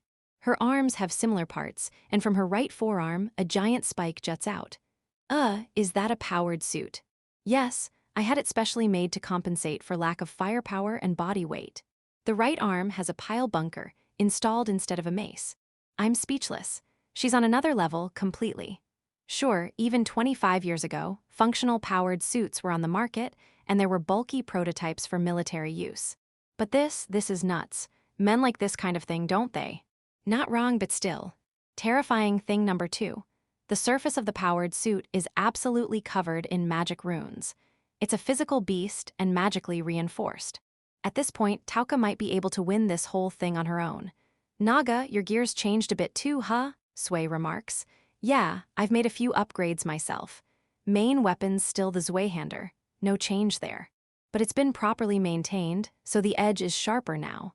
Combat gear's the same, but I've added protectors to key parts of the body, lightweight, reinforced resin. Tough stuff. And I've strapped a kukri knife to my lower back. Well, gotta take it seriously this time. Yamezato, I see your crew is fully armed. You guys came to help. Yeah, just repaying the favor. Looks like they really are here to back me up. We're not even that close and they still showed up. Good guys. I'll treat you to a meal sometime, my own cooking. Yamezato makes a weird face. What emotion is that even supposed to be? Shovel guy looks fired up too. He's dual-wielding shovels today. Kind of scary, so I decide not to comment. I turn to the Kishuan siblings. No point trading barbs now, not right before we dive into the dungeon. Hey, I don't know how you two fight or how good you are. I'll judge along the way. Do what you want. Looking forward to seeing you fight in person, Nagano-san. I shake hands firmly with just Hayato. And now it's Emma-chan, the branch chief. Appreciate the advance payment. A boss who pays fast is a good boss. Emma-chan looks strangely sad. Honestly, I don't think you need to be the one to take down Robo. Why not? I've got more reason than anyone. I'll be blunt. You lost half your life to the dungeon. The information you brought back, most explorers couldn't gather that in a lifetime. And on top of that, you've already contributed enough in this Robo situation. Oh, I get it. You've done enough, poor thing. You should rest now, that it. Emma-chan bites her lip. Don't underestimate me. I repay what I owe. I don't wait for her reply. I turn my back on her. There's nothing more to say. Emma-chan, Ren, Kauta, Sergeant Tanabe, all the viewers, let them focus on things up here. As I step onto the dungeon stairs, the 3 closest to me follow right after, and behind them the rest of the group pours in. Target, the Wolf King, Robo's head. The dungeon dive begins. Chapter 42. Up to the 15th floor, we're like a storm tearing through. At the front are me, Hayato, and Shovel Guy. Hayato's gear is a dark brown combat outfit and a Persian-style scimitar. He twirls the crescent-shaped blade with ease, slicing through enemies like it's nothing. He's the type of fighter that prioritizes agility and firepower. Instead of taking hits, he fights like getting hit isn't even an option. He steers the kobolds' movement with feints, then pivots instantly to slice through their necks as he passes. It's like watching someone dribble a soccer ball. Shovel Guy, on the other hand, looks like a maniac but fights surprisingly by the book. Why though? His appearance screams wild berserker. He keeps pushing the shovel's blade close to enemies' faces, narrowing their field of vision before smashing them in the face. He uses that trick a lot. The rest of the party just walks, and before we know it, we've arrived at the base. Hayato, is the scimitar your main weapon? Sort of. I switch weapons depending on the enemy, so I can't say there's one main one. But on the upper floors, lighter gear is easier on the body. Hayato gives the scimitar a quick wipe with a cloth, sheathes it, and hands it off to his drone. In exchange, he pulls out a morning star with a ridiculously long chain. The chain alone's at least 4 meters. Against big targets, I guess he'll use the extra length to crank up the impact force through centrifugal momentum. Yeah, carrying that thing around on the upper floors would be a pain. It's super reliable when you need serious stopping power in the deeper floors though. Since we've got drones, might as well bring everything we can. Shovel Guy looks at me, like he's got something to say. I peek into his drone. Why the hell do you have nothing but spare shovels? I get that backup weapons are important, but why pack 10 of the exact same thing? What's driving this guy? I give Shovel Guy a light tap on the head and head toward the break room. Section. The next morning, down to the 25th floor, Harun scouts ahead from a distance. At the front are Sway and Yuzu. Yuzu's armed with a naginata. The broad blade is engraved with magic runes. She's also got resin feather-like accessories on her wrists and ankles, but I have no idea what those are for. Honestly, they look like they'd just slow her down with wind drag. With Harun guiding us, we avoid unnecessary fights. When the occasional undead shows up, it can't even get close before Sway's fireball blasts it to ashes. Sway. I want to see Yuzu fight. Let the boneheads get close. I was hoping to get more practice with this new staff though. Seems like Sway wants to get a feel for her new weapon. I don't get magic at all, but I guess there's a certain feel to it or something. By the way, the monster trying to channel magic through something far beyond the definition of a staff is currently staying quiet. Honestly, I'm kinda scared of Tauka's support magic right now.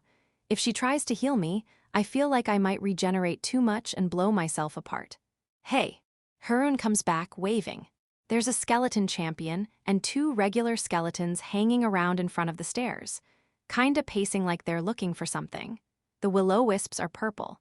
Purple, decently strong. But I feel like we could take them on no problem right now. Not that anything about me has changed dramatically, but I've got this quiet confidence that I can fight better than before. Probably honed it in that fight with Robo, as much as I hate to admit it. I'll handle it, you just sit back and watch.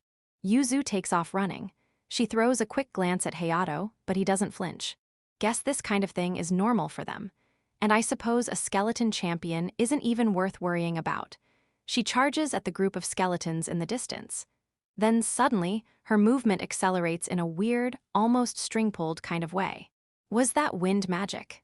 Yeah, she uses the weapon's weight and channels all her magic into boosting her speed. That's how Yuzu compensates for her light frame, Hayato says proudly. They've probably got their own stories and adventures that brought them here. Speed is power. Yuzu dives in like an arrow, unleashing a sweeping strike that slams into the skeleton champion with her full body weight. The sound of impact echoes all the way to us. The champion, despite wearing thick armor, folds in half and gets launched. With its crushed armor blocking it from recovering, it rolls across the ground like a pill bug. She spins and takes out the 2 regular skeletons by slicing through their pelvises. And just like that, it's over. Damn, that was fast. So that's what Japan's top explorers look like. Holy crap, Yamezato stares in awe. Yeah, it's insane, but her moves are a little too straightforward. I doubt she'd be effective solo against Robo. Honestly, even I could probably sneak in a counter. Still, she's useful. Someone's talking like a boss, Sway retorts. 'Cause I am. I want to figure out how to build a play where we smash her into Robo. We regroup with Yuzu, who's holding a skeleton heart. She juts her chin out at me with a smug grin. My blood pressure spikes. Hey, let's show them what real teamwork looks like. Next run, we're taking point. Right, shovel guy. Roger. Wait, what? Wasn't it supposed to be one of us three next? Sway protests, but I've got good reasons. There's a chance we'll run into werewolves from here on out. We need to conserve Sway and Tauka's remaining magic, and Harun's not meant for frontline combat. Also, Tauka's physical attacks spray gore everywhere. Hard pass on that. When it comes to reliability and teamwork, Shovel Guy's the clear pick. I line up beside the quiet man and descend to the 26th floor. The side of the clouds glows orange, it's dusk. The scene reminds me of when we first encountered Robo. I crouch and examine the grass around the stairway. There are tracks here. The stems are bent outward from the stairs. I place my foot next to them and put weight down. The imprint looks similar, but there's a big difference. The original tracks have torn grass fibers. Mine are just bent, not broken. These were made on purpose. Oh, right. You were a scout, weren't you, Nagano-san? Hayato peers over my shoulder. Yeah, this was done so the tracks stay visible even after time passes. Whoever did it twisted their foot back and forth after stepping. Judging by the damage, their foot's about 18 centimeters long. 18, that's tiny. Harun pops in from the other side. Listen closely, Harun. See how even the untouched grass outside the footprint is all disturbed. That means there are toes extending outside the 18 cm mark, so we're looking at about 36 cm total. And there's a drag mark between each set of prints, like they were pulling something heavy. Classic lizardman signs. Lizardman feet are like croc feet. Half of them are toes, but the whole thing's flat and vaguely humanoid in shape. If he's leaving tracks this obvious, he's probably luring us. We used grass traps in this floor previously to get the upper hand. Now it's Robo's turn, using grass as traps and waiting for us. Chapter 43. I'm not a fan of walking into an obvious trap, but it's not like we've got any better options. Besides, we don't know how much Robo can plan ahead or how much he's thought this through. If he's deliberately leaving a trail, then yeah, he wants us to follow. From here, we've got to consider the 4 possibilities that come from 2 choices. First, does he think I'm the one doing the tracking? And second, is the trap a physical one? If he assumes I'm the pursuer, then his goal is to devour my world tree saplings. To make sure he can eat my corpse, he would avoid the deep floors, too many powerful predators, and instead set something up here in the middle floors.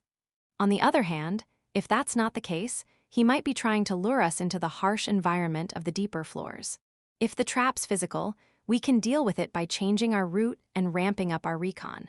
But if he's trying to lose us or lure us into an ambush, dodging his plan gets a lot tougher. If Robo himself shows up, I'd walk into the trap just to fight him. I stroke my chin and feel the soft prickle of facial hair. I shaved when I came out of the dungeon, but we've been down here so long it's already grown back, and it's starting to bug me. Yamezato speaks up with a grim look. What worries me is that we don't know their full strength. If we end up surrounded by a swarm of dragons, we're screwed. Then we stick close to the stairways, where the big ones can't fit. In the end, we're just pieces on the board, tiny points moving in a massive dungeon. Clues left behind are valuable for tracking the enemy, but once they become bait, every move we make becomes harder. If only those scattered dots could form a line. Could it be, it's my time to shine? Harun calls over her drone and pops open a container lid. What's that? Ta-da, a fixed-position streaming camera. What she pulls out is a small camera with a tripod, antenna, and battery pack. I'll split my stream screen and show footage from this camera. If something werewolf-y shows up, the viewers can let us know. Pretty smart, right? You're a genius. I check the viewer count on my own stream. About 16,000. I've got no idea if that's a lot or a little for a streamer, but for surveillance, that's more than enough eyes. Ooh, he looked over here. We're counting on you, Peking man. Leave it to me, I'm holed up at home with the alarm on anyway. Makes sense. A bunch of people are staying indoors because of the werewolf's threat, so over 10,000 are watching. Can we pin things on the map with this? Yup. If possible, I'd like to include the camera's viewing angle too. That's a bit too much, sorry. Lame. So that's all modern tech can do, huh? Weak, just make a triangle with the pins. I'll do it. I nod at Yamezato's suggestion. Guy's sharp. We set one up in front of the stairs we're currently talking about. Harun configures it, measures the viewing angle, and Yamezato shares a map marked with an isosceles triangle of pins. Looks like it's done. Can you all see the camera feed? Yup, crystal clear. Guess we need to watch 2 streams now. I'll keep everyone's stream open and drop comments to make it easier to spot stuff. Up arrow, you can't comment on Kishuin's stream unless you're a paid member. It's an emergency, turn off members-only mode. Harun even labeled the pins with the camera numbers. That way, if viewers shout out a number, we'll know exactly where they mean.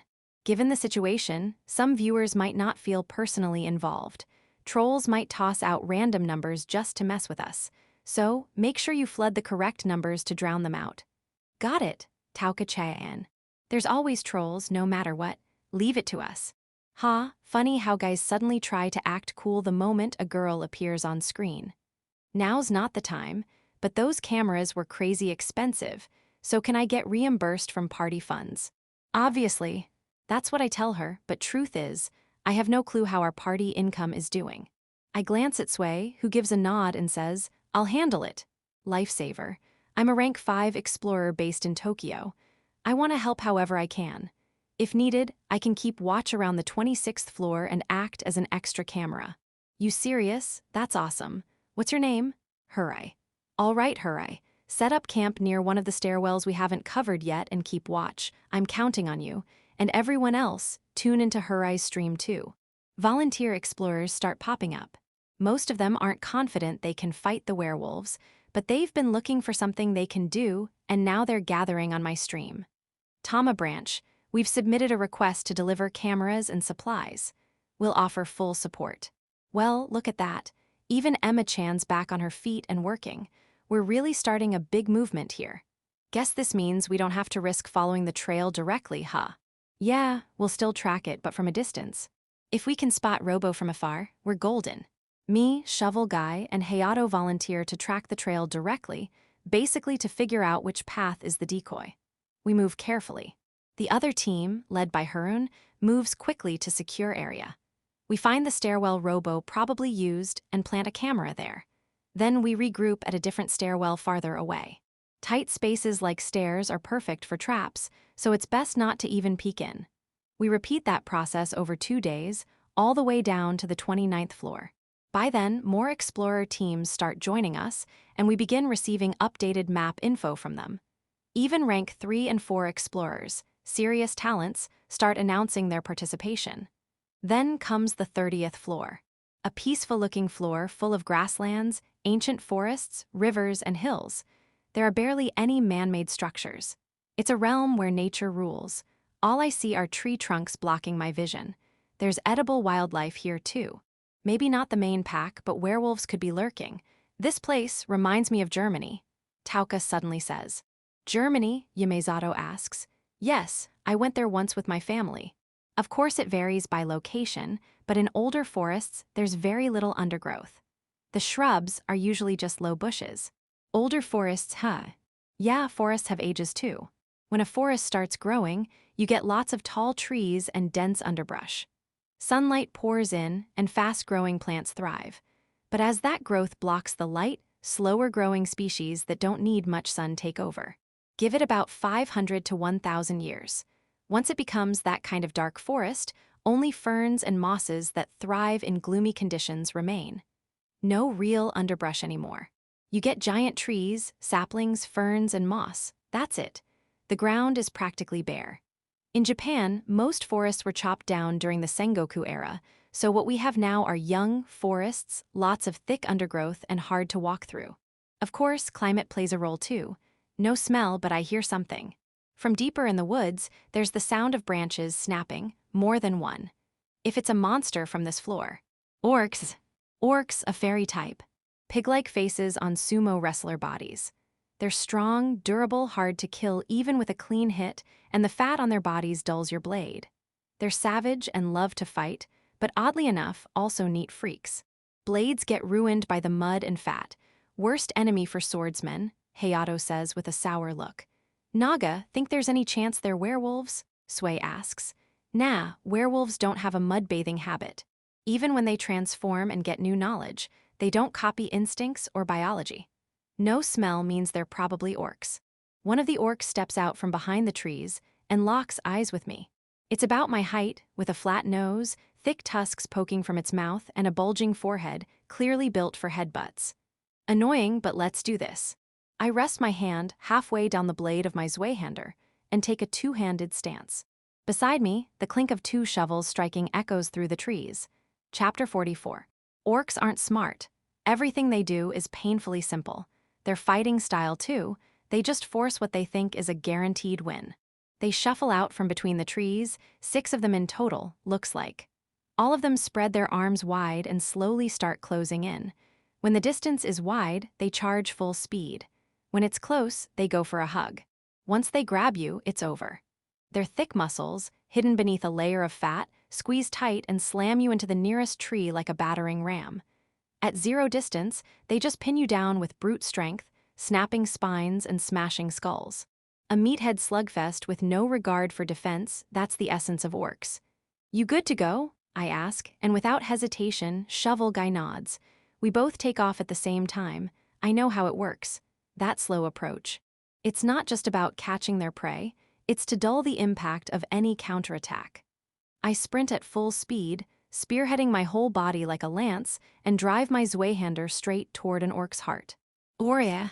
The blade sinks in deep, no doubt it reaches the heart. Grachchh. But the orc howls. Its muscle swells, pushing the fat outward, clamping down on the sword. It's locked it in. My weapon's stuck. Yeah, I know how freaking hard you guys are to kill. I grab the hilt with my right hand and seize the orc's wrist with my left. Stepping in, I hoist it up with all my strength. Like I've grabbed it by the collar, its whole body lifts off the ground. I immediately yank my left hand and slam it into the dirt. It's a throw, kind of like sumiatoshi in judo, awkward, but it works. Its heart bursts from the impact, eyes roll back white. The Zweihander slides free from the limp body with a sickening slick. Next, even after seeing their comrade killed, the orcs don't flinch. They just charge in with the same dumb tactic. A quick glance at Shovel Guy, he's gripping both shovels in reverse like knives, driving them into an orc's shoulders. It looks weird, but it works.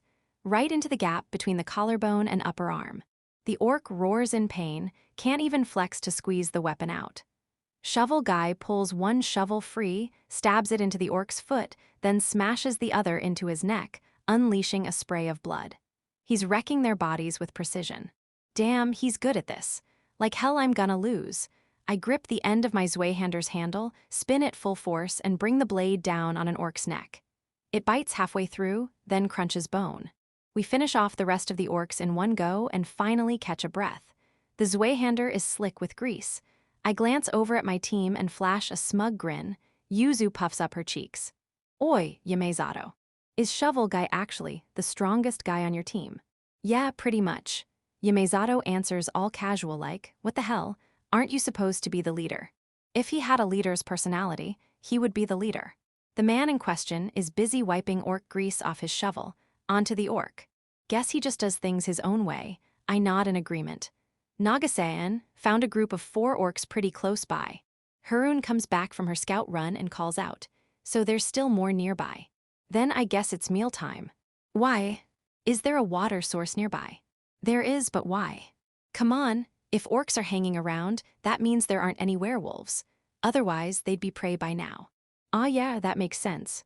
By seeing what monsters are around, you can figure out what ones aren't. This kind of experience is what'll help Harun improve. Someone want to go deal with them? I'll take care of it. I'll go too. Sway and Tauka follow Harun's lead and head off. Still, I wonder how orcs react to someone like Tauka. She looks strong as hell. No matter what they try, she's just gonna pile bunker them into paste. The rest of us check the map and drop a pin to regroup later. From this floor on, the map has more blank areas. Only the places we've been technically, where the drones flown, get filled in. The drone footage gets sent to the association, analyzed by AI, and updated on each explorer's map. I can clearly see the area Harun scouted. Short time, but she covered a lot of ground. A proper scout through and through. What's that? Yuzu calls out to me. What do you mean, it's an orc corpse? I can see that. I'm asking why you're loading it onto the drone. To eat it, obviously. This might turn into a long campaign. We need to save our rations. Yuzu sticks her tongue out in disgust. I'm not eating that. You weren't getting any to begin with. If she wanted some, I'd share. But if she's against it, no reason to force her. Just don't expect any handouts later if food runs out. Wait, we're eating that too. You don't have a say, Yamezato. He. Mind if I try some too? Sure. Hayato's oddly eager. For some reason, this guy's really taken a liking to me. I load just one orc onto the drone and head down to the river. For cooking, I use the same pot from when we made werewolf stew for Yamezato's crew. I toss chunks of meat in skin and all and dunk the pot into the clear stream. The blood leaks out, staining the water red. While that soaks, I gather branches to start a fire. Once the water clears up, I call the bleeding done and pull the meat out. I set the pot over the flames and toss in some fat to render oil. Since the hide's thin, it's easier to strip the skin after chopping the meat. Unlike most beasts, orcs barely have fur. I brought a proper cutting board this time. Still using my cheap 100-yen store knife, but I mince the meat into a coarse grind. Garlic, ginger, and chopped onions go into the pot first. Then I add the minced orc. Cook it until it browns. It starts to smell almost exactly like pork. Ketchup, sauce, cumin, bay leaf, salt, pepper. I throw in canned tomatoes and beans, then finish it off with chili powder. Now we just wait. It's unusually quiet. I look up, everyone's staring at the bubbling pot. Could someone please keep watch? What's that? Kind of a fake chili con carne. You know, like what they eat in Western movies. I kinda get it, I think. Honestly, even in my generation, barely anyone's seen a proper Western movie. Basically, it's minced meat and beans, stewed in spicy tomato sauce. That's it, Nagasayan, that smells amazing all across the area. What is that? It smells so good. Looks like Sway and the others are back. Tauka's pile bunker is slick with gore. Orc stew. Just wait a bit longer. Can we not with the humanoids? Why not? They're not people. Just monsters that eat nuts and smaller monsters.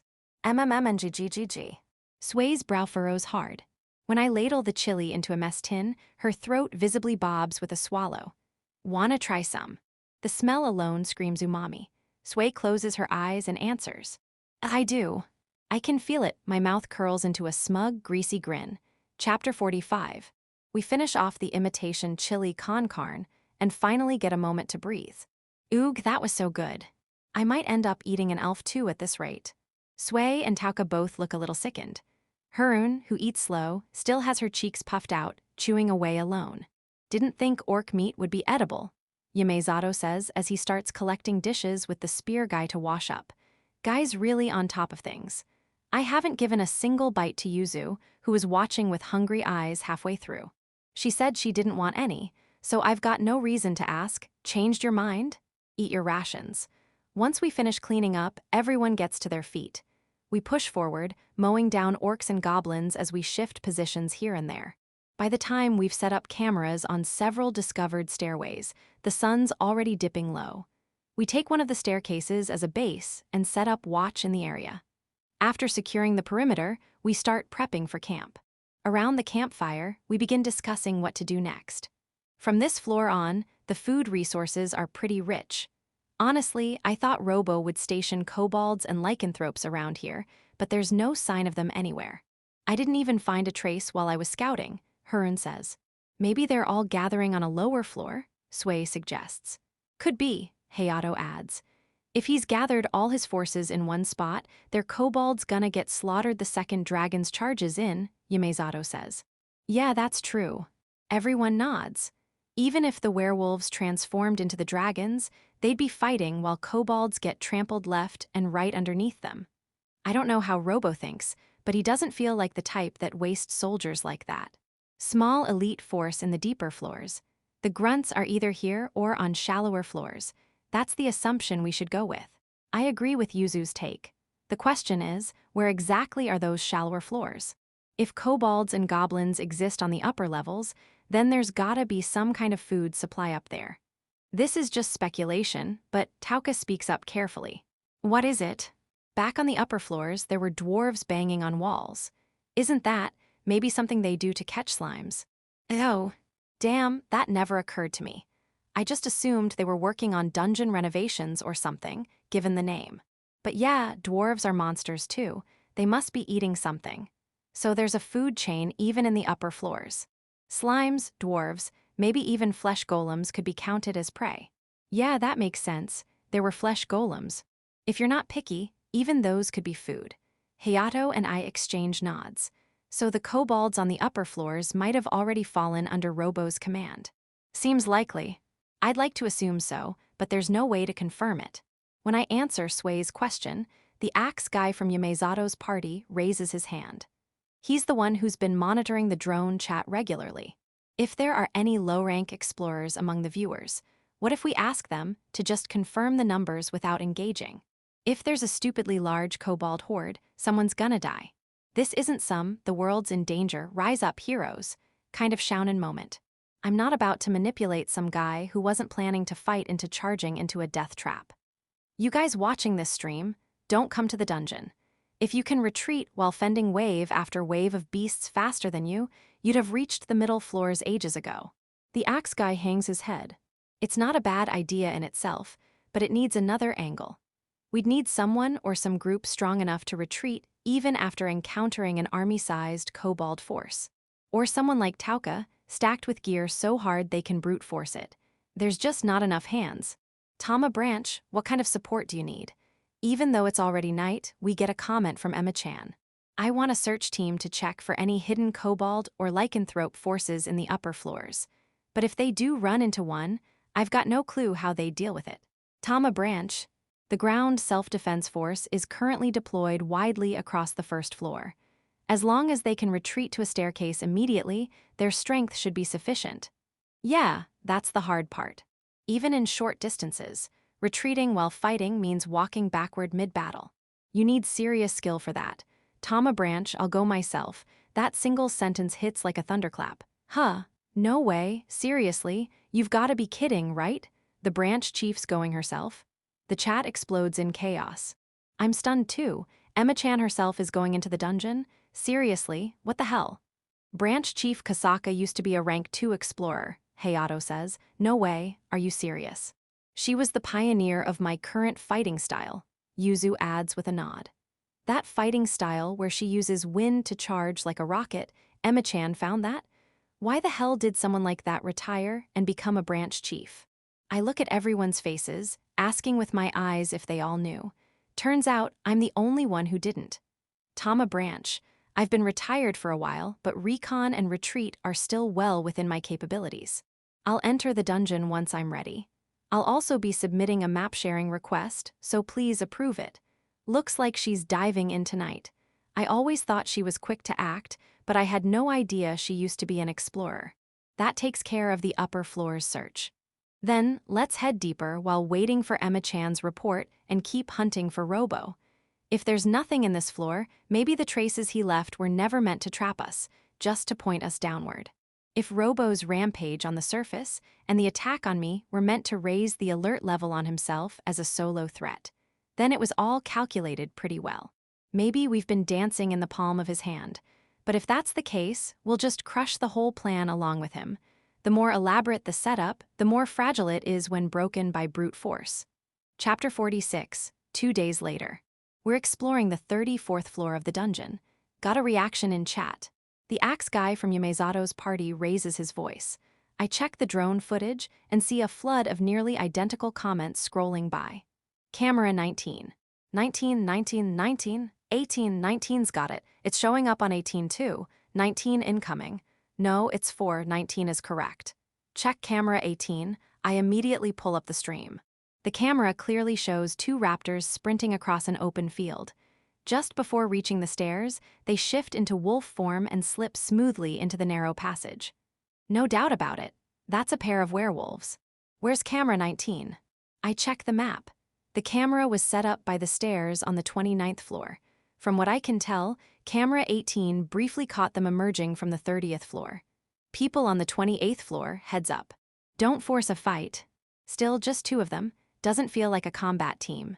Scouts maybe, or messengers. Tama Branch, we've spotted a kobold group over here too. Right on cue, Emma-chan sends in a report. They found a group of around 50 kobolds on the 3rd floor, far from any dungeon entrances. Explorers, with limited time and supplies, don't wander around shallow floors or off the main paths. They head straight down. So this group's likely a hidden force, exploiting that predictable mindset. The two raptors seem to be heading for our stairs. Should we take them out? The comment comes from a rank 3 explorer monitoring the stairway. No. Don't kill them yet. Keep observing as long as you can. Got it. We'll back off a bit to maintain distance from the stairs. Appreciate it. They're keeping busy, huh? Sway says. Yeah. Honestly, I wish we had a dedicated team just to analyze their movements. Tama Branch, a group of kobolds sent what looks like messengers to the lower floors. 2 per group, 5 groups in total. Are the werewolves passing information around? Tauka asks. Otherwise, there's no way they'd move so systematically, Sway replies. Should we try to intercept the messengers? Tauka suggests. I want to track the flow of info from top to bottom. If it's important, it'll end up with Robo, I say. The kobolds probably want to report to Robo that they've been found. But there's no way they could break through the lower floors on their own. They might be handing info off to the werewolves like a relay race. Right now, we're tracking both groups. This could be an information edge over Robo. We need to pinpoint werewolf activity below the 29th floor. Want us to handle it, suggests the Kishuan duo. It's tempting for sure, but Robo's not running solo. If we split up and don't have enough force when it counts, we'll die. Only the weak die, Yuzu quips. Then it's just you, I shoot back. Yeah, like I'm gonna let that slide. But we can't do much if we can't track them. Then, should we all go after them? Haroon asks. I don't know how sharp their senses are in raptor form, but it'd be tough. Especially for Tauka, she'd get spotted for sure. Enough talk, we're wasting time, I'll tail them. I can quickly regroup with you later, Yuzu says. She's the most mobile of us all. It's a risky job, but probably the best choice. Then it's yours. Yuzu's strength doesn't lie in raw power. It's in her ability to be exactly where we need her, when we need her. We'll coordinate with the explorers above and have Yuzu trail the werewolves we think are acting as messengers. Meanwhile, the main force pushes deeper, keeping off Robo's radar. Easy for you to say. Both of those are rough, Yamezato grumbles. We're currently on the 34th floor. Next is the 35th, classified as an adventure zone. It's the kind of place where every nation and explorer force that came here decided it was too dangerous to establish a foothold. Monster types increase dramatically. You might get swarmed by multiple species at once. The environment's dense and wild, visibility sucks, and it gets way harder to even find the stairs. Each floor takes way longer to traverse. We've just gotta do it. Besides, starting from here, this is my territory. Section, we step onto the 35th floor. The air grows damp and muggy. The dungeon up to now felt dry and cool, almost like a high-altitude region. But here, it suddenly shifts to a tropical atmosphere. Tall trees tower above, wrapped in vines that hang down here and there. Fallen logs dot the area, many covered in clusters of tiny mushrooms. Enemy attack, fall back to the stairs. I swing my Zweihander at a small shape that darts toward us. Split clean in half, the creature crashes to the ground. It's a long-tailed monkey, its fur a vivid golden yellow. A Hanemon kin, Hayato says, poking the corpse with his scimitar. That's what they're called, huh? Back when I was trapped in the dungeon, I never imagined I'd reach this deep, so I made up names for monsters on the fly. And when you see one of these, assume there's 30 more. Looking up, I spot several glowing eyes staring from the dense canopy above. A moment later, they all leap at once, straight at me and Hayato. Getting ambushed the moment you step off the stairs, yeah, brings back memories. Farmal Simo Fashiri. Tauka's chant rings out. Particles of light swirl into a glowing dome that forms around us. The monkeys bounce off the shield one by one. The impact stuns them, and before they can recover, Haroon slithers in like a snake and takes them out. A few survivors panic and flee, bounding away into the trees. Well, that was anticlimactic, Yamezato says, as if disappointed. Don't get cocky, Hayato warns. From this floor on, monsters mix in all kinds of combinations. He's definitely been this deep before. Like this. He slashes a vine hanging nearby. Blood gushes from the cut, and the entire vine drops with a wet slap. It's at least 10 meters long and writhes on the ground like mad. A snake. Yakless, they strike from the treetops. Spear snakes. They blend into vines and tree cover, then drop down to stab prey passing underneath. I once got bitten by one, and its venom was hemorrhagic. I couldn't stop bleeding from the wound and thought I was dead for sure. That slow, creeping feeling of growing weaker and weaker, I'll never forget it. You can detox it using some herbs that grow on the next floor down. First I've heard of that. I've survived thanks to it, but the antidote side effect wrecks your heart. Hurts like hell, but at least you can move on. And then that side effect can be cured by a spring further below. Feels like we're being lured deeper and deeper, huh? Exactly. Honestly, it's like the dungeon itself is pushing us downward, and I've just been letting it happen. Maybe there is some kind of purpose or will behind this place. This Naga, think we can use it. Sway holds up the Yaklis's severed head. Even with its body gone, the thing's jaws still open and close. Tough bastard. Yeah, might as well take it. Sway doesn't hesitate, she tosses it into my drone. Hey, careful, just then. Boom, a violent crash. A moment later, the sound of trees being torn down echoes through the jungle. I've got a good idea what's coming. This floor is seriously a pain. Get ready. This is the hell where raptors and gorillas fight for dominance. From far off, we hear rapid-fire drumming, like a heavy machine gun. Chapter 47. The monster I call gorilla is apparently officially called Mushiki. Its fur is a vivid sky blue, makes you wonder if it even tries to blend into the forest. It's about 8 meters tall, with freakishly long arms. Oh, and its neck stretches. It makes no sense. No one really understands it, but it'll just stretch its neck out about 4 meters and go in for a bite. This creepy-as-hell gorilla, Mushiki, is in the middle of a vicious fight with 7 raptors when we go to check it out. It'd be a total nightmare to bump into it by chance, but for some reason, every time I see it on this floor, it's fighting a pack of raptors. Naga, what do we do? Sway asks. Oh, look, Mushiki just grabbed a raptor and started swinging it around. We ignore it, obviously. Those raptors aren't actually transformed werewolves, right? Yumezato, you're overthinking it. 3 raptors latch onto Mushiki. Blood sprays as it thrashes, flinging them off with wild swings of its arms. Naga-san, wait a second. I'm just about to turn away and explore in a different direction when Harem stops me.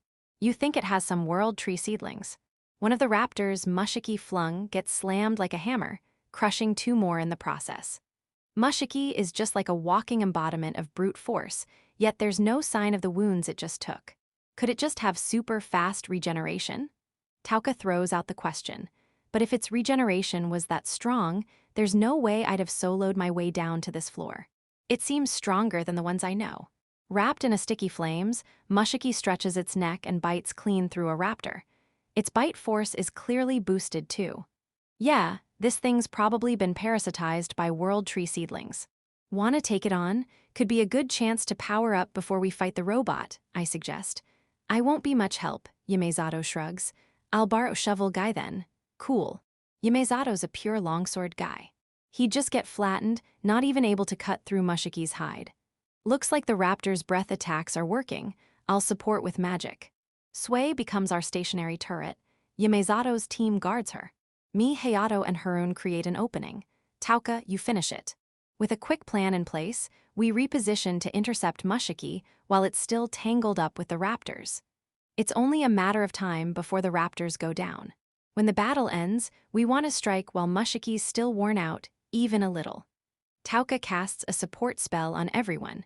Same one we used against the raptor boss, but it feels way more powerful now. Even now, a Yaklis tries to ambush us from the trees. I slice it down and wait for the perfect moment. The last raptor's neck snaps like a twig under a chop-like blow. In that instant, we all spring into action like we've been shot from a slingshot. As I run, a fireball flies past my back and slams into Mushiki's face. It erupts on impact, wrapping his head in thick black smoke. A smokescreen. Simple but super effective. Mushiki claws at his face. Me and Hayato plunge our blades into the exposed toes, lopping off both pinkies. Each toe is the size of a 500 ml bottle. I grab one and press the severed end to my mouth. Something long and slimy slithers in. Bingo! World tree seedlings. Staggering, Mushiki drops to its knees, then stretches its neck out, burnt head glaring down at us from above. The next second, the furious expression on its face goes pale. Pretty sure that's a weak spot. His lowered position brings his vitals within reach, and Harun jams a knife right into Mushiki's crotch. Gra Elia. It roars in agony, but before it can move. Boom! Pop, a small burst. The wasp knife injects high-pressure gas, rupturing its most delicate spot. Mushiki flips over and thrashes violently. I feel kinda bad as a fellow male. Just imagining that pain is unbearable. But hey, this is a fight to the death. Nice one, Harun. It's hurting, yeah, but this is far from a fatal blow. Normally, we'd wear it down, hit joints, slice major arteries, but if the seedlings keep healing it, that's pretty much useless. Shovel Guy leaps onto Mushiki's downed face. He jams his shovel deep into a nostril, then kicks it in for good measure. No way those thick gorilla fingers can pull that out. As Mushiki tries to bite, Shovel Guy rolls into the brush and escapes. I dash in to take his place, right by Mushiki's head. Yo, ready for second serving. Mushiki swings its hand toward me. I swat it away with my Zweihander like a baseball bat. As it rolls over and tries to get up in anger, boom, another fireball explodes in its face. Must have landed just right, because now it's howling and clutching its eyes. You're big and strong, but compared to Robo, this is a cakewalk. I sprint in and strike downward. My Zweihander gouges into the half-healed wound between its legs. Hayato follows up, slicing clean through the Achilles tendon. Mushiki crashes down again, and standing right in front of him. Been waiting for this. A blast of flame roars behind Tauka. Clang. A low, industrial noise you'd only hear on a construction site. Mushiki's head literally explodes. In the spray of meat chunks, Tauka stands with a massive iron spike, like a lance, still extended. Oh, one shot. What kind of power is that? The spike retracts slowly into its launcher. Looks like it can't be rapid-fired, but with power like that, who cares? Top-rank explorers would kill to have someone like her on their team. Even Hayato lets out a wry smile. Mushiki's headless body twitches and convulses. No signs of regeneration. Well, time to eat. Eat it yourself. Everyone nods at Sway's reply. Even I am not gonna feed everyone meat that might be full of weird parasites. Okay, the toe Hayato chopped off should be enough for a sample, I say, and Shovel Guy already has it wrapped in a preservation sheet. When did he even grab it? Looks like everything that needs to be done is done. I shave away at the back of Mushiki's neck, exposing the spine. I carve into the joint, steel myself, then bite down. MMMNN. A wave of world tree seedlings floods into my mouth, way more than I've ever felt. Tiny ones. A lot of them crawling into my mouth on their own. I fight back the urge to vomit with sheer willpower. A few seconds, maybe tens of seconds, time blurs. Finally, it's over. I pull back from the blood-soaked corpse. Bleck. Naga. Anything different? I dunno. I pick up my Zweihander again, feel lighter. Something's off. I give it a test swing with one hand, it moves like a bamboo stick. What the hell? Did my strength just go up? I still feel my body pulled by the sword's weight, so my mass hasn't changed much, but my output's through the roof now. So, looks like you finally stopped being human, Sway sighs. Hey, don't say it like that. Chapter 48. We push through the 35th floor and descend to the 36th. With my power as both scout and frontline fighter boosted, our pace picks up dramatically. Now I can dart out on solo raids, take care of threats, and be back before anyone notices. That alone speeds things up a ton. In this range of floors, Hayato covers us on the knowledge front, and Harun's sharp eyes catch anything dangerous. The whole party's coordination is better than ever. I take down a group of Hanemon kins ahead of the others and return to the party. They're all gathered around, looking amused. Oh, what's going on? There's a broccoli growing over there. Sway points to it. Sure enough, a broccoli about my height is sprouting from the ground. A regular broccoli has a tall, slender stalk with the edible buds on top. But this dungeon broccoli is all buds, like a dense, leafy shrub towering upward. Ah, that's the plant I said could be used to make antidotes. This is it. I hadn't had vegetables in ages, so I figured, hey, why not eat it? Then the bleeding from the venom stopped. So yeah, I'm pretty sure it does something. Huh. Tauka plucks a floret and loads it onto a drone. It might be useful for developing a new medicine. Since you say it treats bleeding venoms and heart pain, maybe it promotes blood coagulation. The rest of us, let out a sound somewhere between realization and admiration. Some venoms work by preventing blood from clotting, making you bleed out endlessly. So this plant might counter that by forcing coagulation. Downside: clots clog blood vessels or even burst them. This stuff might be more venomous than the original venom. Oh, right, Nagano-san. Yuzu sent a message. Hayato holds up his smartwatch as he speaks. Looks like she started tracking the werewolves. She managed to find them. Apparently, the explorers on the upper levels have been keeping an eye out. Reliable folks. Those beasts can move straight to Robo via the shortest route. Thinking about that, maybe we should pick up the pace too. No Robo traces around here. I'll go scout for the next staircase. I've got this strange confidence that I'll be able to easily find it. Ever since I absorbed the world tree saplings from the blue gorilla, Mushiki, I've been sensing something. Maybe the world tree itself is deep down in the dungeon, waiting. It's like it's calling me, urging me to hurry up and reach it, guiding me toward the stairs. Maybe I shouldn't be absorbing so much seedlings after all. Then again, it might already be too late. I can't just throw them away now, and either way, I'll need their power to fight Robo. In under an hour of aggressive recon, I find the staircase without any trouble. Too easily, even. Section: up to the 39th floor is a breeze. Compared to the old me, our progress is unthinkably fast. It's partly because I've gotten stronger, but no one else is dragging us down either. With more people and better combinations, everyone's pulling their weight more smoothly. Then comes the 40th floor. From here on out, the environment goes completely nuts. Makes you feel like science just gave up trying to explain this place. First off, there are countless terrains within a single floor. Right now, we're on top of a massive stone pillar, like Table Mountain you'd see on Earth. It's about the size of a baseball field, and the vertical cliff face looks to be about 400 meters tall. The air is chilly and thin fog hangs around. Looking down, the ground is made up of endless hexagonal stones. What was it called? Columnar joints? Formed when volcanic rock cools and cracks like that. Between the cracks, small plants are peeking out here and there.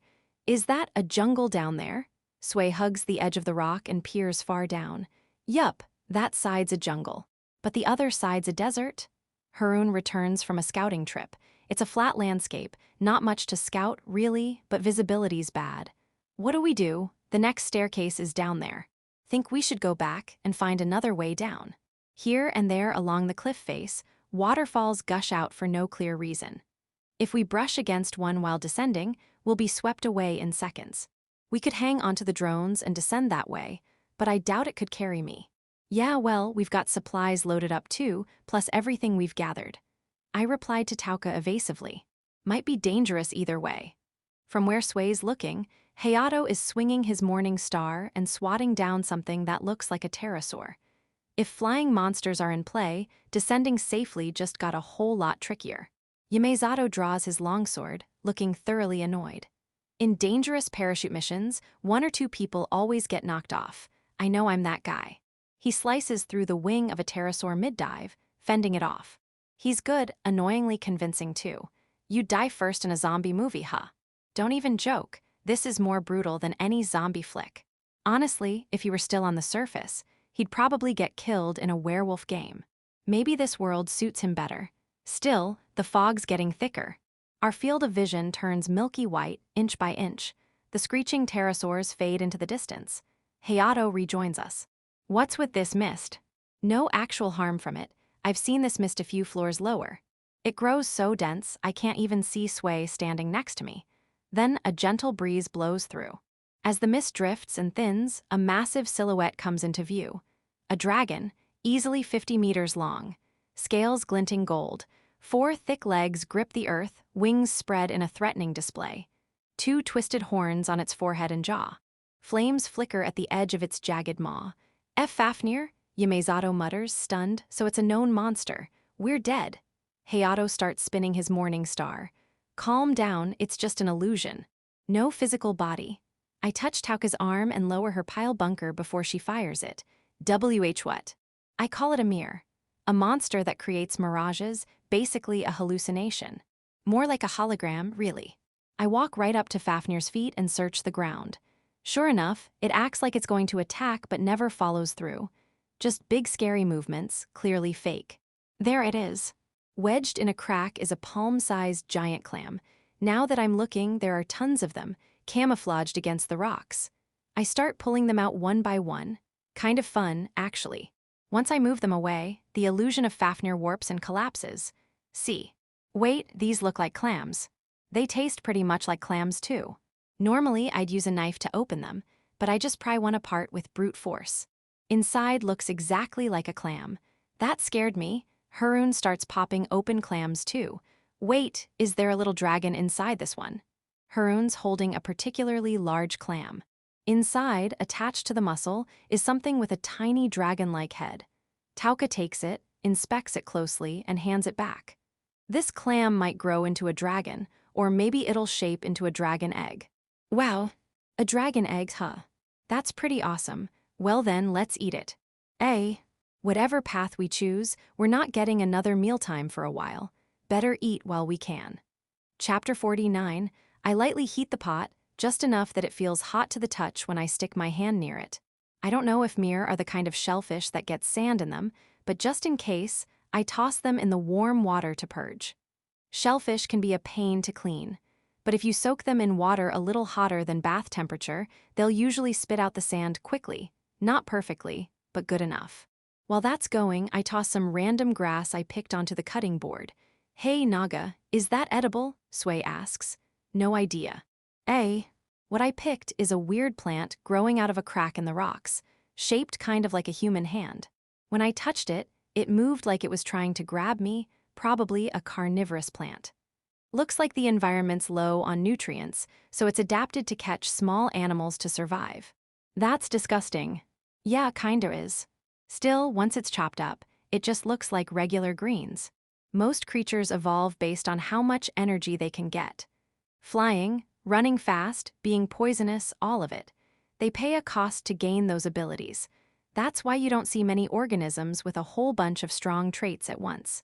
Humans gained intelligence, sure, but now if we don't train, our muscles waste away. Same deal. So if this thing moves to catch prey, it probably doesn't have the energy left to be poisonous. Using poison and moving around in an environment like this would be too costly. That means it's edible. There are things you can't eat even if they're not poisonous, though. I break off a small piece to taste. Tough, kind of like the hard end of asparagus. Flavor's pretty close too, just a hint of bitterness and maybe a parsley-like freshness. Should be fine. I finish purging the mirror, wipe the shells down, and get ready. Into the pot goes a good amount of olive oil, garlic, the shellfish, and the mystery greens.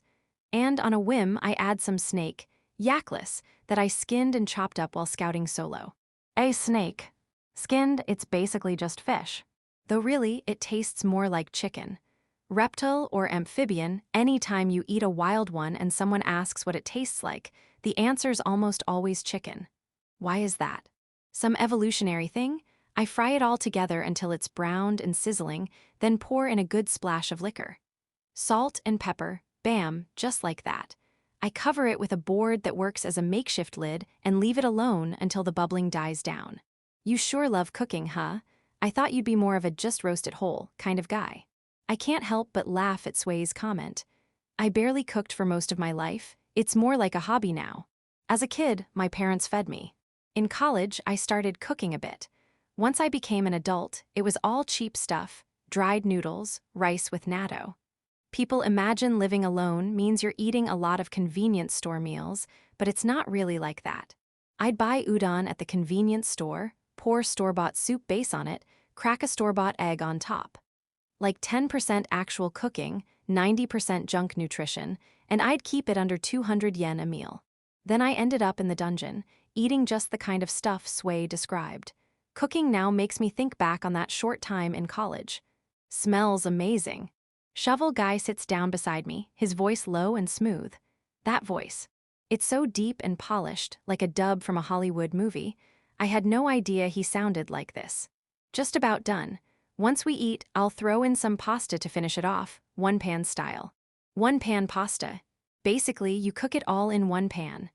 Add water to this not quite a quapaza, boil the pasta, and boom, should come out like a decent vongole. Probably. I lift the lid. A rich aroma of shellfish broth wafts up. Smells just like I hoped. Wow, with just some spices and cooking tools, you can make a meal like this out here using dungeon ingredients. As long as it's not poisonous, you can eat anything. Yeah, I don't know about that. Hayato starts grumbling. Yamezato, stop hogging the shellfish. Eat your vegetables.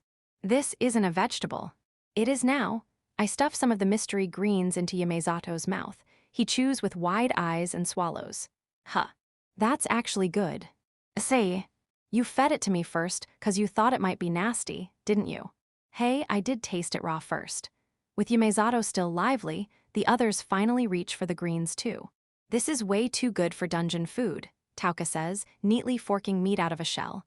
I know, right? Haroon's munching away on snake meat. Better watch out for bones. Just as I start boiling the pasta, Hayato's smartwatch chimes. It's from Yuzu. He swallows hard, his shoulders twitch. Nervousness? She's found the main force.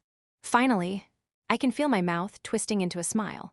Not like I wanted to fight, but after traveling all this way just to find Robo, I guess I've been looking forward to it. I open the map. The new pin shows. You've gotta be kidding. It's right below us. Right under this rocky plateau we're sitting on, eating. I open Yuzu's stream to double-check the footage. A cave's been carved out of the rock like it was scooped out by hand. The entrance is a perfect square, clean-cut like some man-made structure. There's even stone lanterns or something like that set up. For a second, I think maybe Robo set all this up, but the vines and moss growing over it suggest it's old. Really old. Maybe the lower floors of the dungeon used to be more artificial too, swallowed up by plant life over time until they ended up like this. Well, that's neither here nor there.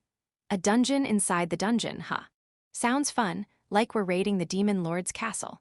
Looks like they've got guards posted too.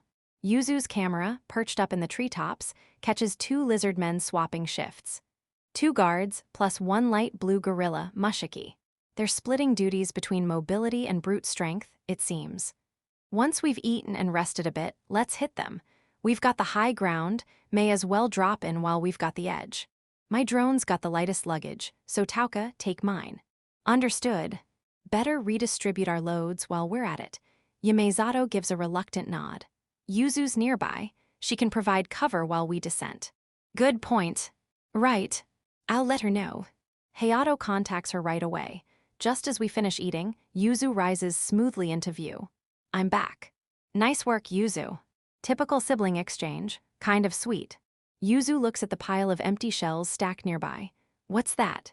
Nagano-san made something like a kwapaza, using shellfish we found around here. Yuzu's mouth tightens into a pout.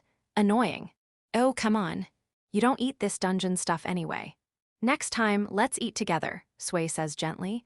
Yuzu mumbles something, then points at me and yells, "You're the most annoying." What the hell did I do? If she doesn't help me during the drop, I swear I'm kicking her butt. All right, enough messing around.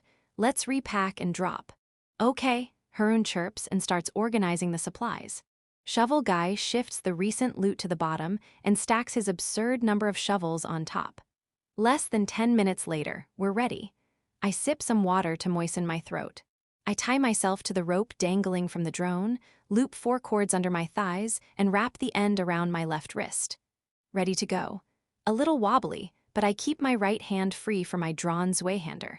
I glance back from the cliff edge, everyone's ready. We drop straight down, enter the cave immediately. I'll take point with Haroon. Hayato and Tauka, you're in the rear. Handle any guards who try to follow from outside. Let's move. I throw myself into the air. That floating feeling spreads through me as the sky slowly drifts away. Naga. Yeah. I look up and see Sui just above me. She's smiling. It's weird to say now, but it's beautiful, isn't it? Up, down, left, right, all of it is breathtaking. Hard to believe we're on our way to a life-or-death battle. The scenery changes so gently. Yeah. The weirdness of it makes me laugh, too. Chapter 50. The uneven rock wall, the stream of water flowing down, it all fades slowly upward out of view. Whatever lightness I felt in my body is gone now, probably because inertia has worn off. Still, I can already tell, landing is going to hurt, probably in the crotch. Well, that's what you get when you're dangling from a short rope. I spot Yuzu in the distant sky, fighting a pterosaur. She charges in a straight line, halts midair, then rushes again. It's a stop-and-go pattern. Clunky to watch, but I guess that's the limit of human flight using magic right now. We don't fire from here. Too risky. With Sway's magic making such loud noise, we just alert whoever's below. Time stretches when all we can do is watch a battle from afar. But that's over now. The ground is right there. I yank the rope hard. There's a gritty tug of resistance. Then it releases, and gravity suddenly remembers me, yanking me downward. It's a 5-meter drop. I brace my body like a single-bladed axe. Gripping the Zweihander with both hands, I bring it down on the watchful Mushiki in one swift, accelerating strike. Its thick skull caves in. The light blue fur stains red as the creature flips backward. The others land right after me, using its body as a cushion. Tauka lands last, her impact finishing it off. The massive body vanishes, leaving only a wolf corpse behind. Go! I bark the order short and sharp. As one, we charge into the cave. Behind us, a pile bunker fires with a deafening bang. Harun. Yes. You're on wire trap detection. You got it. I confirm it with my own eyes. This cave wasn't built by Robo. It's something that's existed for a long time, and he's just squatting here, using it as a base. It's a lot like the dungeon upper floors. Which means, if there are traps, they're probably simple ones added later. I look at footprints, dust patterns, any trace that might reveal where Robo and his pack have been. I assume the number of entries and exits is roughly the same. If a bunch of werewolves moved in one direction all at once, the air would have shifted, kicking up dust that clung to the stone. The way it settled should point toward their destination, which means I can figure out where Robo first stashed that pack of werewolves. But that doesn't mean he's still there. Move first, think later. But also think before you move. I don't know the path, but I have to move forward. The only way to resolve that contradiction is simple. Think while moving. The more we push forward, the more clues we'll get. Just like this. Hey, are you explorers? A voice from a side passage. I press my body to the wall, keeping my sword out of sight. Only my face peeks around the corner. There's a man in proper explorer gear, full protector gear and all. Who are you, and what are you doing here? I'm Horoda, an explorer. I snuck in to take out Robo. Is that so? I swing the hidden Zweihander in a wide arc. From Horoda's perspective, the blade must have come out of nowhere. It slices through both knees, then slams into the wall behind him, sparks flying. Wah-ha! He collapses with a wet thud, and I press the tip of my sword to his head, just enough to feel it bite into skin. Your gear's way too clean. Nobody makes it through the jungle looking that neat. You copied this outfit from somewhere up top, didn't you? Horoda lifts his chin just barely off the floor, looking up at me. GGH. His lips peel back in a snarl, baring all his teeth. Lacking intelligence are we. Humans don't bare their bottom teeth like that. Most large animals, when threatening, expose their lower gums. Humans, weirdly enough, don't use their bottom lip that way. The king awaits you. Robo's waiting for me. Horoda's face goes pale from blood loss as he continues. He said, if you catch them, great. If they realize, then show them where to find me. Wait a second, Robo knew we were coming. The timing this guy showed up, are we being tracked? No, of course we are. Why didn't I realize it sooner? It's obvious. He's watching the stream, isn't he? The king enjoyed your pointless efforts. My palm is slick with sweat. Everything we've done until now, what the hell was it even for? God damn it. I'm furious with myself for latching onto the conveniences of modern tech so easily. Like that's where my strength lies, but it isn't. So, you're saying you'll guide us to Robo. Exactly. We don't need that. I drive my blade through Horoda's head. Even as he dies, he's still smiling, too dumb to realize what just happened. I'm pissed, furious enough that I feel my blood vessels might snap. Even after seeing what convenience got us into, he dangles another carrot in front of me and expects me to bite. Hell no, sorry everyone, this one's on me. And killing this guide, that was my selfishness. My clenched molars creak in protest. I'm sorry, to my teammates, and to everyone who supported us in chat. Naga. Don't say this is everyone's fault or whatever, we just have to win, let's keep going, Sway comforts. Yeah. This isn't about how we all went the same way. So it's everyone's responsibility. In a world ruled by violence, quick decisions are everything. You need a one-man leader everyone follows. And that means I have to shoulder it all. We feel our way through the cave, walking for a while. Maybe it's wasted time. But if it helped me get my head back on straight, then it was worth it. Killing that wolf guide was the right call. Eventually, we reach it, a high-ceilinged space with a massive stone door nearly 5 meters tall. Looks exactly how you'd expect a final boss door to look. Only, the right half is blown apart, leaving a mountain of rubble. No need to open the left side. I climb over the debris and carefully peek inside. Thump. My heart lurches. Alarms blare in my head. He's here. Was this place once a chapel? It's the size of a gymnasium, with thick stone columns lining both sides. At the very back stands a towering stone statue, reaching almost to the ceiling, wolf head, human body, holding a spear.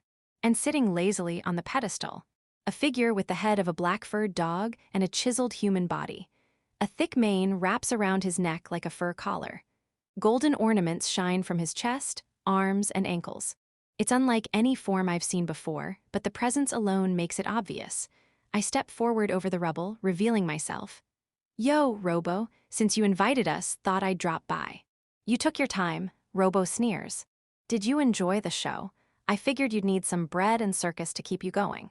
To a slave's eyes, there's no difference between the king and the crowd. Robo chuckles darkly. Behind me, my teammates climb over the rubble one after another. Did playing hero with your little group of friends feel good? Coming from a pack dog like you, please. You got a new body, and suddenly you're all giddy. You're not wrong, I met God. What? The hell is this guy on about? Wait, he does look just like that giant statue. Apparently, this used to be the tomb of our lost king. Doesn't mean much to me, but it came with some useful stuff. Moving in a deliberate slow motion, as if even a dragonfly would stop, Robo points his spear at me. Bad feeling. I block with the hilt of my Zweihander just in time. A sleek black shard flashes, reflecting light as it skims past.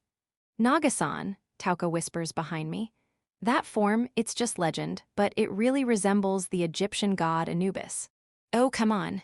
Now he's copying gods too? Chapter 51, Anubis, the god of death and the underworld in Egyptian mythology. Right. There are a few beings in this dungeon that seem tied to myths or legends from the surface, but now even actual gods are wandering around. Religious types would probably faint if they heard that. So, how does it feel pretending to be a god? Convenient. That's all Robo says. He only took on the form because it was useful, no deeper meaning beyond that. Maybe the reason you can't get to the surface is 'cause you've got no faith. All that's needed is power. You know that as well as I do. Behind me, I feel the air start to shift slowly, so much for the warm-up. So, do you have enough of that power? I just needed one last drop. That's why I waited for you. No matter what assumptions you make or what decisions follow, you were always going to come see me. We both carry world tree seedlings. It's inevitable. Everything's been in the palm of his hand, huh? Whatever. Doesn't matter anymore. I've already decided I'll crush him now that we've come face to face. Behind me, Sway starts chanting quietly. I still don't get that whole thing, honestly. Where do you go to learn that kind of stuff? Maybe I should go bag myself a god or something. Even if prey gains knowledge, it won't make it taste any better. Robo snorts. Between us, a fireball detonates, kicking up thick black smoke. Out of the smoke, Yuzu darts forward. We take off after her, timing our movement to follow through the smokescreen. A smokescreen. How amusing. Something flies straight at me. A small figure, Yuzu. I catch her quickly and toss her to the floor. Get yourself back up, idiot. Beyond the smoke, Robo is finishing a spear swing. Must have countered and smacked her out of the air. She rushed in too early. Let me show you a spell. I won't allow it, Gutsru Yuffie. Tauka's chant is short. Light gathers around Robo's mouth. His mouth is sealed, just for a short time. That stops the chanting. But Robo doesn't seem fazed. He just taps the butt of his spear against the floor. Black lines ripple across the ground, forming a cross that quarters the chamber. Curtains of black smoke rise from the lines, cutting off our vision. The seal on his mouth shatters, so it really was a brief spell. Also, he just used magic without chanting, that damn mutt. He charges in himself. Hayato swings his scimitar, but Robo bats it away with his spear and drives a knee into Hayato's gut as he keeps moving forward. Hayato flies backward, disappearing into the smoke. Just a little cover, Robo says like it's nothing, but it's a pain. Even something as simple as smoke cutting us into 4 quadrants throws off our sense of where our teammates are. Oh, that's right. He stomps down on Yamezato, who'd gone low trying to attack from below, and adds like he just remembered, "You lot seemed bothersome with your numbers, so I gathered some troops of my own in this chamber. Move in." Monsters lumber out from behind each of the pillars. They look like lizard men at first glance, but their builds are bulkier. Around 3 meters tall, each carries a simple spear and wears a flashy waistcloth adorned with feathers, like a bird's. A warrior class of lizardmen, maybe. There's a lot of them. Well, guess I'll be taking my allies back now. I swing my Zweihander at Robo. He lifts his foot off Yamezato and smoothly spins his spear to parry my blow. Yamezato. Team up and clear out the trash. Damn it, those ain't trash. Grumbling, Yamezato rolls clear and dashes toward the lizardmen. Hayato, you good? I'm good, Yuzu's safe too. His voice calls back from beyond the smoke. This smoke screen's even more annoying now that we're up against multiple enemies. I don't want to get too split up, but people like Harun and Yuzu are our best bet for free movement and flanking. I steady my grip on the Zweihander, left hand midway down the blade, and start circling to Robo's side. He mirrors the stance with his spear, watching Sway, who remains standing behind me. Hey, Robo. Don't you ever get told you're real damn smug for a monster? Humans often reflect on their arrogance. Do you not count yourself among them? I quit recently. Man, I hate this. Why do I always get a weak hand? Was I some kind of card game junkie in a past life? Is this my punishment? Even here, in a dungeon's depths, I get harassed by the boss. The moment I, Sway, and Robo line up in a straight line, I step in hard. I don't point the blade, I keep it low and charge in, ready to react no matter how he moves. His thrust comes flying at me, and I catch it straight on with the flat of my blade. Heavy. At the same time, Sway swings her staff at him from behind. The tip burns with what's probably magical fire. Robo casually sends me flying, then whips around. With the butt of his spear, he knocks away Sway's staff, then follows through with a sharp elbow that sends her reeling. Her face twists in pain. Sway. I'll cover her. Tauka quickly steps between them. Her pile bunker glints threateningly as she points her free hand toward Sway and begins chanting. I can't let myself get knocked away. I have to stay inside his range. I kick off the floor and thrust my sword at him. The Zweihander's weight nearly pulls me off balance. You still don't seem used to it. Robo's counterthrust shoots toward me, but I tilt my head to avoid it. You're the freak here, repeatedly changing your body shape like it's nothing. A prickling sensation crawls across the back of my neck. I instinctively duck, and a flash of heat scrapes my scalp. Something obsidian-like shoots out from the side of his spear. Magic again? I shift my stance and twist my body to dodge through the kill zone. Blades swing. Kicks mix in. He brushes it all aside like it's nothing. Out the corner of my eye, I spot Yuzu peeking through the smoke. If we time this right, we might have a shot. Sway rises and points her staff at Robo. Naga, big one coming. Got it. At her voice, Robo shifts his focus toward Sway. Now, or aya. I let out a shout and bring my Zweihander down hard, fast, heavy, and not easy to ignore. Light gathers at the tip of Sway's staff. Robo's eyes dart side to side, and then Yuzu dives in like an arrow. But he dodges my slash with a diagonal lean, sends a kick into Yuzu's collarbone, and knocks Sway's staff away with his spear tip. 3 simultaneous counters. GGHHH. Yuzu crumples in agony and gets kicked away again. Weak, Robo sneers. Have you grown weaker as you gain more? What? Companions, equipment, good food, new powers. Maybe all of it stripped you of what made you interesting. I grit my teeth. He's not wrong. Back when I lived deep in the dungeon, I would have fought closer to the front. No teamwork, no one to rely on, just throwing away my life every day and somehow surviving. Maybe you've even learned fear. That's why you fight relying on others. What's wrong with that? You're using troops too, aren't you? In the distance, Yamezato and Axe Guy are locked in combat with the lizardmen. No sign of Shovel Guy or Spear Guy. Maybe they're fighting in other quadrants. Robo slowly walks away from Tauka, keeping his distance, and says, "You're weak." What? Only one who can carve through any hardship alone deserves to be a boss. You're just another in the herd. I take a lone wolf over you. He really says whatever the hell he wants. When did I start thinking of them as true allies? No, doesn't matter. No point thinking about it. My head's clear now. I almost forgot. You're a werewolf. You remember getting stabbed by Harem, so now you're trying to mess with us using words. Even when he has the upper hand, he still finds ways to keep poking at us.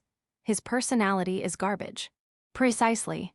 The corners of Robo's mouth stretch wide, revealing sharp fangs. Chapter 52, Did I get weaker after gaining comrades? Yeah, I probably did. Now that I've got something to lose, I can't fight like I've got nothing left. I'm not throwing myself into battle recklessly anymore, and no one's ever blamed me for that. I'm fine like this. Just like Yumezato did, I move in from a low stance.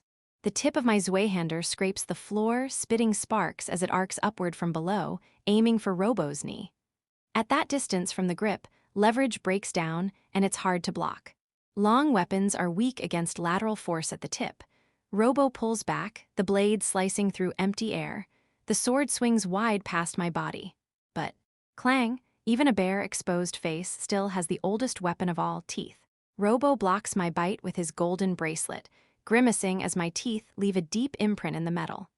A fireball slams into a black crystalline shield floating midair. The gooey flame sticks and burns in the air like a raptor's breath attack. What a pain. The Zweihander I pulled back gets slammed by a spear. The blade gets knocked away, leaving my body exposed. Robo extends an arm for a lariat. It hits like a giant scythe, smashing into my chest. Gah! A crushing blow, like my lungs are collapsing. I grit my teeth and force myself to stay on my feet. He's fast, agile, and strong. Seriously, this bastard's broken. The back of my throat reeks of rust. Either my lungs or my stomach just got torn. Robo tilts his head back and lets out a growl. Ow-woo-woo-woo-woo. A howl. In the next instant, spears rain from every direction beyond the smoke screen. This bastard, he signaled his position with the howl. These are giant lizardmen's spears. Getting hit by one won't end well. Sway and Tauka immediately go on the defensive. I do the same, but then Robo moves. It charges Sway with a wide grin. Like I'd let you. My leg muscles scream. Bones groan. A lightning-fast step-in into a flying knee strike. It crashes into Robo's ribs as he's about to stab Sway, sending him flying. My body floats from the recoil. In that slow-motion moment, I see Robo smiling. Thud. A dull impact. Something hot pierces through the center of my gut. A thick, long spear pins me to the floor. My legs twitch, scraping at the air without meaning to. Naga. I hear Sway scream. Robo spins midair and lands gracefully. You look just like a pinned insect specimen. Suits you. A shadow appears behind him. Harem stabs Robo's ankle with a wasp knife. His Achilles tendon bursts, spraying blood and flesh. Robo instantly retaliates with a swing of his spear, sending Harem's small frame flying into the smoke. Guess we're even now. Nice one, Harem. Tauka moves to back her up. Robo stands on a leg stripped of flesh. You'd think he'd transform by now, but maybe staying in Anubis form still gives him the edge. Sway pulls the spear out of the floor, freeing me. The World Tree saplings close the wounds on both me and Robo. I spit out a clump of blood pooling in my throat. You okay? Hayato steps out from the wall of smoke. He's wielding a morning star, probably having dealt with one of the big lizard men. How's it going over there? Yuzu's got it handled. Good, Sway. Right as I speak, Sway punches Hayato. Whoa, what the hell? You're a fake. The real one's stronger than me. Besides, the smoke wall behind him doesn't even match the direction Hayato was fighting in. If it transformed in front of him, he'd have yelled a warning. So it must have moved to a different zone to change without being seen. Hayato. Yes. My shout gets multiple identical replies from across the field. Just as I thought. Disguising themselves as an isolated enemy and aiming for an ambush, basic werewolf tactics. You bastard, how far are you gonna go? Dragging my Zweihander behind me, I charge Robo. He throws everything he's got at me. No arrogance, no complacency, which means, you-oh-oh-oh-h-h-h-h-h-h. I scream, pouring every ounce of will into my voice. A spear swings down from overhead, aiming to split me clean in half. I push myself into the final step, barely dodging the deadly blade. The shaft whips into me, and I nearly black out from the impact, but I roar from the gut and hold on. I'm ready, Sway's voice calls out behind me. I spin, building momentum. Robo releases his grip on the spear and ducks to avoid my centrifugal swing, but I wasn't aiming for you. My Zweihander flies from my hands straight into a fake Hayato, skewering him. With another twist, I grab Robo barehanded and spin us both. Sway brings down her staff. A fireball slams into Robo's back and explodes in flames. Gah! Robo rolls on the ground and shifts into a lizardman warrior, but the sticky flame on his back keeps burning. And with Anubis's power gone, the smoke screen fades. Now we can see the rest of the battlefield. Corpses of wolves litter the area around Hayato, as expected. Shovel guys also wreaking havoc, shielding a kneeling, exhausted Yamezato behind him. Everyone else is down. I wipe the blood off my face. That's a pretty sturdy body to use as disposable. And you sure waste fine weapons. Even with flames licking his body, Robo's eyes are still fierce. Off in the distance, I spot a wolf staggering away with my Zweihander in its side. Was I too rash? Regret creeps in for a moment. I pull out my kukri from behind my waist. It doesn't pack as much punch, but the World Tree's boost should make up for that. It'll do. I duck low and dash in close. Sway's magic blasts Robo's shoulder. His raised arm deflects what was meant for his face. Still, the flame lingers. Even blocked, it counts as a solid hit. That girl, keep getting in my way. Like hell I'm letting you through. I leap to avoid a swinging tail. That's when he strikes. An uppercut, simple but brutal, launches me skyward. Blood spurts between clenched teeth. Agonizing pain crackles through me like lightning. Feels like some ribs snapped. The ground rushes toward me. But there's no follow-up. Strange. From this bird's-eye view, I see the battlefield. Tauka's charging in.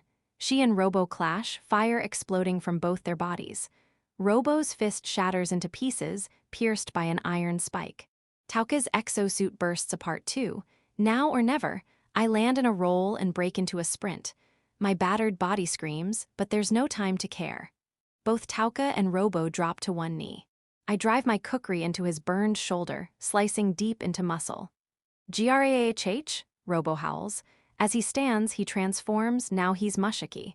The kukri's still embedded in his shoulder. Even my last weapon's been taken away. Eat this.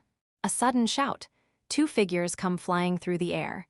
Yuzu carries Harun, who thrusts a snake's head into Robo's shoulder, right into the kukri wound. The yakless fangs, containing deadly hemotoxic venom, sunk in. The two of them get swatted away like flies, but the fangs are in. My teammates are amazing. These vermin, there is no end to them. Sucks for you, got no teammates of your own.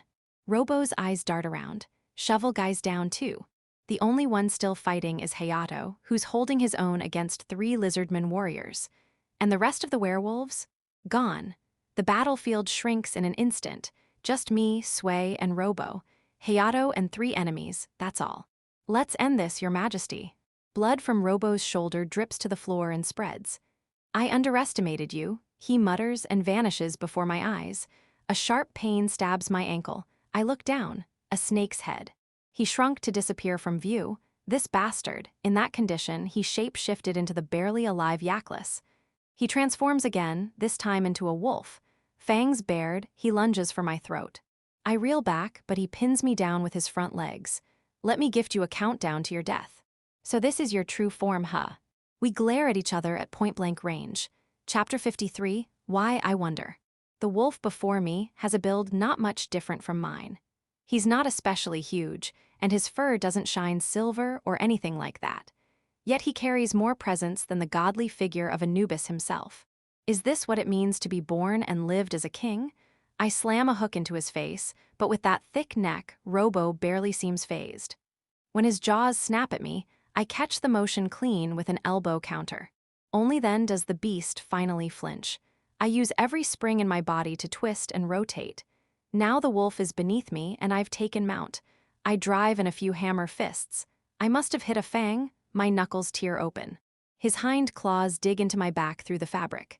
Flesh gets yanked, and I'm thrown to the ground. We roll across the floor, trading damage, constantly switching top and bottom in a frantic melee. There's no way to land a spell with precision in this chaos. But when that thought crosses my mind, I realize Sway's already backed off. Good. That's how it should be. Blood keeps pouring from my ankle. Maybe it's the blood pressure spiking, but it feels like it's gushing out faster than it should. Your face is pale. Shut the hell up, I'll kill you before I die. Impossible. No weapon, your allies diminished, your strength fading. What could you possibly do? I'll do whatever it takes. I block Robo's bite with my left arm, then sink my teeth into his neck in return. We tear into each other's flesh. His fur gets in the way, damn annoying. Naga. A cry, almost a scream, and Robo's body jolts. Sways barreled in between us with a tackle. This. A short word, and she presses a small bunch of plants into my hand. She went to get a coagulant. I chew it roughly and swallow it down. Then Robo's claw slices across Sway's face, from her upper right to her lower left. Ahhhhh. Sway clutches her face and falls to the floor. Sorry, thank you. I won't start yelling about how he dared to hurt a girl's face. Not now, but the ache in my chest sharpens, heartbeat pounding harder than ever. I grab Robo's front leg and flip him. His wolf claws stab into my side, but I ignore the pain. I drive a front kick straight into his exposed belly. Back in mount, I aim my straightened fingers, shaped like a knife, at his mouth.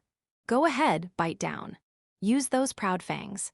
The moment you do, I'll drive this straight through your throat. Panic flashes in Robo's eyes.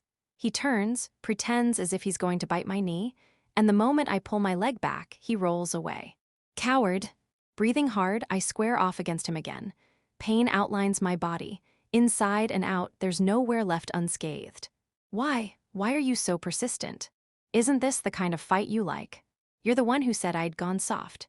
Once someone learns self-preservation, they can never go back. They can, I did, because I found something I don't want to lose. I hold your memories. Your time with them wasn't even long, Robo shouts. You really don't get it, huh? No, you couldn't. There was a selfish guy, messed up a little and spiraled, dropped out of society on his own. Let himself be swept along until he became someone who lived for violence. My chest aches. At the edge of my vision, Hayato finishes off the last werewolf and drops to his knees. A soft, jingling sound comes from behind, the sound of a priest's staff. That guy was trapped in a dungeon for 25 years. When he was finally rescued, he was a full-fledged suspicious guy. Knew nothing of common sense, wore no clothes, had nothing but power. I plant all my strength into my legs. And society accepted him. I charge forward with everything I have, max speed, max force. Our bodies crash, bones and flesh colliding in a brutal tackle.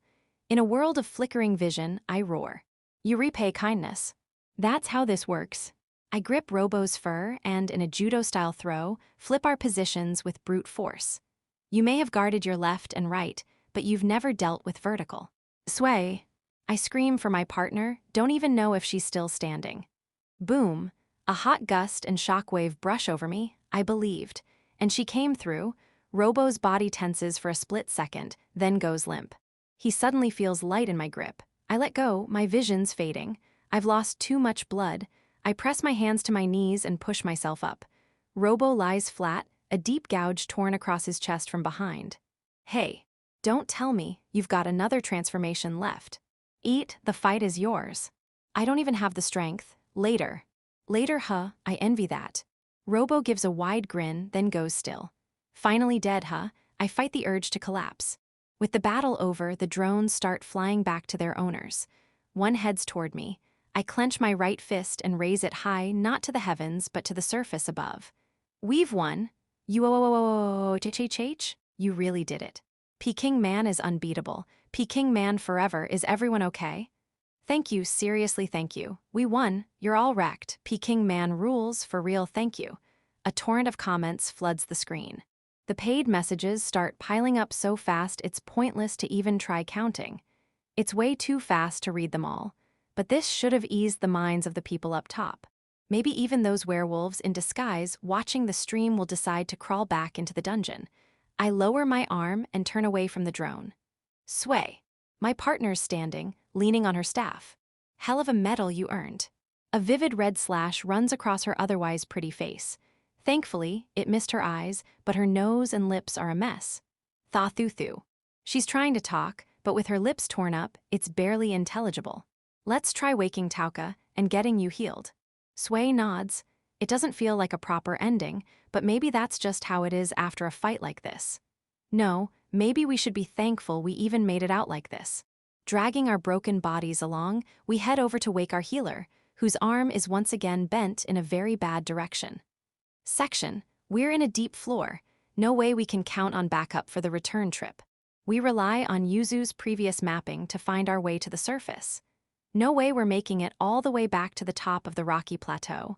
Everyone's wounded to some extent. Even if the injuries look healed, our movement's sluggish. And in the midst of that, one guy's still fighting, a desperate scream as he holds his own against a raptor. Yamezato, who only passed out from exhaustion, ends up shouldering the rest of the battle.